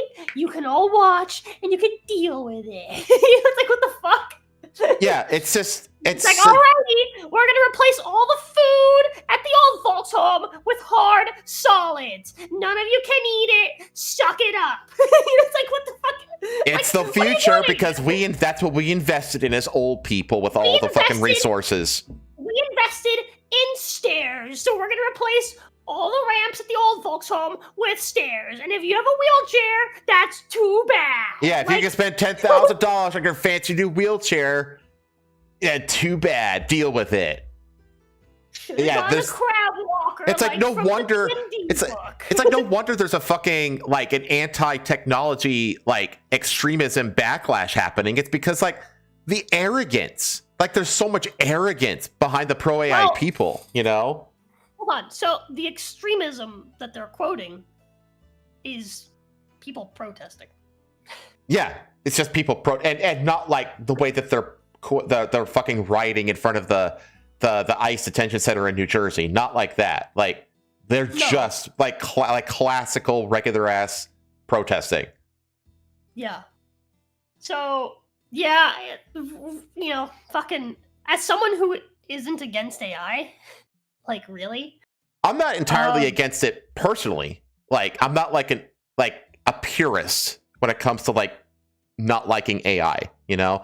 My biggest thing I don't even about dislike AI. My biggest issue with AI is basically outsourcing our brains and our ability to think and problem solve. That's fair. That's my main issue with AI. I don't know. I think it's like no different than like Google. It's just more efficient Google. You know? So it's just like, nah. Like I'm not really too bugged by it. But like, which I think is really funny because like we're both like counter to our generations in terms of like how we feel about AI. Yeah, but this is normal between Gen Z and Gen X. There's a lot of even if they have like slightly different reasons, which I feel like we do, there's a lot of overlap between the sentiments of Gen Z and Gen X. So true, but I'm saying like this is one of those cases where like you're, unlike the elderly, you're like anti-AI, and unlike the youth, I'm like kind of pro-AI. Kind of pro. I mean, there are some cases where I'm absolutely pro-AI. It honestly, one of them, and I don't care if this gets me canceled. Who cares? Nobody knows who I am anyway. It's in like the VTuber art space. Like artists and riggers are so notoriously unprofessional and awful in this industry that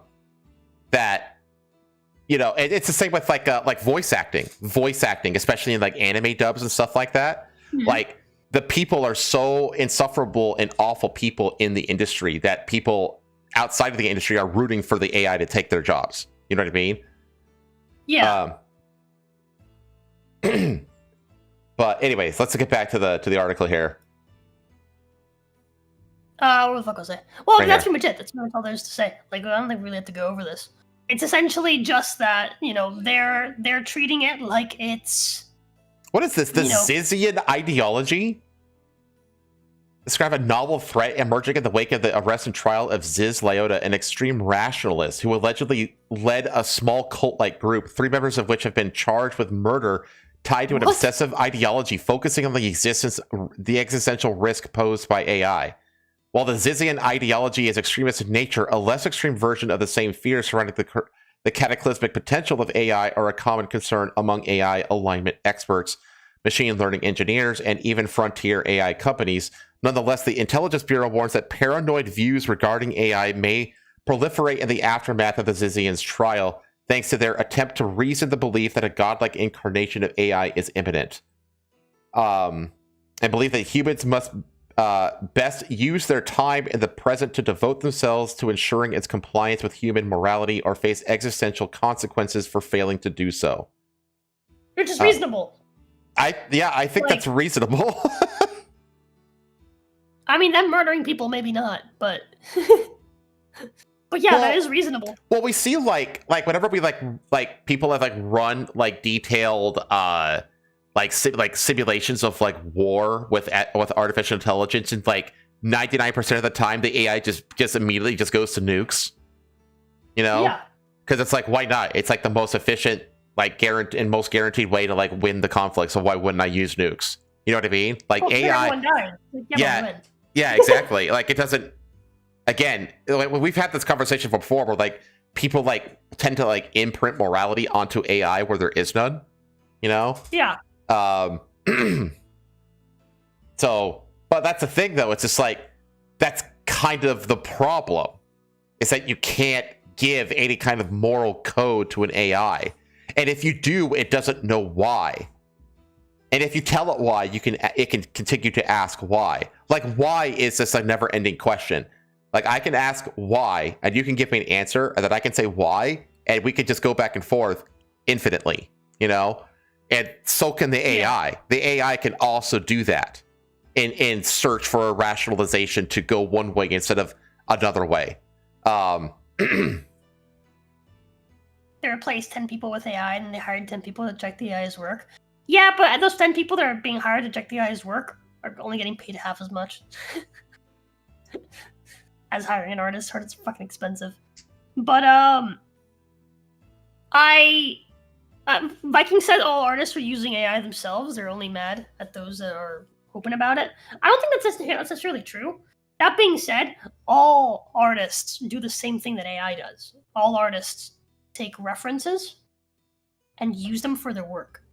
And they don't like, you know, what's what I'm looking for? Yeah, I mean, they don't like credit the people who they take references from. They often don't even know who they take references from. Yeah, a lot of it is subconscious. Like you see like a style that no. like, and you kind of I'm not even saying subconscious shit. I'm saying like go to an artist and be like, hey, I'm not really sure what I want. Can I send you a Pinterest board? And they'll be like, yeah. Because artists do this all the time. They go to Pinterest for ideas. You know what Pinterest is full of? AI? It is full of AI now, but it's always been full of completely stolen artwork that is not properly sourced to its original artist. And artists don't have a problem with it at all. Artists go to Pinterest or go to other sites, go to Google, right? And they all the time reference art without knowing who it's from, without caring who it's from, without caring to, you know, credit the original artist. They do exactly what AI does. They steal other people's work, and then they fucking, you know, they use it to inspire their own, right? They generate their own art, right? By hand, right? From references that they stole. Every single artist does this, and they don't tell you what the references are more often than not. They don't show you what the references are or where they got the ideas from or any of that. Why? Because when they do, fellow artists accuse them of cheating and they can't of tracing and they cannibalize each other. They do this all the fucking time. They're like, I can't tell you like how often there's drama on Twitter because an artist revealed what their reference was, or someone found what the reference was, and they were like, "It's too close. I think you traced it." And it starts fucking like, bitch fit. Yeah, artists are all fucking idiots, chat. All Yeah, of it's a them. really Fucking idiots. heavy, it's a very I drama love my heavy. artist friends. I love my wife. I love Asta. But like the grand majority of artists are complete and utter fucking morons with zero ability to introspect on how they fucking behave within their own like art communities and like how they treat other people's art. A lot of them are versus just how they want their art treated. Yeah. They're like fucking idiots. way too many of them are like disgustingly unprofessional and very entitled and very naive, because a lot of them tend to be young, because a lot of artists try to be artists and try to be paid artists because they're like, they graduate high school and they are terrified of like getting stuck in the 9-to-5 grind, and so they're like, I'm gonna become an artist to avoid like the fucking crappy McDonald's job or whatever the fuck, you know what I mean? And they think they can escape like a normal job by becoming an artist, you know? But I mean, you can, but you have to be professional about it. You have to be professional about it, and the thing is, it's like they don't. A lot of them don't realize that like they're actually giving themselves more stress and more financial anxiety than if they just got a fucking job. They're being self-employed. You know, yeah. Being self-employed self-employed is is fucking tough. stressful as hell. You know all about this. Yep. Which is why I keep telling you, once that restaurant opens, to get a fucking part-time job at the restaurant. Nah, I'm gonna devote all my time to hitting metal. Okay, fair enough. But you're still self-employed when you're doing that. You're still... Yeah, that's fine.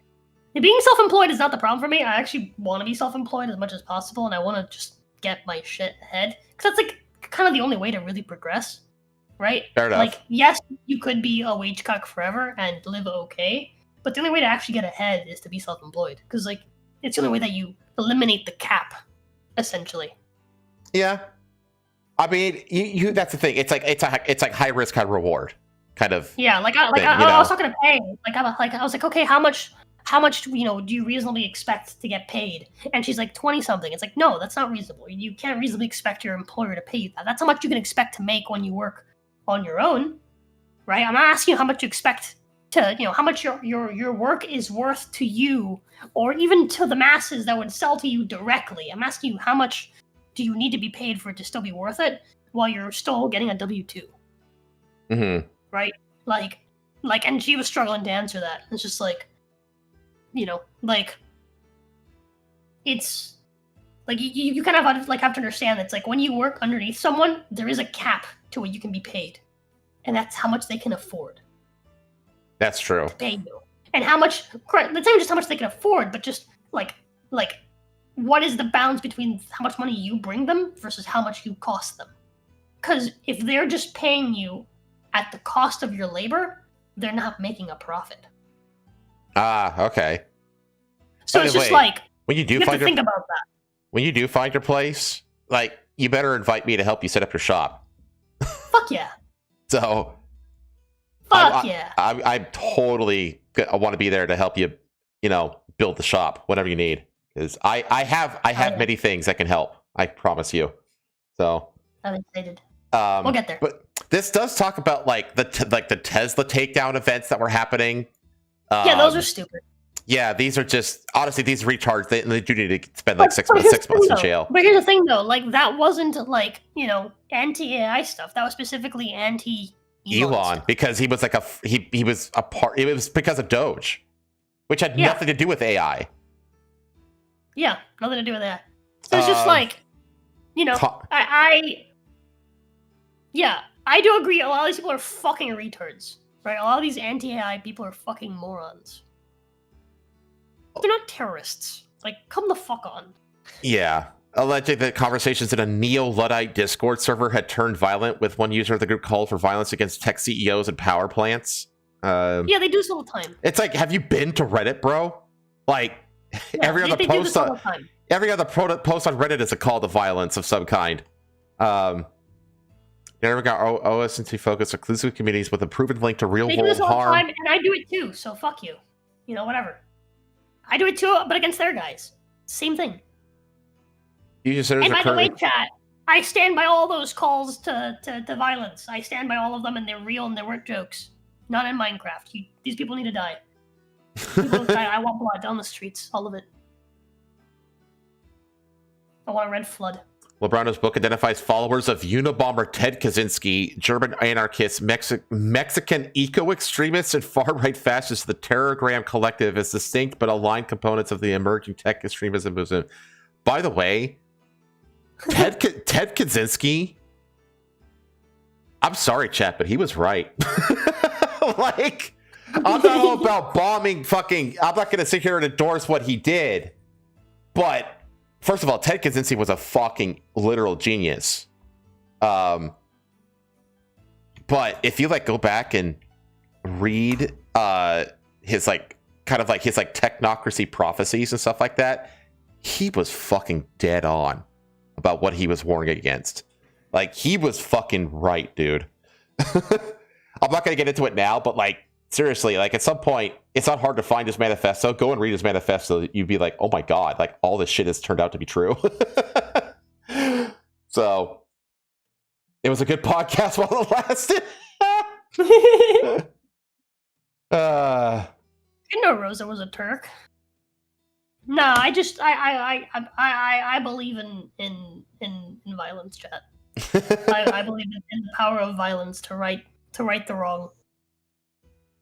Okay, here's another one of yours. Fraudsters bought game-worn Kobe Bryant sneakers and Ferraris with taxpayer funds. This one's also pays. I have not read this. What? In a secret federal law enforcement warehouse in Southern California, dozens of Ferraris, Lamborghinis, and stacks of coveted sports memorabilia like Mickey Mantle rookie cards and game-worn Kobe Bryant sneakers offer a modest testament to the mountains of taxpayer money being illegally diverted through fraud, law enforcement officials told CBS News. By some government estimates, at least 500 billion is lost to fraud schemes each year, though other sources, including those who consult with the government to track fraudulently obtained funds, said the real figure is over 1 trillion.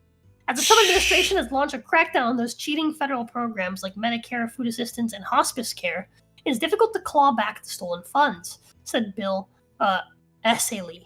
Bill Asalee, the top federal prosecutor in Los Angeles. It should offend every American taxpayer that these people are taking advantage of the system, Asalee said. Yeah, it does. Well, maybe stop importing mass amounts of people that come from cultures that encourage fucking gaming the system in fraudulent ways. Maybe. Yeah. Seizing physical assets has been the first step in those efforts, Asalee said as he climbed the driveway of an 8-bedroom, 10-bathroom compound on an isolated Orange County hilltop, the former home to convicted serial fraudster Paul Randall. He was living like a king off of us, Asalee said. Yeah. 8-bedroom. Why do you need 10 more bathrooms than bedrooms? That's fucking weird. Like, what? I'll tell you fucking why. It's for all the fucking that happens. You can fuck 9 bitches and still have a bathroom left to shit in. I guess you're right. I guess it is like being cleaned. Meant to be like a party house. Randall, who declined to be interviewed, was convicted of diverting more than $270 million in taxpayer funds in one of the largest California Medicaid fraud schemes in the state's history. He pleaded guilty in April to wire fraud and faced up to 30 years in prison when he's sentenced this summer. I swear to God, we can easily balance the U.S. government and then some by just fucking taking care of all the fraud. I swear to God. God. Asalee said Randall was out on bond, awaiting sentencing on another federal fraud charge, one of 6 prior fraud convictions when he started his latest scheme. God. Wow, you're telling me that all you have to do is, plead guilty and then they let you free? And then you're free to do it again? Wow, you don't fucking say. All I gotta do is be like, I'm sorry, Judge. No one thinks this doesn't work. No one's like, oh, he said sorry. Yeah, it says obviously there's a breakdown of the criminal justice system, and this guy was able to have 6 convictions and never did any real prison time. Yeah, you think? Incredible. The vast majority of stolen funds move out of the country before authorities have a chance to confiscate it, said Haywood Talcove, the CEO of LexisNexis Risk Solutions Government. Talcove consults with the government on tracking illicit funds. He projects that $1 trillion is lost to fraud each year and believes about 70% of that ends up in the hands of transnational criminal gangs. It goes to Russia, it goes to China, it goes to Nigeria, it goes to Romania, Talcove said. People are still falling for Nigerian print scams? God damn. Fucking Talcove's boomers, man. investigations have shown criminals are getting more sophisticated. Taxpayers are funding transnational criminals who are using this money for horrible things. Child trafficking, drugs, threats to our democracy, he said. Yeah, let's maybe stop fucking giving the government money. Like, here's how you fix this. Alright, you stop fucking taxing us for a year, clean all your shit up first, and then you can start fucking taking our money again. Once we know for a fact that our fucking money is actually going to be used on something that actually fucking matters to any of us. Like, stop fucking, like, why the fuck are we still paying taxes? Yeah, exactly. That's my whole thing. It's Actually, just like, why? Every fucking month we learn that literally all of our tax money is going towards random fucking bullshit. I've yet to hear of a single fucking thing that our taxes are funding that actually even fucking matters. yeah, Doge has nothing on all this fraud. Any amount. Yeah, nothing. It's just like, what the fuck? What the actual fuck? Why the fuck are we still paying taxes? Why? You want this to stop? You want people to stop, using our fucking tax money for fraudulent bullshit?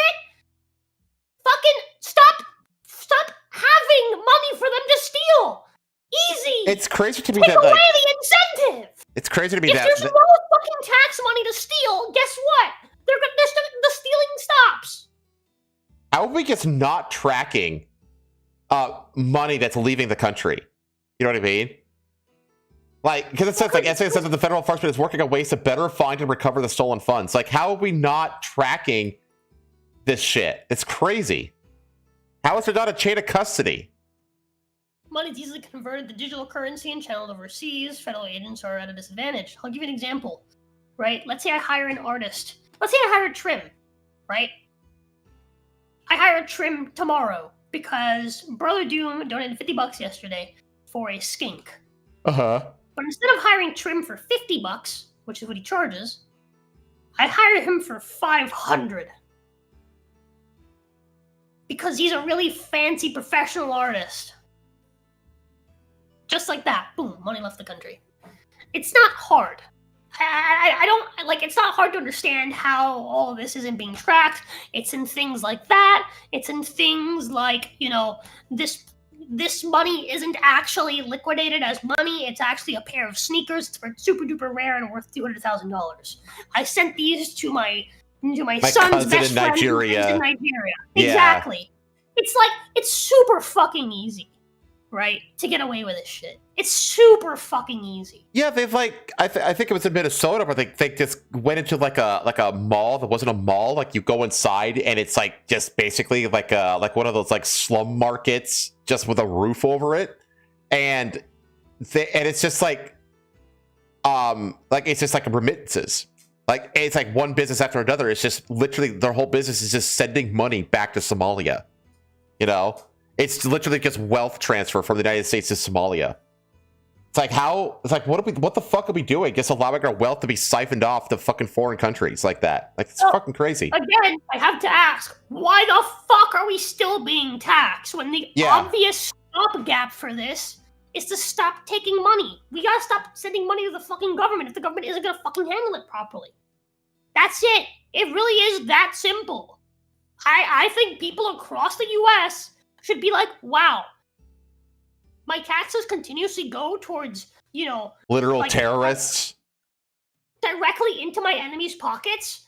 I'm gonna stop paying my government because I can't trust my government to handle my fucking money.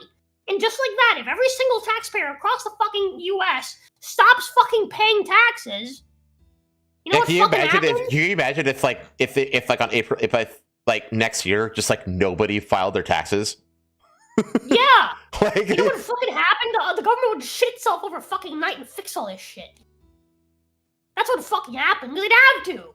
You can't arrest everyone. You can't go after everyone for tax fraud. Right? You can't be like, oh, you didn't pay your taxes. It's like, okay, they're already like years behind on their audit logs. Like, yeah, exactly. So it's just like why the fuck are we actually even giving a shit? We're clearly seeing that people that do this for a living, criminals, consistently get away with all this shit, right? So why the fuck are we still playing by the fucking rules? Yeah, why the fuck are any of us still playing by the fucking rules? The ones who play by the rules are the ones who get fucked over. Like, that's how it's designed like that. It's so fucking stupid. Who's gonna pay for the pedophiles' kids? Who will pay for the children? I don't fucking care. The government will send in dudes with guns if you don't pay them and nobody wants to throw down, lol. No, they fucking won't. No, the fuck they fucking won't. The government is not that fucking retarded. They're not gonna send dudes with guns to the house of every single fucking person that didn't pay their taxes if no one fucking paid their taxes. Yeah, they're not gonna Ruby Ridge everybody. Yeah, exactly. Like, they're gonna be like, clearly we have reached a point of discontent with the American people, and we are going to try it and solve this, so that we can re-earn the trust of the American people, and you can continue paying us to spend your money on bullshit. You know, it's like, bro, we've allowed our government to believe that this shit runs from top down and not the other way around. That's the fucking problem. Well, I am forced. We've somehow been convinced that the federal government has any sort of fucking authority over the states when they fucking don't. Like, we've somehow let ourselves believe the federal government can actually do anything about any of this shit. It's incredible. It's a fucking normalcy bias, man. It's a very strong thing. Mm-hmm. Okay. Prepare to get mad. I'm ready. China celebrity dog stolen, sold for $25, cooked and eaten. Okay, to prepare to be amused. I should have said prepare to be amused, not. But of course it happened in China, you know. You have to remember, I am Cuban. I know. I should have known about the cats and stuff. Yeah. I'm not gonna be like, oh, so sad, the poor dog. How could they do this? Oh Paywood. No, Paywood. Yeah, it's food. It's food. Strangers on electric bike steal border collie while loving owner is on overseas trip. Animal slaughtered for dish in restaurant. Yep, that's China. That's China. Yep, in case anyone wants to be like, but no, you can't see that the Chinese eat dogs. That's a racist stereotype. Wah. Go like, are you fucking kidding me? Yeah, it's extremely real. Like, that's the thing. Like, stereotypes don't just come out of nowhere, you know? I can't believe Donald Trump said the Haitians are eating cats. Yeah, they do it. They do it. The Cubans do it too. We do it. We eat cat. I understand. My fucking mother told us that she's worried about her stray cats because some people here they come here to the U.S. and they don't adapt. She's talking about understand. Cubans. Yeah. Not even Haitians. She's talking about Cubans. She's like, yes, people come here and they just don't adapt and they see an animal on the street and they just take it and they kill it, they eat it. And like, she said this in front of Pei, and Pei was like, whoa. And I was like, I told you, it's real. Trump was not exaggerating. It's not. That is real. That wasn't a lie. They're eating that the cats. That whole thing is real. Yeah, that's real. That's like, everyone laughed about it. It was like, haha, that's so funny. I can't believe he's so racist. No, that's a real thing. I think like it's incredible to me how completely ignorant like liberals are to the existence of the third world. Oh my God! Do you remember during, I think it was during his first term when he called like Haiti like a shithole country, and then Conan O'Brien went to Haiti to prove him wrong, and he never stepped a foot outside of the resort hotel. Yeah. I was like, I dare you, bro. I dare you. Take one step into the jungle, motherfucker. You know, these are shitholes, and you know it. Which you know it too, which is why you don't ever leave the fucking resort. Give me a fucking break, you performative twat. But a celebrity dog in central China was stolen and slaughtered, leaving its owner seeking justice but confronting gaps in the country's legal protection for pets. Guo, a travel influencer from Hainan province, raised Chuto, an 8-year-old border collie known for his intelligence, energy, and gentle temperament. The dog had amassed more than 1.5 million followers on mainland social media. Wait, hold on. Junebug said I watched this Chinese game dev, and he say Chinese eat cat and dogs, monkey too. I asked him to bring you two on his show, and he said he's down. What? Send me his info. I will reach out. Did he with a bunch of homeless? Okay. The dog had amassed more than 1.5 million followers on mainland social media after accompanying Guo on years of journeys across China, from snowy mountains to deserts, often guarding him outside his tent at night. In 2018, Guo bought Chuto from a street vendor for over 2,000 yuan, or $300, when the puppy was just 3 months old, Fengman News reported. Recently, while Guo was on a solo road trip in Georgia, he left Chuto at home with his parents. On May 11th, Guo's father discovered Chuto missing from the family's fields. Surveillance footage later showed two strangers taking the dog on an electric bike. Guo cut short his trip and rushed back to China to search for him. On May 26th, he located the man accused of stealing Chuto and offered 10,000 yuan, or $1,500, for the animal's return. The man claimed that he mistook Chuto for a stray, saying the dog followed him after being called. Guo rejected the explanation, saying Chuto had been wearing a collar and tracker and resting on the family's farmland. He was later told that Chuto had been sold to a dog meat restaurant for 180 yuan, or $27, and the pet had been eaten. The alleged thief and his family offered no apology. The man reportedly said, "The dog is dead, so stop making a fuss. I did not break the law." Guo later confronted the restaurant worker who slaughtered Chuto, hoping to recover his remains or fur. "The hair was thrown in the rubbish long ago," the butcher replied. Jeez. Devastated, Guo reported the case to the police and submitted evidence of Chuto's market value, hoping the case would lead to criminal charges. Good luck with that. Du Wei, a lawyer at Sichuan Weizhou law firm, told the mainland media that theft cases can be pursued criminally only if the stolen property is valued at more than 2,000 yuan. So you're just allowed to just steal shit that's less than 2,000 yuan? That's kind of fucking insane. Wow. Well, 2,000 yuan is like, what is that in like USD? Well, it says that, where's the 10,000 is 1,500, so 1,000 would be 150. It's $300. It's $300. Yeah, they live in California. That makes sense. If Chuto's value is established, they live in OG California. Well, I would think that like if this dog had 1.5 million followers, I think it'd be easy to prove that he was generating like an income of far more than 2,000 yuan on a regular basis. If Chuto's value is established, the suspect could face a theft charge carrying up to 3 years in prison. Lawyers said Guo may seek compensation for direct losses, but Chuto's commercial value as a celebrity dog and Guo's emotional loss may be harder to prove. China has no companion. I mean, that's the thing, though. It's like, is he worth like what he makes on social media, or is he worth $27 to a butcher? That's what the value actually is $27 to the butcher. China has no companion animal protection law. Pets are largely treated as property, with disputes usually handled through civil compensation.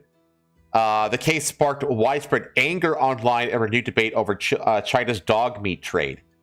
One netizen said, "I cried while watching Chuto's old videos. Such a bright, living soul ended so tragically. Those who stole, killed, and ate him must pay." This is a cultural thing, though. Like, hell, I'm pretty sure that, even... Again, you read this to me expecting me to be upset, and I laughed. Like, it is 100% a cultural thing. It's like, if you grew up in a culture where animals are seen as meat, right, as living meat to be eaten, then you're not going to be offended by this. You're not going to be upset. You're going to be like, I mean, yeah, that's what happened. What'd you expect? You took your dog to fucking China, you idiot. Yeah. Right? Like, you tried to have a pet dog in a place where dogs are not treated as pets. They're treated as, well, livestock, essentially. Right. It's like, what do you think was going to happen?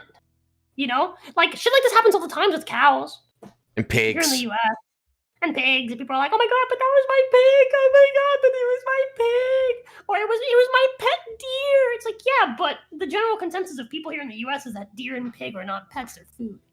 Right. So what happens? People don't give a shit. It's the same thing. You apply that same logic that totally makes sense in the U.S. You apply that same logic to China, where dogs are not seen as pets or as companions, they're seen as food, and guess what? It's the same fucking thing. Same mentality. You're not any better than these people. You're not morally superior to the Chinese because you don't eat dogs, right? You just value different animals than they do in different ways. That's it.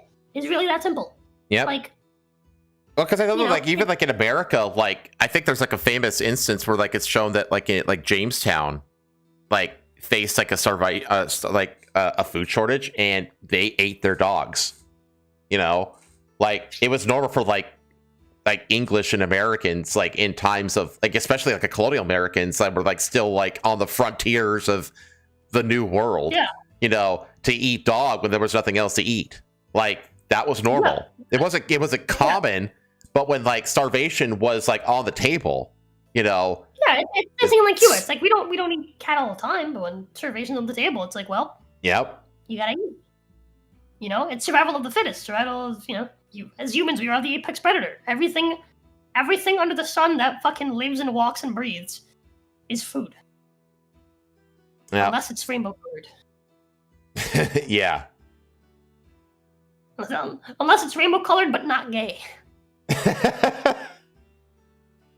I mean, the thing is though, like in the end, like it still sucks. Actually, I would be in despair if, you know, one of my new cats ended up getting eaten by a stranger who stole it. You know, like I would be in. I mean, yeah, for sure, yeah. The despair is understandable, but it's just like you're not gonna be dumb enough to take your fucking cat to Cuba, are you? No, I'm not. You know, it's like. It's like, yeah.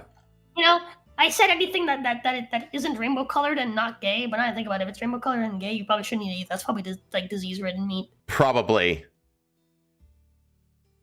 Okay, we got a couple of interesting stories here that are more scientifically oriented. World's largest scorpion revealed. Largest scorpion revealed from 415 million-year-old fossils. This one yours? I thought Pace sent this one. I think Pace sent this one, but I can read it.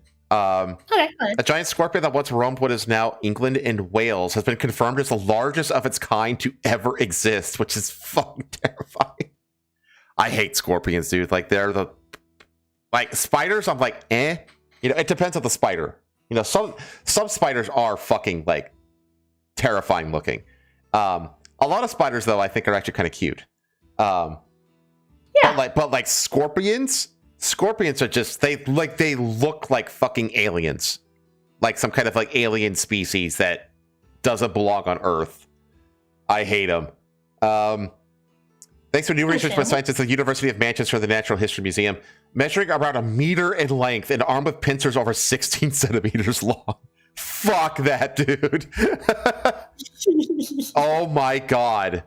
A 3.5 foot fucking scorpion. Oh no. Jesus, no. I can ride that. Yeah, stab me while I ride it. Oh yeah, right. It's got a literal backstabber. Prearcturus gigas would have been a formidable predator stalking floodplains around 450 million years ago. Remarkably, the fossils used to identify Prearcturus have been held in the museum's collection for more than 150 years. The study, published in the journal Paleontology, used modern analytical techniques and comparisons with newly described fossil species to suggest that Prearcturus is a scorpion and a distinct species. Dr. Richard Howard, curator for fossils and arthropods at the Natural History Museum in London and lead author of the study, said, when we think of giant arthropods, people often picture carboniferous rainforests with giant millipedes or dragonfly insects from later in the Earth's history. But Prearcturus lived at least 50 million years earlier, well before the evolution of trees, when life on land was only just getting started. That's really interesting, actually. So the Carboniferous is like the age of the giant insects, right? And it's a period where they attribute Well, first of all, it was about I think it was 300 million years ago, something around there. Yeah. And for the longest time, it was like thought, I think like the consensus has been that the reason that insects were like gigantic in that time period is because there was a lot more oxygen in the atmosphere. Like right now. Yeah, that's why now, spiders were so big back then. Because of oxygen. Yeah, and it has spiders' size is determined by the amount of oxygen that's available to them. If you put spiders in like an oxygen like tank, not like a little oxygen tank, but like in like an oxygenated tank, they'll actually grow larger than they are right now. Did you know that? Yeah. There have been like, I'm pretty sure that there's been like recent like disputes, like questions, like risen to that theory about the Carboniferous era. Like there's, because like right now we have about 20% of the atmosphere is oxygen. Back in the Carboniferous, it was like a third of the atmosphere, like something like 35% was oxygen, like way higher, 50% more than now. And they've attributed that because of the way like oxygen is distributed to the muscles inside of insects and such. Like, so yeah. I don't know. I can't remember the exact biology of it because they don't have like blood vessels the way we have blood vessels. It's a very different world. No, they're very different. Yeah. Yeah, the biology is very different. Their skeletons are on the outside, and they got all sorts of weird shit going on. Yeah, but I stand by the fact that fucking insects are aliens. By the way, I stand by that.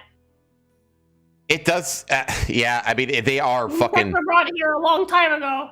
Okay, they're not aliens. They're not from here. Sorry. Oh yeah, we would absolutely die of oxygen poisoning. NDA if modern people were like transported back to the Carboniferous, we would have so much oxygen in our systems that we'd die from it. But it says that confirming that this animal is a scorpion fundamentally changes our understanding of how and when these creatures evolved to such extraordinary sizes. Yeah, that's interesting because 50 million years would put them in the Devonian, which is the age of fish. It was the age when there really wasn't too much going on land. It was all underwater. So that's really interesting. Paleontologists at the University of Manchester added Prearcturus has puzzled us paleontologists for more than a century. By bringing together material from several collections and using cutting-edge imaging techniques, we've been able to build a clearer picture of the animal than what was previously possible, which is really exciting. What makes Prearcturus so interesting is that it became enormous at a time when life on land was otherwise very small. Yeah. But it was a world that could somehow support a giant predator. To try and better understand this ancient world, we compare the size of fossil scorpions with other animals alive at the time to reach such extraordinary sizes and conclude that perhaps it lived in water where life was bigger. Okay. Prearcturus gigas lived during the Devonian. Small plants and fungi had only recently begun to spread across the landscape, and complex terrestrial ecosystems like forests had yet to evolve. Yeah. Everything was basically still underwater. You had basically like shrubs and mushrooms was basically all you had on land. Like there wasn't much going on. This means that unlike later giant arthropods, Prearcturus did not benefit from the high atmospheric oxygen levels associated with the rise of forests. Instead, its enormous size may reflect a world with relatively little competition from other large predators. I mean, This suggests that Prearcturus might have grown so big simply because there weren't many other large animals around, meaning it could dominate its environment in a way that wouldn't be possible later on. Yeah, but the things on land were very small back then. You wouldn't have to grow to 3.5 meters long to be a dominant predator. Like, you could be a foot long and be fine. Like, the fossils also hint that this giant scorpion may have led a partly aquatic lifestyle. See, that kind of makes sense. Some specimens show flap-like structures on the abdomen similar to those found in modern crustaceans, such as lobsters, suggesting that it may have been capable of moving between water and land. Explain the size. What? That would explain the size. Yeah, that would better explain it, rather than just like, pressure from other animals or lack of pressure. Quantification of the wider arachnid fossil record led by Dr. Garwood and the team shows that scorpions are unusually abundant in rocks of this age compared with other arachnids, supporting the idea that some early forms may have lived in freshwater environments where they are more likely to survive as fossils. Salt water is notoriously destructive. This places Prearcturus at a pivotal moment in Earth's history when animals were first experimenting with life outside the oceans. Yeah, because that's where you get, this is like the amphibious stage. basically. This places Prague tourists at a Dr. Greg Edgecombe, merit researcher at the Natural History Museum London and co-author of the study, said the boundary between land and sea was much less defined at this time. Prague tourists give us a fascinating glimpse into how early animals adapted to these changing environments. It may even represent a lineage that returned to the water after earlier ancestors had already begun living on land. First described in 1871, Praecurus gigas was originally thought to be a giant crustacean, similar to a woodlouse. The known fossils' fragmentary nature lacked key features such as a tail, making it difficult to classify with confidence for more than a century. The breakthrough came through comparison with better preserved fossils discovered in recent years, which revealed key anatomical features unique to scorpions. The discovery highlighted the continuing scientific importance of museum collections. Dr. Howard added, specimens collected over a century ago can still hold entirely new insights. By revisiting them with modern techniques, we can uncover discoveries that reshape our understanding of life on Earth. The discovery of such a large scorpion so early in the history of life on land challenges assumptions about why prehistoric arthropods reached gigantic sizes. Rather than being driven solely by environmental factors such as oxygen levels, the finding suggests that ecological opportunities such as a lack of competition may have also played a crucial role. That's interesting. It is true, like, there's a lot of shit just buried in the archives and the basements of fucking museums all around the world that, like, have not even really been looked at. Like, they're just, they have literally just been sitting in storage the entire time that they've been there. There's plenty of research to be done by stuff that's been in museums for like a century or more. Plenty. Okay, move on. Yeah. Okay. Divers found a 3,000-year-old statue at the bottom of a lake with fresh human footprints. Or fingerprints. I think I said footprints. Yeah, you said footprints. This one pays? Yeah, I'll let you read this one. A clay figurine has spent millennia incomplete, waiting at the bottom of the lake for its long-dead craftsman to finish the Iron Age era statue. During work in 2024 at the underwater archaeological site of Gran Caro di Bolsena in Iola, Italy, researchers pulled the rudimentary clay creation from the volcanic lake Bolsena. The unfinished clay figure of a woman dating from between the 10th and 9th century BC looks more like a first draft than a ready-made piece of art. But just because the clay worker didn't fully finish the figurine doesn't mean that there aren't plenty of clues available to show how it fits into Italian life in the Iron Age. The palm-sized statue still shows the marks of the fingerprints of its maker, according to a translated statement from the Superintendency of Archaeology, Fine Arts, and Landscape, part of Italy's Ministry of Cultural Heritage. The fabric impression under the chest suggests the figure may once have been dressed. Cultural heritage experts have compared the figurine to objects more often known from funerary contexts, but this one came from an area described as residential. It could have been tied to a household ritual, it could have been votive, or an unfinished discard. The Underwater Archaeology Service is credited with the discovery, and Italian cultural prosperity restoration specialists worked with government divers to preserve and raise the find. The volcanic-rich area, Gran Caro di Bolsena, has a bit of an unknown history. Current official of scholarly descriptions placed the site on a lakeshore landscape that was originally dry land and later submerged as Lake Bolsena's level rose. The broader complex has Middle Bronze Age origins, substantial early Iron Age remains, and multiple sectors rather than one simple village footprint. One of those sectors is tied to the so-called Palafita, or pile-dwelling area. Another is Iola, the monumental stone mound now described in official material as a cultic sector. There, researchers have identified evidence for ritual fires, food offerings, placed in large ceramic containers, and prestige metal objects deposited among the stones. While that doesn't prove the clay figurine was a ritual object, it does give the find a sharper neighborhood. The object came from a site where houses, timber structures, worship, offerings, and later activity all appear to have overlapped across a long span of time.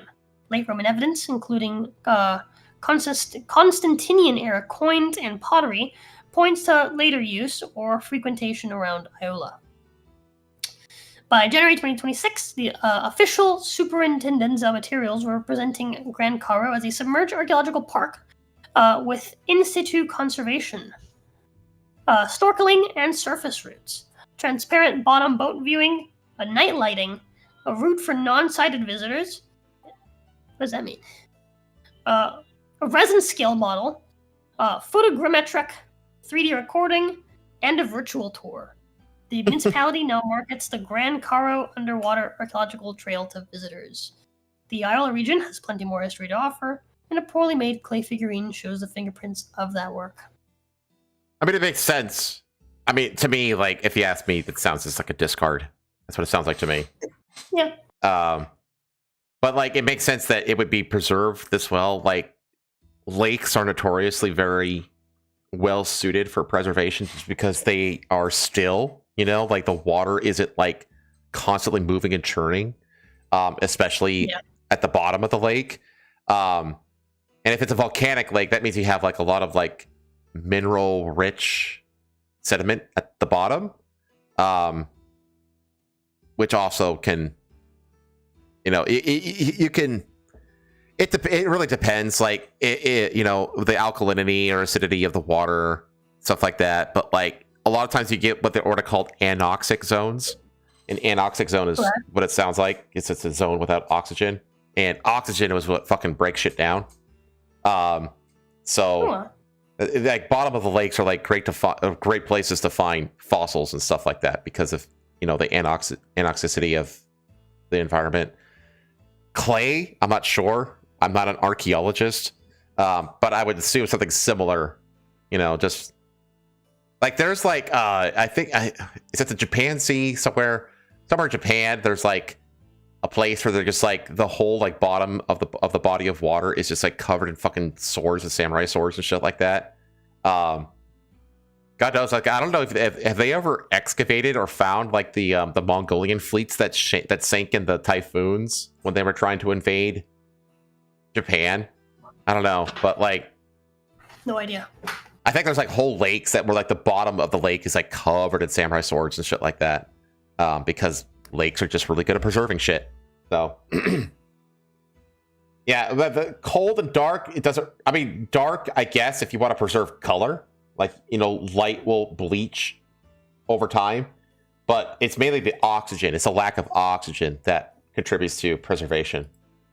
Okay, getting towards the end here. This is an interesting little economic article that I found, but it's I think I have like a Reuters article about it, but I think it's best. Oh, okay.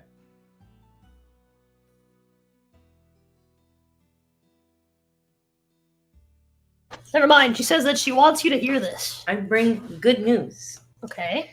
The students that witnessed the stabbing with Carmelo Anthony and Austin Metcalf are testifying against Anthony. Good. Holy fuck, it's been like a year and change since that happened? That, I just watched a news report from yesterday. Oh, yeah, dude. The students that witnessed the scene are testifying against him, which completely throws off his self-defense case. His entire self-defense case got destroyed pretty quick, and it's just getting piled on. Why didn't this just happen like a year ago? Why is this happening now? Because court takes a very long time. Yeah, it takes a long time. Pay so much money and it's not even efficient. Fucking bullshit. Yeah, I don't know. That scumbag Carmelo Anthony is gonna get fucking screwed. Not screwed. He's gonna get what he deserves. So. Well, you might get screwed. I've been keeping up with it because I have a black friend who was like, no, that white boy was bullying him and blah blah blah blah blah. At least that's what I've heard. And so, anyways, I've been keeping up with it to send her articles to prove her wrong. Fuck yeah. There you go. But sorry. You're good. I'm gonna call this one like scammers. Scammers gonna scam.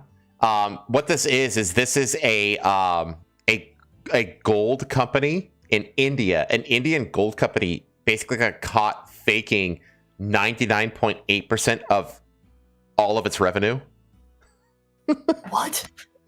Yeah. So this is like, it's like the largest gold company in India called Rajesh Exports. It's a Fortune Global 500 firm, faked $158 billion in revenue, which is 99.8% of everything it ever claimed to earn over the last 5 years. Holy shit. Rajesh Exports owns a Swiss gold refiner called Valcombe South Africa through its overseas subsidiaries.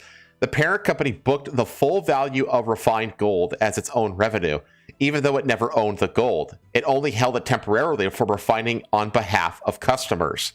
Valcombe's own audited financials show it generated less than 0.5% of what Rajesh Exports was claiming as group revenue. When SEBI asked for subsidiary financial records, this SEBI is like the regulatory body of India that like looks into this, the validity of these kinds of things. They're like the auditors, basically. When SEBI asked for subsidiary financial records, Rajesh Exports repeatedly refused, citing Swiss privacy laws. I wonder why they use a Swiss company to basically fake their profits. SEBI is legally authorized under those same laws to request the records. SEBI also found $1.3 billion in recorded transactions with a firm called Affluence Shares and Stocks. Affluence told SEBI directly that Rajesh Exports was never its client. No agreement existed and no trades were ever executed. This entire gold company is basically fraudulent. Owner Rajesh Mehta had been banned from all securities market activity, and a forensic audit has been ordered. LIC, India's largest state insurer, owns 10.8% of the company. The company has denied all charges and plans to contest the order. This is the article that I found about Reuters.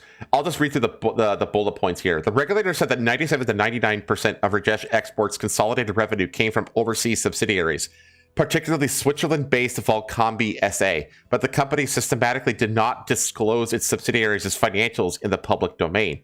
Valcombe SA was projected as the principal operating entity, but disclosed negligible standalone revenues in its audited financial statements. By doing so, Rajesh Exports misrepresented approximately 15.15 trillion rupees, which represented 99.8% of its revenue from subsidiaries between fiscal year 2021 and 2025. Per the order, Rajesh Exports recorded 114.87 billion rupees in sales and 114.88 billion rupees in purchases with an entity, Affluence Shares and Stocks Private Limited, but Affluence denied any such transactions. The regulator alleged that these were non-genuine entries linked to owner Rajesh Mehta's personal derivative trades used to inflate turnover without real economic activity. SEBI alleged that Rajesh Exports routed company funds worth 3.39 billion rupees to the owner Mehta's personal accounts, including for derivative trades, without board or audit committee approval and without proper related party disclosures. A total of 9.26 billion rupees was routed without approval or disclosures. SEBI has estimated wealth erosion of the company shareholders, including small shareholders, at 1.2726 billion rupees due to the misrepresentation and fund diversion. Yeah, so they basically I'm trying to explain. You know what I'm going to do? Hang on. I'm going to try something real quick. Maybe I can just grab a link.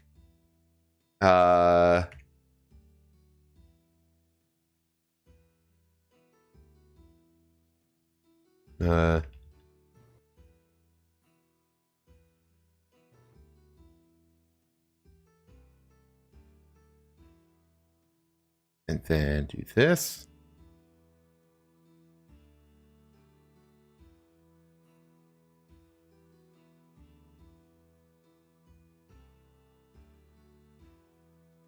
Okay.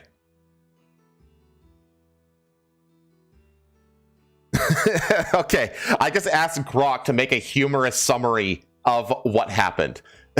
And this is what it spit out at me.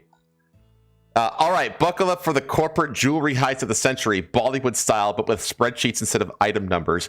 Imagine a fancy Indian jewelry company called Rajesh Exports. They make shiny gold stuff and are listed on the stock market. One day, India's market watchdog SEBI takes a close look at their books and goes, wait a minute, this doesn't add up at all. The company supposedly made a whopping $158 billion in revenue over a few years. Sounds impressive, except 99% of it came from mysterious overseas subsidiaries, especially one in Switzerland called Valcombi SA.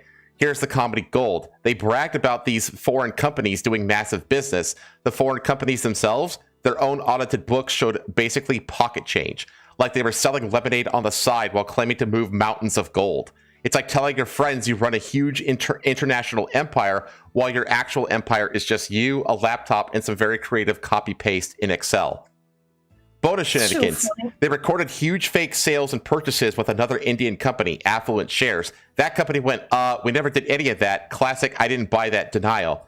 The owner, Rajesh Mehta, apparently siphoned off company money into his personal trading accounts for stock market bets without telling the board or anyone. That's like raiding the company fridge for midnight snacks, but the snacks are billions of rupees. Total estimated damage to shareholders, including regular folks who invested, over $1.3 billion wiped out.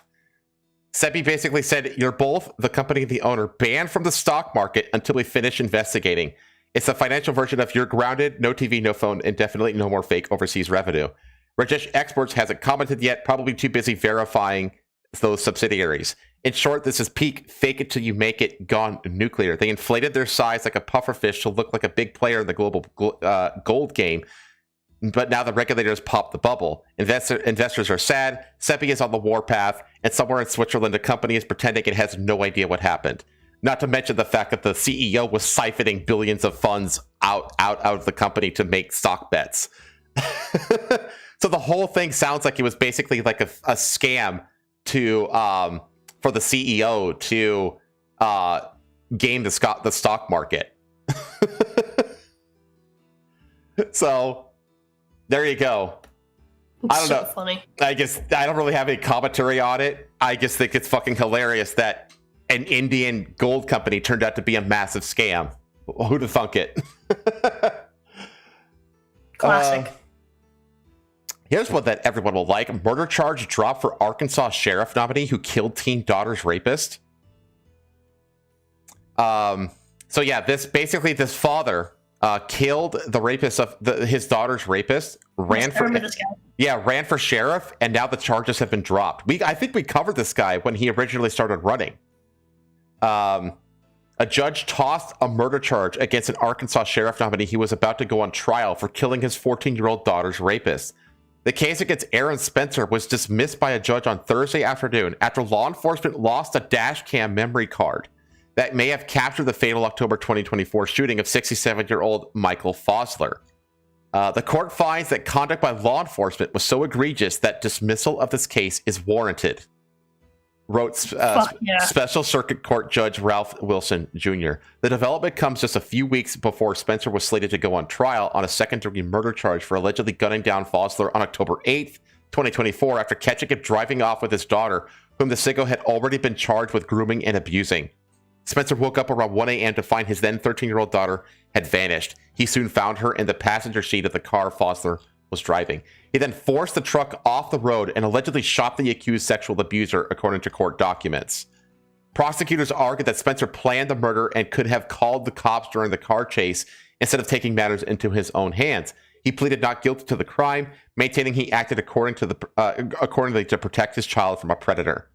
Spencer's attorneys have not denied that he shot and killed Fosler, and the protective dad said that that the incident spurred him to run for sheriff in Lonoka County, Arkansas. I'm the father who acted to protect his daughter when the system failed, Spencer said in the video statement to launch his campaign, which we covered. He won the Republican primary for Lonoka County Sheriff in March and is expected to win the general election in the overwhelmingly conservative area east of Little Rock. No member of this family should ever again be forced to walk into a courtroom and relive this horror, Spencer's attorney Aaron Casanelli said in a statement to the Associated Press. This father should have never been charged for protecting his child. Yeah, this is very much like, vigilante justice done correctly. But I almost wondered though, like Arthur is getting to it. Oh no, the arrest footage is missing. We can't arrest this man for murdering a pedo. I think that's kind of where I was getting at too, where it's like I have a sneaking suspicion that the judge was looking for any reason to let this guy off. You know what I mean? It's like find me some kind of technicality, some evidence tampering, anything. Just give me any excuse to drop this fucking case and I'll drop it, you know? And he did. He got it. He got what he needed. And now this guy is going to go on to be the fucking sheriff, which is like, fuck yeah. Hell yeah. I have a handful of stories left. Japanese temple burns to the ground, but the fire burning inside for 1,200 years is unharmed. Which kind of makes sense if you think about it.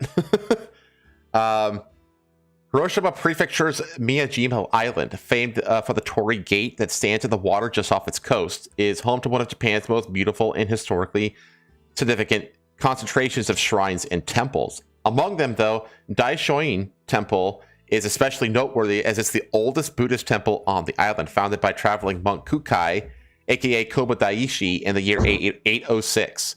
Located on Mount Misen, along a popular hiking trail that leads up to the mountain's peak, Daishoin receives many visitors. On the morning of May 20th, though, a call came into Japan's 119 emergency response number reporting that the temple's Reikado Hall was on fire. Firefighters rushed to the scene. A little hungry. What? Arthur and Chess and the fires got a little hungry. Firefighters rushed to the scene, and after roughly 2 hours, the blaze, which had also spread to part of the neighboring forest, was largely suppressed. But sadly, the hall burned to the ground. To unravel this confusing situation, it's helpful to know that Reikado translates to as Hall of the Sacred Flame, and also that the building's official name is Kaizu no Reikado, or Hall of the Ever-Burning Sacred Flame. Housed within the hall was a flame that's said to have been burning for more than 1,200 years. Fortunately, no one was injured in the fire, though the hiking trail as well as the ropeway to the top of the mountain was shut down as a precaution. Investigators are still trying to determine the cause of the fire. It also says that after the hall caught fire, a quick-thinking monk transferred the sacred flame to another section of the temple where no unwanted fires were occurring, preserving its streak as it progresses towards the 1,300-year mark. Fucking nice. Based monk, hell yeah. This isn't the first time for the Seikado to burn down, but its sacred flame to be saved, as the same scenario also unfolded in 2005, with the rebuilt hall then opening in 2006. So this has happened before, where the same hall burned down 20 years ago, but the flame didn't go out. Daishoin's abbot Masahiro Yoshida, though, says that the newest rebuilding will likely take more than 1 year to complete. That's okay. That's okay. As long as you rebuild it and keep that flame going, it's all good. There has been, I don't know if I need to get into this, but there has been like a swath of shrine and temple burnings over the year, which I don't know. You could coincide that with the rapid influx of Muslims into the country and read into that all you want. I will leave it there because I honestly don't think I have to say anything else. Like we know that there's a connection. In other news out of Japan, they just broke the internet speed record. It's so fast that you could download all of Netflix in under a minute. New world record is approximately 3.5 million times faster than the average internet speed in the US. So that's the dream scientists in Japan's National Institute of Information and Communications Technology have made in reality, achieving a world record in data transmission speed of 1.02 petabytes per second over 1,123 miles, roughly the distance between Miami and Cleveland. What the fuck? To put that in perspective, we usually measure internet speed in megabits per second, correct? A petabit is equal to 1 billion megabytes. Yeah, holy shit. Which means the speed achieved by the NICT researchers were measured out to 1,020,000,000 megabytes, more than 3.5 million times faster than the average internet speed in the US right now. It might seem like a novelty to record akin to hooking up 444 gaming consoles to one TV, but the breakthrough speeds have legitimate real-world implications. The result represents a major step forward in developing scalable, high-capacity networks and addressing the world's growing demand for data. That's because the researchers use fiber optic cables compatible with existing infrastructure. For the test, they used a 19-core optical fiber with a standard cladding diameter of 0.125 millimeters, the same thickness currently used in networks worldwide. This 19-core optical fiber can use 19 different light paths to transmit data in the same space usually taken up by one. That's how you can get such a massive increase in capacity without entirely overhauling the 870,000 miles of undersea cables that run the internet. We may need that increase in speed sooner than we think, too. A well-known rule in the networking world called Nielsen's Law states that a high-end internet user's connection speed grows by roughly 50% each year, doubling every 21 months. An observation that has held true since 1983. I'd say a high-end internet user has 1 gig speeds right now. In a decade, it's not hard to imagine that being 10 gigs. To keep up with growing demand like that, we'll need a lot more records to be broken. So, it's not only cool that they achieved it using existing infrastructure, which is really fucking cool. But yeah, that's the thing. Like, fiber optic is actually rapidly phasing out the current coax copper wire grid for internet. Like that's going away pretty quick, actually. So yeah, very, very cool. I got no other commentary other than this is cool. they got fiber in I mean, you saw where Pei's mom lives, right? Yes. Yeah, she recently got access to fiber. See, that's fucking wild. Like, cause yeah. I know where Pei's mom lives. It is remote, chat. It is remote. Yeah. Oh god, we could download all the hentai now. All of it. I was actually surprised that I had access to the fiber optic in my neighborhood. I didn't think that I had access, but nope. They were like, no, you have it. You know, it's there. It's right at your driveway. I was like, holy shit. Okay. Let's switch that over right now then, please. So yeah, fiber optic is the future for sure. And again, it also indicates like the scalability of it is really important, you know. But anyways, last story. Then we'll get into clips of the week. This is just for me. Steampunk Festival creates an unlikely capital for Victorian style and sci-fi oddity in New Zealand. Why?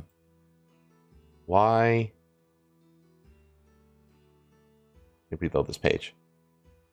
There it is. Steampunk is a retro-futuristic science fiction genre, which is based on the Victorian era, as if steam technology had continued to the modern age. And what would your cell phone look like? How would it be powered? What would your computer look like? What would everything? It would be brass, copper, dark wood, rich leather, and of course dressing well and dressing like gentlemen and ladies too, of course. It's Victorian aesthetic, and how you play with that Victorian aesthetic is completely up to you. So you, and the other thing is you can be whoever, whatever, and however you wish to be. The first time you dress up and go out in public is really scary. And then people get such a buzz out of it, they love it, and they come up and they go, you look amazing, it's so cool that you take on a different personality. I guess I'm the only person who likes steampunk that's under the age of 60, chat. Like everybody at this festival is a fucking geezer. Like what? I'm a young buck in this crowd apparently, which is depressing, I have to say. I guess the thing that I love is dying out, quite literally. So, whatever, dude. Also, it's funny, like everybody associate they all have like a top hat with goggles. It's like what? It's like yeah. One of the things that annoys me about steampunk enthusiasts, shall we say, is that they don't think about functionality in the outfits that they make up. They go purely off of aesthetic. That annoys me. Like there should be functionality to it. You should actually think about it. Like the outfits that I have, like off of my VTuber avatars are the way they are for a reason. Like, yes, they are steampunky. Oh. Fuck. Give me a sec. I'm sorry. Okay. It's definitely I'm an old soul. I kind of am. So is fucking Rosa. You and me both. Yeah, right. Okay. So there's a fellow under 60-year-old that likes steampunk. Solar punk is a new thing. Yeah, I could see that. There's solar punk. I guess just general like green punk. I guess you can call it. I don't know what it is, but like, it's like green futurism. You know what I mean? That's like very much like a popular thing right now.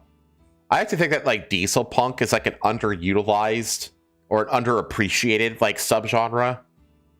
Which like I think the best example of diesel punk is Mad Max. Like that's the quintessential like diesel punk. But there's not a lot of it, you know. I actually think there's a decent amount of diesel punk in anime though. And I think there's a lot of crossover between diesel punk and steampunk. The thing is though, is that there really isn't, because like steampunk is Victorian. Victorian era was very much like gas lamp. There's even like a genre called gas lamp, which is like romantic steampunk stories. Is asked for writing where are you going to put any conflict? Yeah, man, I think this is. I have to think about this a little bit more. It's a very. I think it makes sense that the modern writers are attracted to solar punk because modern writers are very averse to conflict, and solar punk is a very utopian. You know, is a very utopian. Steampunk is. It's not really utopian or dystopian. I don't think. I think diesel punk is more or less a dystopian kind of version. But solar punk is a very utopian, almost like Star Trek levels of utopianism, you know? And it's like, yeah. What's next? So, what? What's next? Oh. That's it. That was the last story I had. Wait, what? What about all those stories I sent? Which ones? The viral video of people entering the New York City sewers. The Uber revealing the gross and bizarre stuff that passengers have lost. Oh my god, you did send me a bunch of stories. Firefighter that got arrested for setting fires. The duct tape banana was stolen. No, you're right. We'll get into it now. We got time. We still have like an hour. Yeah, we're good. We're good on time. Let me bring these up. I was like waiting for them, and then they never happened. Okay, there we go. I assume you had them since you reacted to that last one I sent. Okay. Alrighty. What it's like to go inside New York City's dank, dangerous, bug-filled sewers. I'm surprised you want to learn about this one. Do you want to just play that video? There was one that I skipped out. There's actually there was a like I think it's like a New Zealand like roach king or something like that. Oh god. Who was arrested for smuggling like 100,000 bugs. Oh my god, that sounds like your worst nightmare. I wanted to cover it, but I was like, it's too much for me. But I can watch this video. Okay. What is this?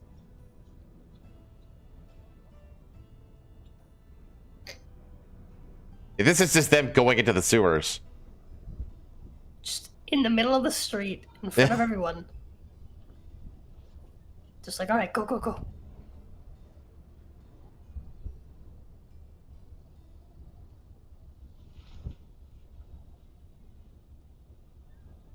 Yeah, no thank you. See ya. And everyone's just like, okay, Fucking well, that happened. They're like, they must be Jews. That's New York. Yeah, they must be Jews. Okay. Yeah, it wasn't the rats or the smells or the germs. No, the most unpleasant part of descending into New York City's vast sewer system, according to former urban explorer Steve Duncan, was the cockroaches. Ugh. They're all over the place, crawling on walls, dropping down on you. Oh, my God. Are you sure you want to keep going?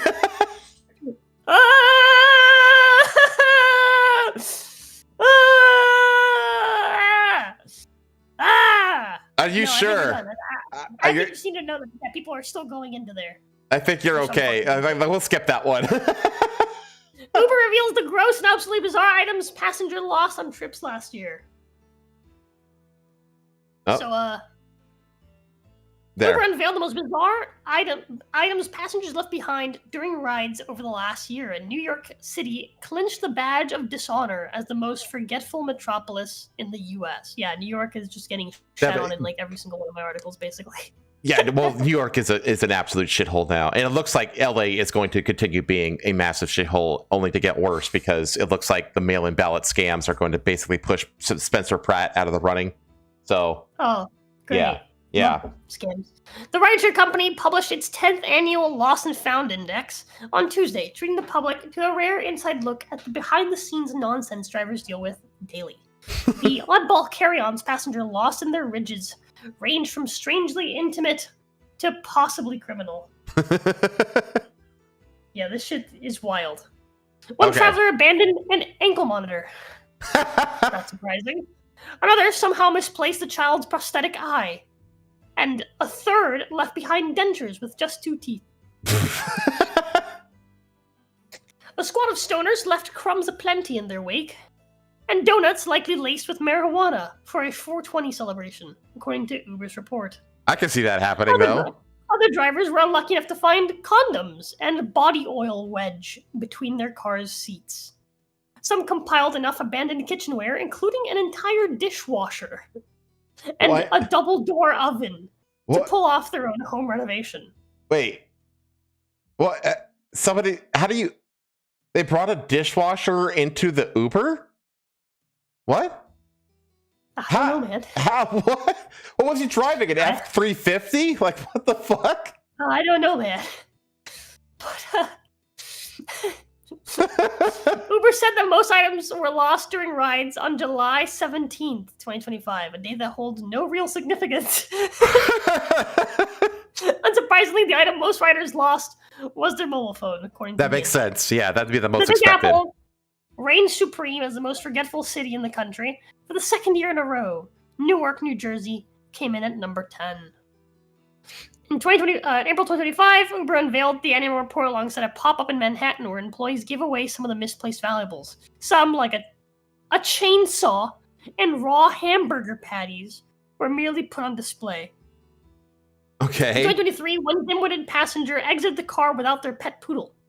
In 2022, another traveler ditched 500 grams of caviar. I was gonna say that's expensive. $2,500, depending on the type. Customers who believe they've lost an item in Uber can use the app's Find Lost Items feature to reconnect them with their driver to aid the search. Raw. I mean, honestly, like, okay, a chainsaw, fine. But you should scroll up and actually look at. I think the actual report is linked if you go up. Go further up. There it is. Yeah, click on that. This site is incredible. Is absolutely incredible. Here's the 50 most unique lost items. Okay. Dentures with 2 teeth, breast milk, human hair. I mean, that's not. I'm assuming that means like a significant enough amount to where it's like a problem. Donny Osmond group picture, ankle monitor, 420 donuts, not 420 donuts. Weed donuts. Yeah, weed lace donuts. George Washington Hospital discharge papers. A stack of marbles, an oxygen tank, gold mouth grills, a brand new mini fridge. Oh, okay, a mini fridge. Okay. One red bottom Louboutin heel. What the fuck is an that? Electrical harness. That's kinky. Live fish. Oh. A mannequin. 2 trees. 2 trees. Like, how does the Uber driver not look back and be like, "Hey, man, you forgot your trees"? Like, Yeah, because the app has like a texting function. You could text back and forth with the driver. Like, what's that? How do you not look in your rearview mirror and be like, "All right, dude, see you later"? Wait a minute, you forgot your fucking tree. You know? both of them. Cape with the Statue of Liberty on it. $200 worth of Temu items. That's a lot of like physical stuff. Grass. A textured photo with a rhinestone picture of Jesus. A 75-gallon fish tank. That's a big fish tank, A isn't pool it? stick in a case. Yeah, it's a big fish tank. Fish loin for my restaurant. What does that mean? For my restaurant? Who wrote this?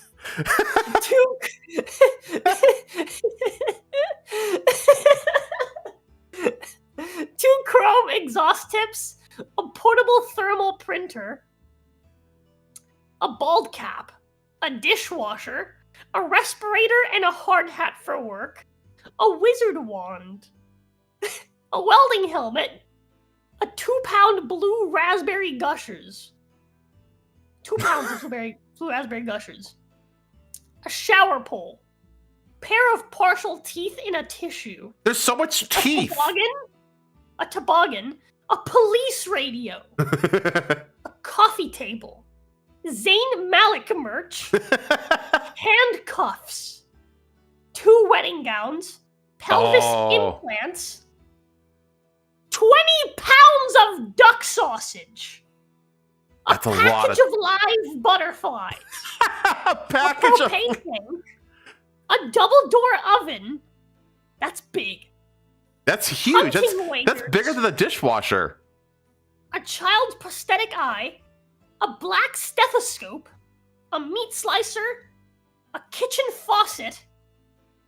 And a sleep apnea machine. The sleep Top 10 apnea.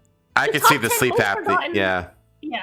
The top 10 most forgotten items were phone, wallet, luggage, keys, headphones, clothing, passport, glasses, jewelry, and a laptop. How the fuck do you like? These are like the most important things that you keep on you at all fucking times. I don't understand people. I really don't. I'm actually The surprised that top like 10 a Most charging. forgetful cities. I'm surprised that a charging no. cable isn't in that list. Same. Top 10 most forgetful cities. New York, followed by Miami. Oof. Chicago, San Francisco, LA for the second time Cali's on there. Washington, D.C., Dallas, Boston, Atlanta, and Newark. All the biggest shitholes in the fucking country, basically. Well, Minneapolis isn't on there, so not all of them. Top 10, I'd say.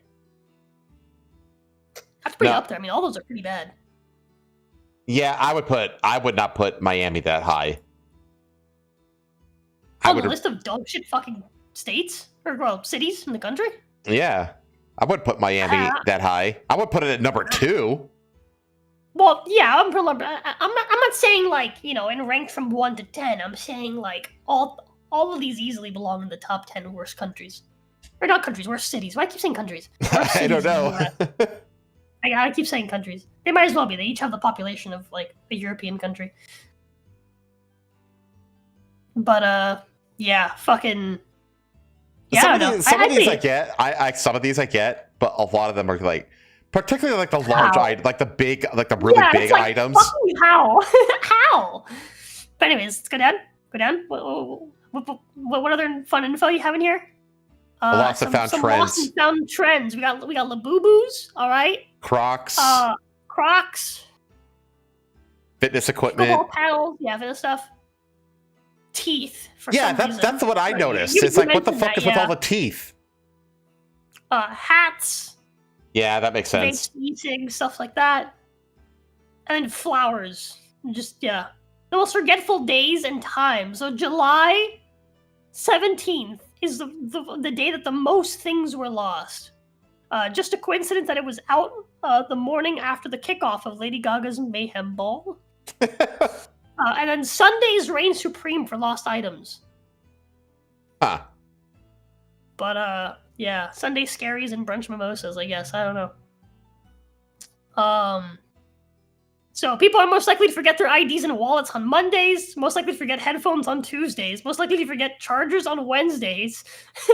See, that was mine. I was like, I'm surprised chargers wasn't on that list. Forget their bags on Thursdays, keys on Fridays, phones on Saturdays, and glasses on Sundays. So, Chad, if you ever take an Uber and it's one of these days, just make sure you keep an eye on that particular thing. Wait, is that like foods and shit? Yeah, Like it's like by category. Yeah. That's incredible. Switches. Yeah, that's not surprising. Tiramisu cakes are number 1 in terms of food for some reason. Very specifically. Yeah, tiramisu cakes. 70 tiramisu cakes. Wedding cake? How do you forget a wedding cake? That's insane. Thanksgiving meal? All of it? Pulled back noodles? What the fuck is that? Those are A groomsman's flask. Like Korean noodles. 50 avocados. My breathalyzer times 10. Yeah, I can understand. Yeah. Sports and fitness. Yeah. Patrick Mahomes jersey is the #1 top 10 sports fitness items left behind. Very specific. That's wild. That's wild that they have all this data. Yeah, we can move on.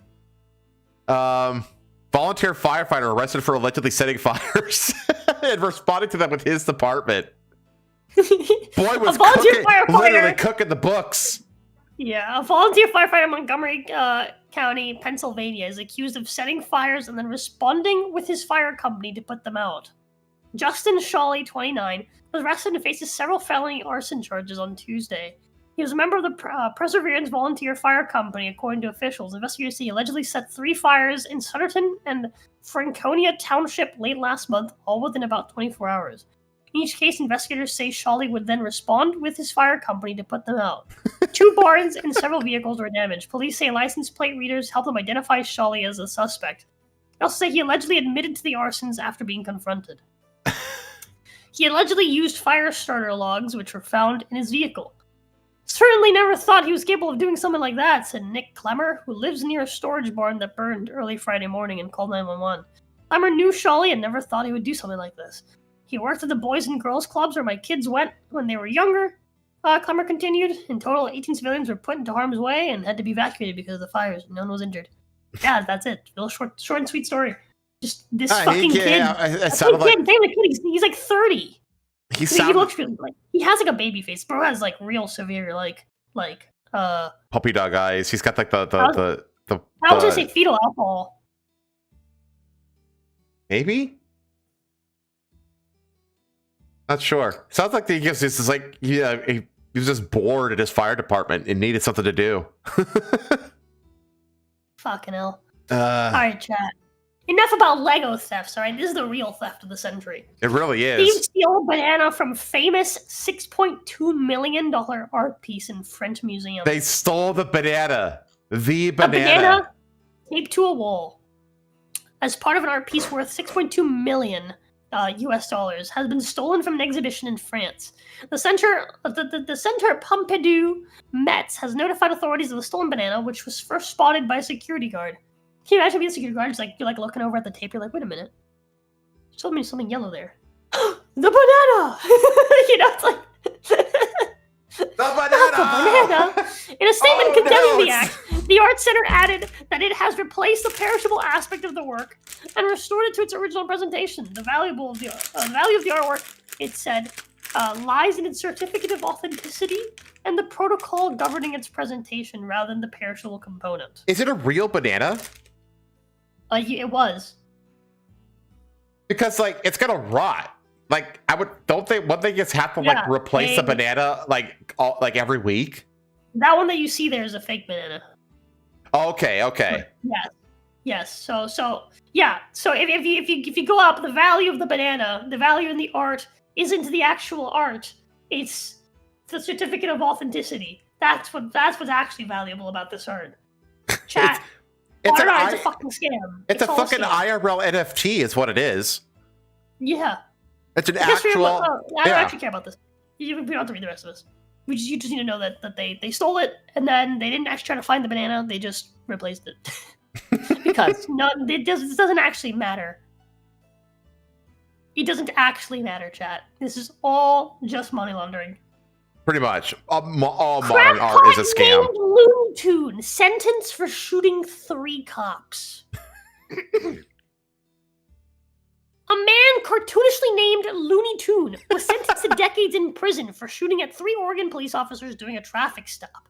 Looney John Franklin Kolb Tune, 43, will spend the next 20 years behind bars after he opened fire on police officers in Milwaukee, a Portland suburb, in June 2025. The judge ruled. Only 20 years for trying to kill police officers. This man should be executed. I'm surprised that they didn't kill him. Yeah.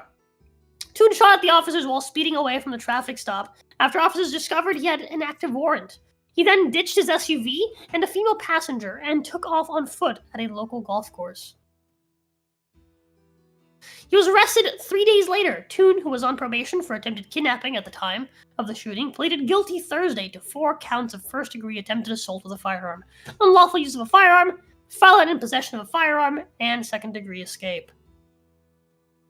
He was sentenced by Clackamas County Circuit Court judge to 20 years in prison, which will run concurrently with other outstanding charges in the Oregon counties. Tune was also ordered to pay.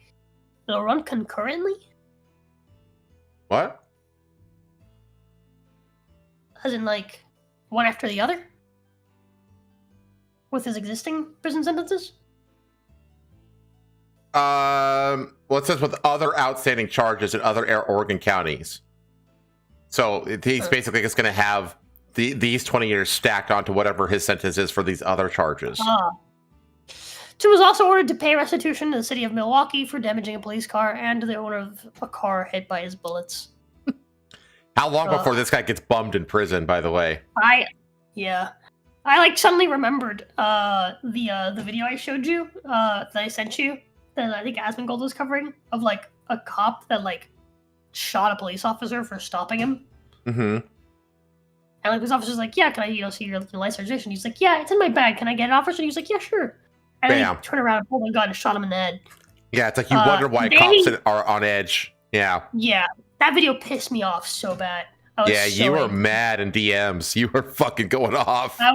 I was so fucking pissed off, chat. I think more cops should shoot first and ask questions later, I'll be honest. But cops in America show remarkable constraint, all things considered. Yeah. Restraint. They riddled that guy in bullets. They riddled that guy. Oh yeah. Did you like watch that video? Did you get? Hell yeah, I did, dude. That channel, what is it? Midwest. Fuck, what's it called? What's the channel called? Midwest something. I can't remember. But did you get to the part where like they covered Midwest Safety? Like, how many of those shots were fucking headshots? They shot him in the head like 12 times. Oh yeah, they fucking Swiss cheese his head. Yeah. It was a Midwest Safety released one of their banger fucking, stories as told by body cam footage videos, and it's of a manhunt for a cop killer who killed a cop during a traffic stop, and it's just it just shows everything, and it's just how like the whole fucking police force is just after this guy, and they fucking blow his brains out. How that guy should have been in fucking jail to fucking begin with. Love the body cam, like stories via body cam footage stories, that videos that Midwest Safety puts out are some of my favorite videos on YouTube.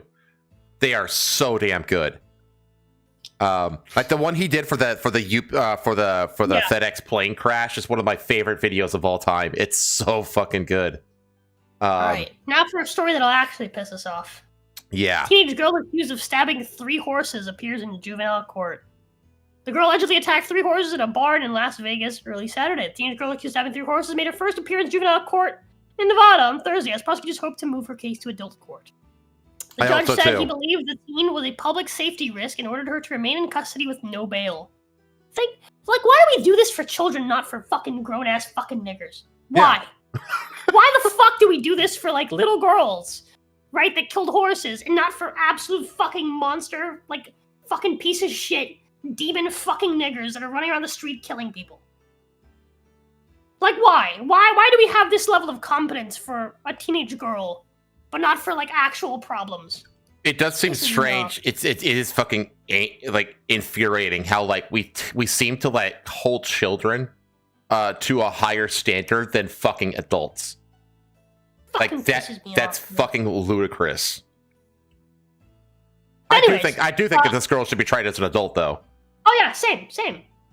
She's due to return to court July 8th. Attorneys will discuss the possibility of moving her case to adult court, according to the Clark County District Attorney's Office.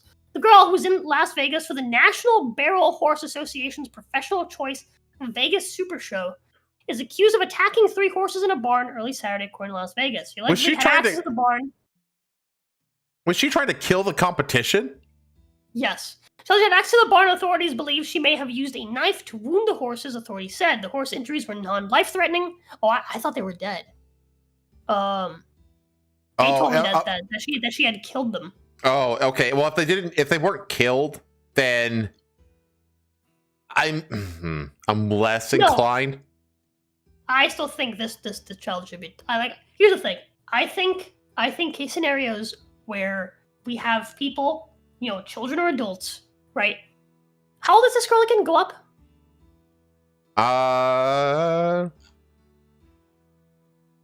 Do you just know she's a teenager? Yeah, I'm sorry, but if you're a teenager, you're old enough to know you don't fucking do that.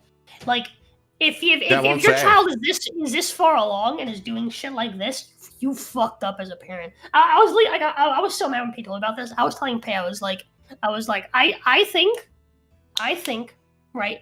Here's what I think.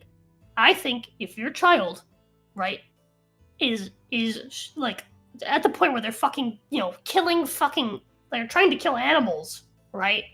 Trying to kill fucking horses so they can win a silly little fucking competition, all right? You fucked up as a parent. Your child needs to be hung. You need to be hung with them. And then Pay was like, yeah, but like, sometimes, as a parent, you just get a bad one, right? And I was like, I know. That's why that law should go along with parents being allowed to abort their kids up until the point they're 18. All right, hear me out. Hear me out. All right. That would be a huge deterrent for bad behavior amongst children if they knew that their parents could legally kill them at any point before they became an adult. Yeah, so I'm saying. So it's just like, I think as a parent, right, if you're raising your kid, right, because my wife's response was like, what about my parents, right? They had my brother. And I was like, you know what, that's fair. Your parents are great people, and it's not their fault that your brother's a piece of shit. He just is a piece of shit, right? So that's why I said, it's like, well, that's why you should be allowed to abort them up until the point they're 18, okay? If your child is out there committing crimes, right, you should be responsible for that as their fucking parent because you raised a little shithead. And if you, as a parent, didn't have the common sense to be like, you know what, this child, I just can't do anything about it. He was born an evil little piece of shit, right? I brought evil into this earth, and you don't do your due diligence to wipe that motherfucker out before he goes out into the world. You deserve to die too. I'm sorry.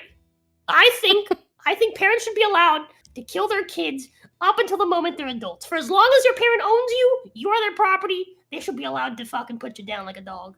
All right? You're a piece of shit. I'm just saying. Yeah. I mean, I'm trying to think what the I feel like, yeah, it would be a massive deterrent for bad behavior, that's for damn sure. But this little girl's parents should either put her down, all right, or hang with her. Just saying. That's what I think. All right? That's what I think. Isn't there like stupid shit? But there's a difference between doing something stupid and doing something evil. You're right. I think there's a difference there. It's a fundamental difference. All right? And if your kid's capable of evil, there's something wrong. Yeah, there's like a super high correlation between like kids who like do serious harm to animals, like, and them growing up to be like, violent towards other people. You know what I mean? Yeah. Like, there's like a really huge correlation between those two things. But yeah, that's kind of the whole story. She basically just tried to fucking psychopath. But those horses couldn't compete, by the way, obviously. Oh, no way. No way. I mean, she did what she set out to do, which is eliminate her competition. Which should just fucking immediately, ban her from all equestrian-related activities. Clive Vincent, most barrel horses are retired race horses worth 40 to 80K. Yeah, that's true. These horses are, like, worth a lot of money. And also, like, something else that Pete brought up is, like, horses are, like, lifelong companions. Oh, yeah. They have roughly the same lifespan as we do, don't they? Yeah, horse, everyone's always like, oh, a dog's man's best friend. Dog's man's best never friend. mind. Average lifespan of a domesticated horse is 25 to 30 years, it says. So, half the length of a person. Yeah, I guess I was wrong. I don't know why I thought horses were, they live much longer than that. But either way. Birds live really long. Yeah, they do. Either way, chat, the statement that dogs are man's best friend is bullshit. Horses have been there first, all right? Horses are man's best friend. If not for horses, we would not have society. Did we have horses before dogs? I don't think so, actually, but I stand by the fact that the horses are much more important. I think actually we might have. Gotta double check that. Dogs widely considered the very first domesticated animal, while horses among the last major animals to be tamed. Yeah, a little bit of reverse order there. But either way, horses are the reason why we have society. Very important. All right? Horses are more important than dogs by a mile. Well, the vast majority of dogs are dogs do have their use, as tools. You know what I mean? Most of them are tools. Even almost all breeds that exist today actually do have a functional purpose for their existence. They were all bred for work. But 99% of them aren't utilized in that way. 99% of them are just pets. Yeah. Horses aren't really kept as pets. Horses are almost entirely kept as either for equestrian related competitions and that kind of stuff, or beast of burden. But that's the thing. The moment a horse is no longer fit for purpose, they fucking slaughter them because they're really expensive to take care of. And it's if they're not, so if they're not fulfilling their purpose anymore, then they get the fucking to the glue factory, to the glue and paintbrush factory. So, but we don't do that to dogs. Because dogs we don't really. I mean, there's plenty of farmers and stuff that have sheep herding dogs, and hunters use dogs, obviously, and they're extremely good for that. But the vast majority of dogs are just pets. They're just accessories. But okay, that was the last story. Yes. So let me grab you videos. Yeah, let's get into clips of the week.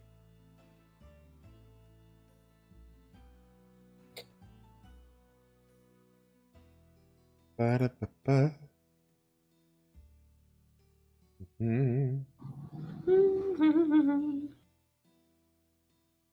don't have a whole lot this week.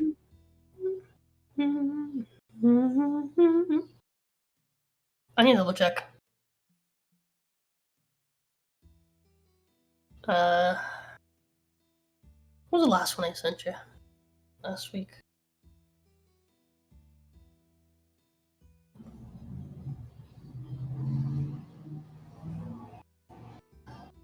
Okay. I know where I'm at. Alright. Yeah, I also don't have that many. One of them is kind of long, though.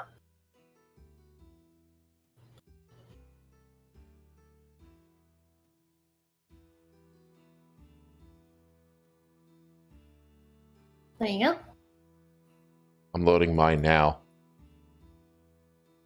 And then let me go here. Go to shorts.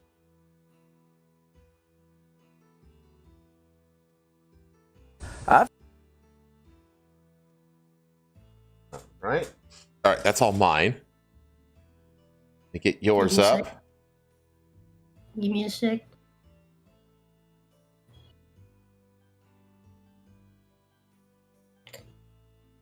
Oh, the one you sent me is from a suspended account. No! That first one you said, it says it's from a suspended account. Whatever you sent me is probably really spicy. It wasn't that spicy. It was just funny. It was so that one was a guy in a Ferrari, driving really, really fast, and then a van, like a regular white like work van, just zoomed past him. That's okay. That's fine. That was the only short one I had. This is a California. Oh God! Hold on, I do have one last one. Here you go. All right, those are my 3. Okay. I guess. It's fine. There's not like a quota or anything. Okay, let's get into this. My first one is just like a classic Robin Williams bit that I think is a fucking hilarious bit, which is about the creation of the game of golf. I don't know if you've ever seen this, but one of his best. It's one of his best bits ever. Here's my idea for a fucking sport. I knock a ball in a gopher hole. Oh, you mean like pool? Fuck off, pool! Not with a straight stick, with a little fucked up stick. I whack the ball that goes in a gopher hole. Oh, you mean like croquet? Fuck croquet! I put the hole hundreds of yards away! Oh, fuck out, yeah! It's great fun there! Oh, yeah, that's a great thing. Oh, like a bowling thing. Fuck no! Not straight, I put shit in the way. Like trees and bushes and high grass, so you can lose your fucking ball and go whacking away with a fucking tire iron. Whacking away, and each time you miss, you feel like you're gonna have a stroke. Fuck, that's what we'll call it. A stroke, because every time you miss, you feel like you're gonna fucking die. Oh, great. Oh, and here's a bit of back. Oh, fuck, this is brilliant. Right near the end, I'll put a flat piece with a little flag to give you fucking hope. But then I'll put a pool and a sandbox to fuck with your ball again. Ah, you'll be there trashing your ass, jerking away in the sand. Oh, and you do this one time. Fuck no! 18 fucking times!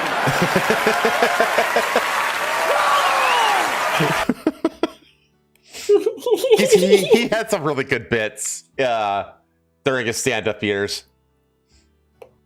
Okay, what's going on here? I've had some requests to make a sphere out of Euperlite. This is a piece that I got up north of Lake Superior, up in Ontario. It's the biggest piece I have on hand. It's going to make a pretty small sphere, but hopefully it'll look pretty cool. I hope it glows that well on the inside.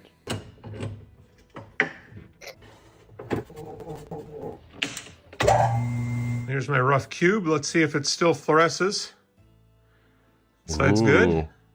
That side's very good. Oh, not so good there. Yeah, I can work with that.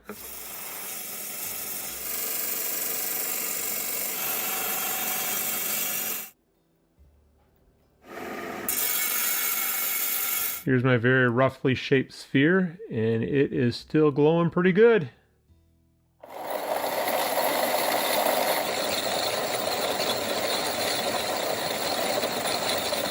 So satisfying, these kinds of videos. Later, it's done with this first part. I really need to get better doing my preform, so that goes a little bit quicker.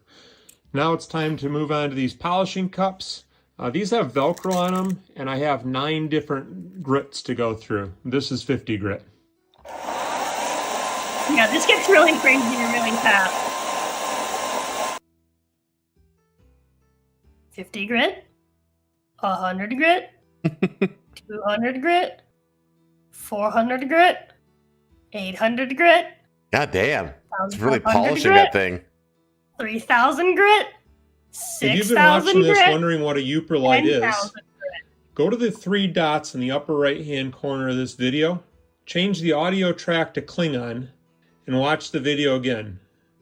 And I'll tell you all about it. What? You want me to do that? Yeah, try it. I'm curious.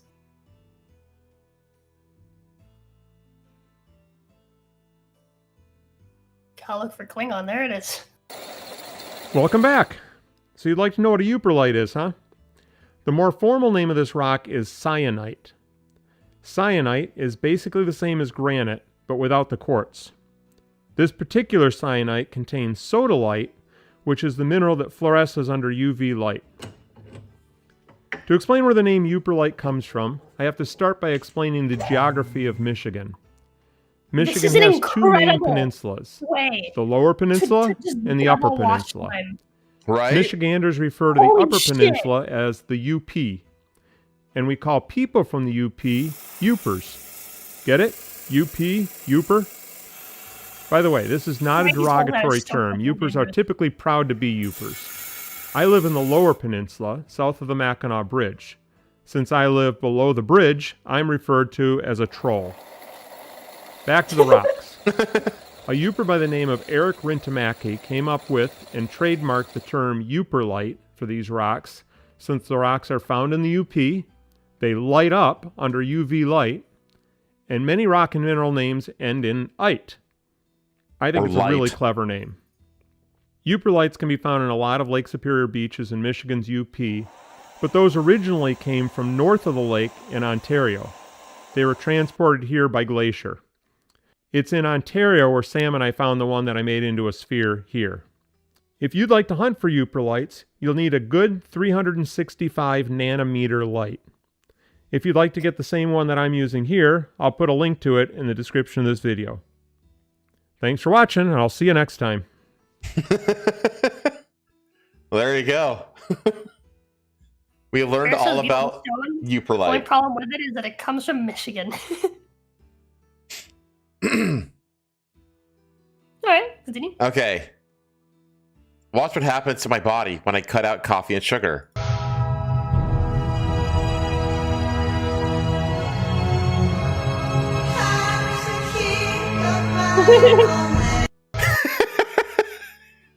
Yeah, I expected that. This is a 4-minute video, but I promise it's worth it. I promise it's worth it. Okay. I promise it's worth it. World's first California legal AK-47. This is a California compliant AK-47. Now, in order to make an assault weapon California compliant, the most important thing is how the gun identifies. In California, the easiest way to meet this threshold is simply to identify as legal. Now, as you can see, this gun identifies as legal. Now, because this identifies as legal, this is compliant for tax purposes in California. Now, let's talk about a few other things that make this gun California compliant. Number one, this 30-round mag only identifies as 5 rounds. Without this identification, this is a non-compliant 30-round mag. But you can't stop there, because if you are not virtue signaling the inclusivity, that it's considered a hate crime in California, because they can only assume that you just want to use your guns for hate crime. This, they know, is an inclusive gun, therefore it's only going to be used for inclusive purposes. Now, if you look closely, you can also see this does not identify as a gun, it identifies as a squirt gun. It also has that little bear insignia on the butt, and says just the tip, because why not? We normally start with this just to give people a heads up, but right by the trigger, because it does have a trigger on it, we have a trigger warning. So if you are going to get triggered by that trigger, which that's okay. I love how much of a redneck he is.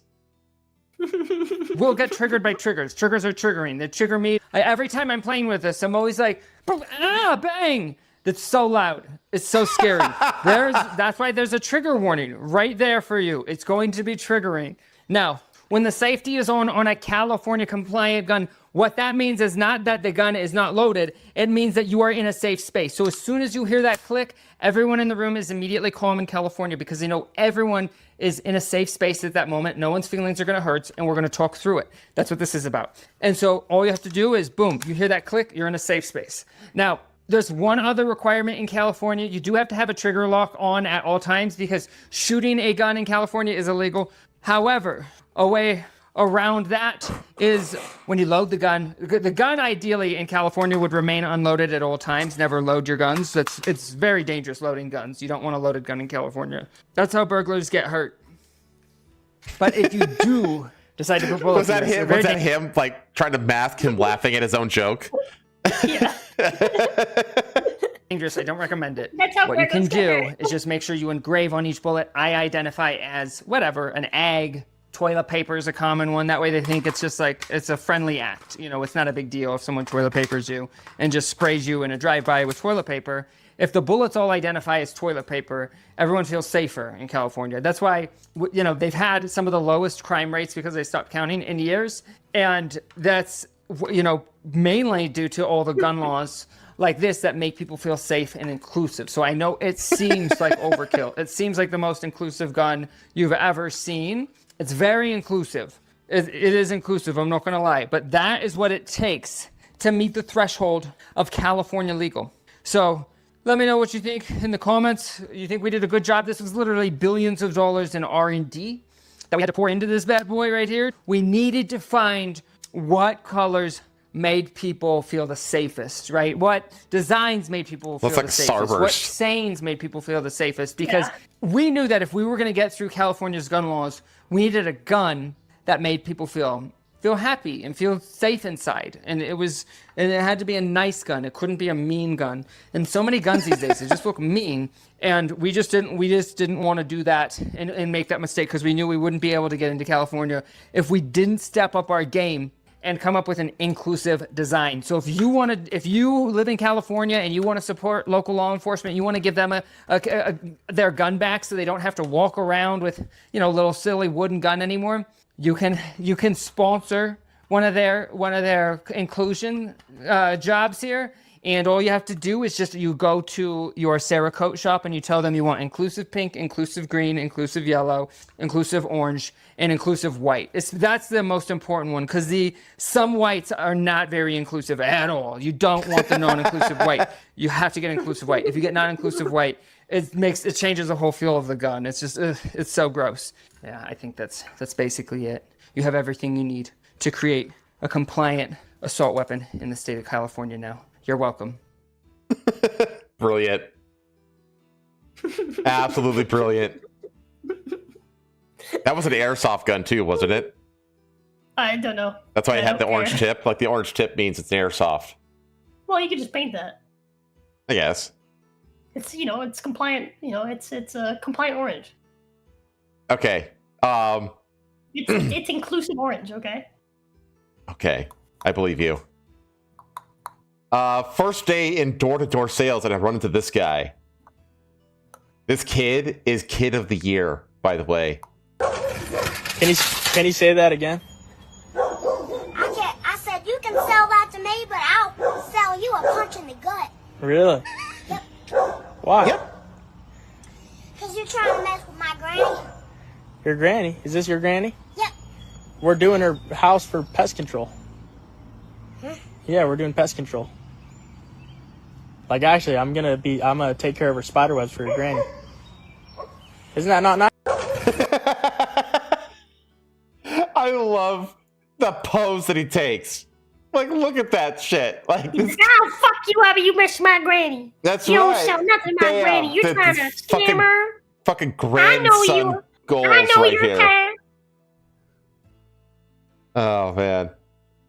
That was like the 3D printed gun, if I had to guess. You can't fully 3D print a gun. Well, you can. Did you hear about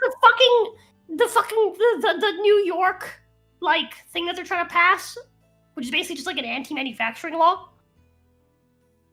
No. Did you hear about that? New York is trying to pass a law to prevent 3D printing ghost guns by making it so that every 3D printer, and not just 3D printer, but any CNC machine, any machine that essentially, quote unquote, generates a product either by adding material or by removing material, which basically everything, every manufacturing tool in the industry, has to have spyware on it to track whether or not you're trying to make a gun. That's what they're trying to pass. Oh man, I'd love to see that make it through the Supreme Court. Hoy haremos la hermosa pizza autopsia de rata de la diosa del no fracaso Mayre Wilkie. Le pusimos de todo a nuestra rata. Pause. Is there captions you can put on this for you? Oh, Any sort of captions?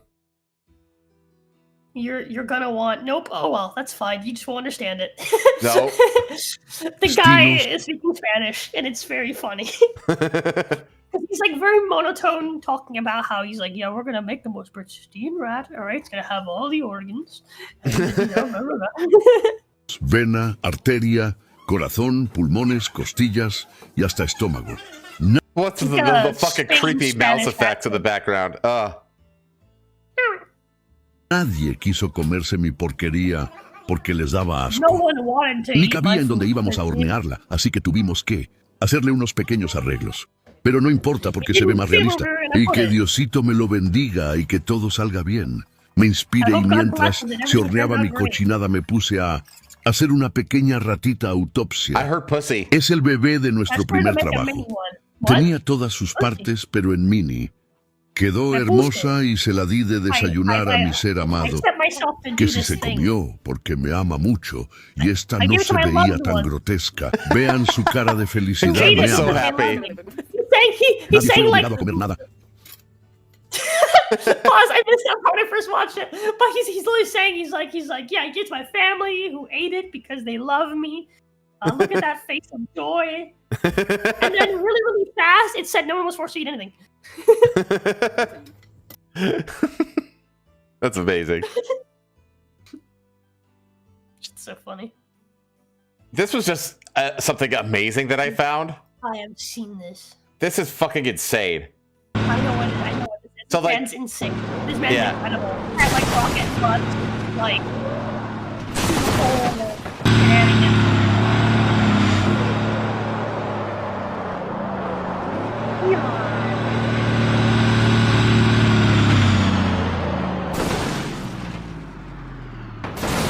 Like, what the fuck?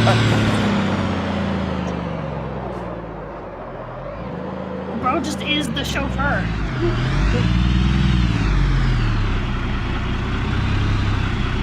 He's so casual about it. Thumbs up. Well, you get that little casual thumbs up at the end. Like, there you go. No problem. Like, How many attempts do you think this fucking took? In it said reality? 3, but I No, feel no, like it took more than we 3. saw 3. Yeah. Yeah, who knows? I mean, how long did it take them? Yeah. That I've remember not seen that this one specifically, but this is all the content this guy does, by the way. I want you to know that. what there's that guy that beat like that super difficult track on Guitar Hero at like double speed or whatever. And apparently that guy took like over a year to like get that. Like he tried thousands of times to do that before he finally got 100, before he got a perfect on it.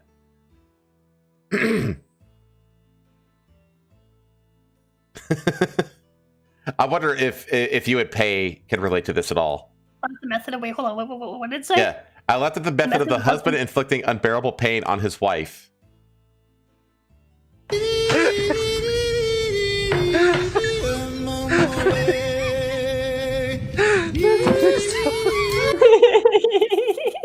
I'm gonna turn the volume off because of the song. And he's like, "Oh no, I spilled the sugar. Oh no, teabag on the table."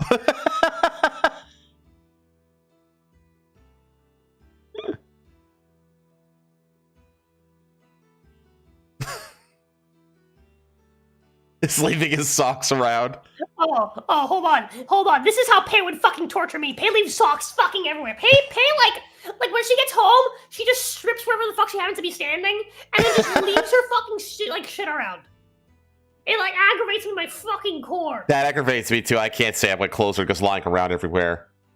Yeah, like I picked up some socks like from the floor like the other day, and I was like, I'm gonna go put these in the wash because if I don't take them and put them in the wash right now, they're gonna be on this floor for the next couple weeks, and they're gonna get absolutely fucking filthy because the cats are gonna fucking lay all over it and want to snuggle with it because it smells like you, and it's gonna fucking be completely covered in cat hair. And she was like, that doesn't happen. And I was like, yeah, you leave socks around all the fucking time. I have to fucking take them. I have to pull them out of the fucking floor and like find them around the house whenever I do fucking laundry. She's like, that's not true. Blah, blah, blah, blah. So I took the socks like out of like the living room to go put them where like our dirty clothes are. And as I come back, I notice on the side of the sofa there's another pair of socks from days prior. And I'm like, well, what is this? She's like, My whole thing is like with this, like that all the stuff that he did in this video actually annoys me too. Okay. And our last and obligatory final clip is our own. You try to help your introvert friend decompress from 10 minutes of IRL interaction. I've tried to like people, I really have. But then they start talking and breathing and stuff, and I've tried. It's pretty much true. It's true. That is a really good portrayal of me, down to like the hat and the cigarette. It really is, isn't it? That's me. Like, I need to understand. Like, at least like once or twice a month. That's literally me. I just put on my hat. I sit outside and I have a cigarette. I'm just like, I'm tired. Yeah. I hate everyone. I'm the same way, minus the cigarette. Good. Well, that was fun. That was it. That's all. That's the show, chat. What you got going on next week? Next week, I have to do the the Gay Valley Girl stream. Oh no! That's gonna happen, and I also maybe might start Disco Elysium next week. Ooh. We'll see. It's an interesting game. It's a very, very well written game, especially since it's made by a bunch of communists. We will see. And apparently, I learned that the game was actually not made by communists. That's like a no, not true. Oh, really? Yeah. Okay. I'll take your word for it.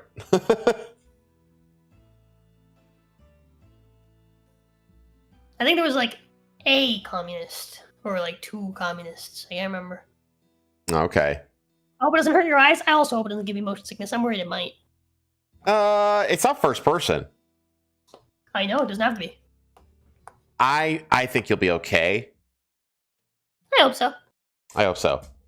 As for myself, I'm probably gonna try to stream First Light tomorrow and maybe Monday as well. I want to get that game done. Already. Because I kind of want to. I kind of want to play Uncharted. I kind of want to play Uncharted 4 now. Like it's making me want to play Uncharted again. I haven't played Uncharted on stream since I debuted more than 2 years ago. Okay. So I'm like, it's giving me that itch because it's so similar. But besides that, are you up for Sekiro again? This Tuesday, yeah. Okay. So Sekiro as well. And then the regular Yakuza and GTA streams. So written unintentionally as a leader of the dev team was communist. Ah, okay. One was a communist. There was a lot of socialist devs, but most of them, the commie criticized communism. Most of them, but the commie criticized communism. Okay, okay. Oh, well, look forward to that, chat. And I hope you have a good rest of your weekend. See you on the next one. I'll see you later, chat. Watch is yours as always. Oh yeah, don't forget to go fuck yourself, healthy. Bye.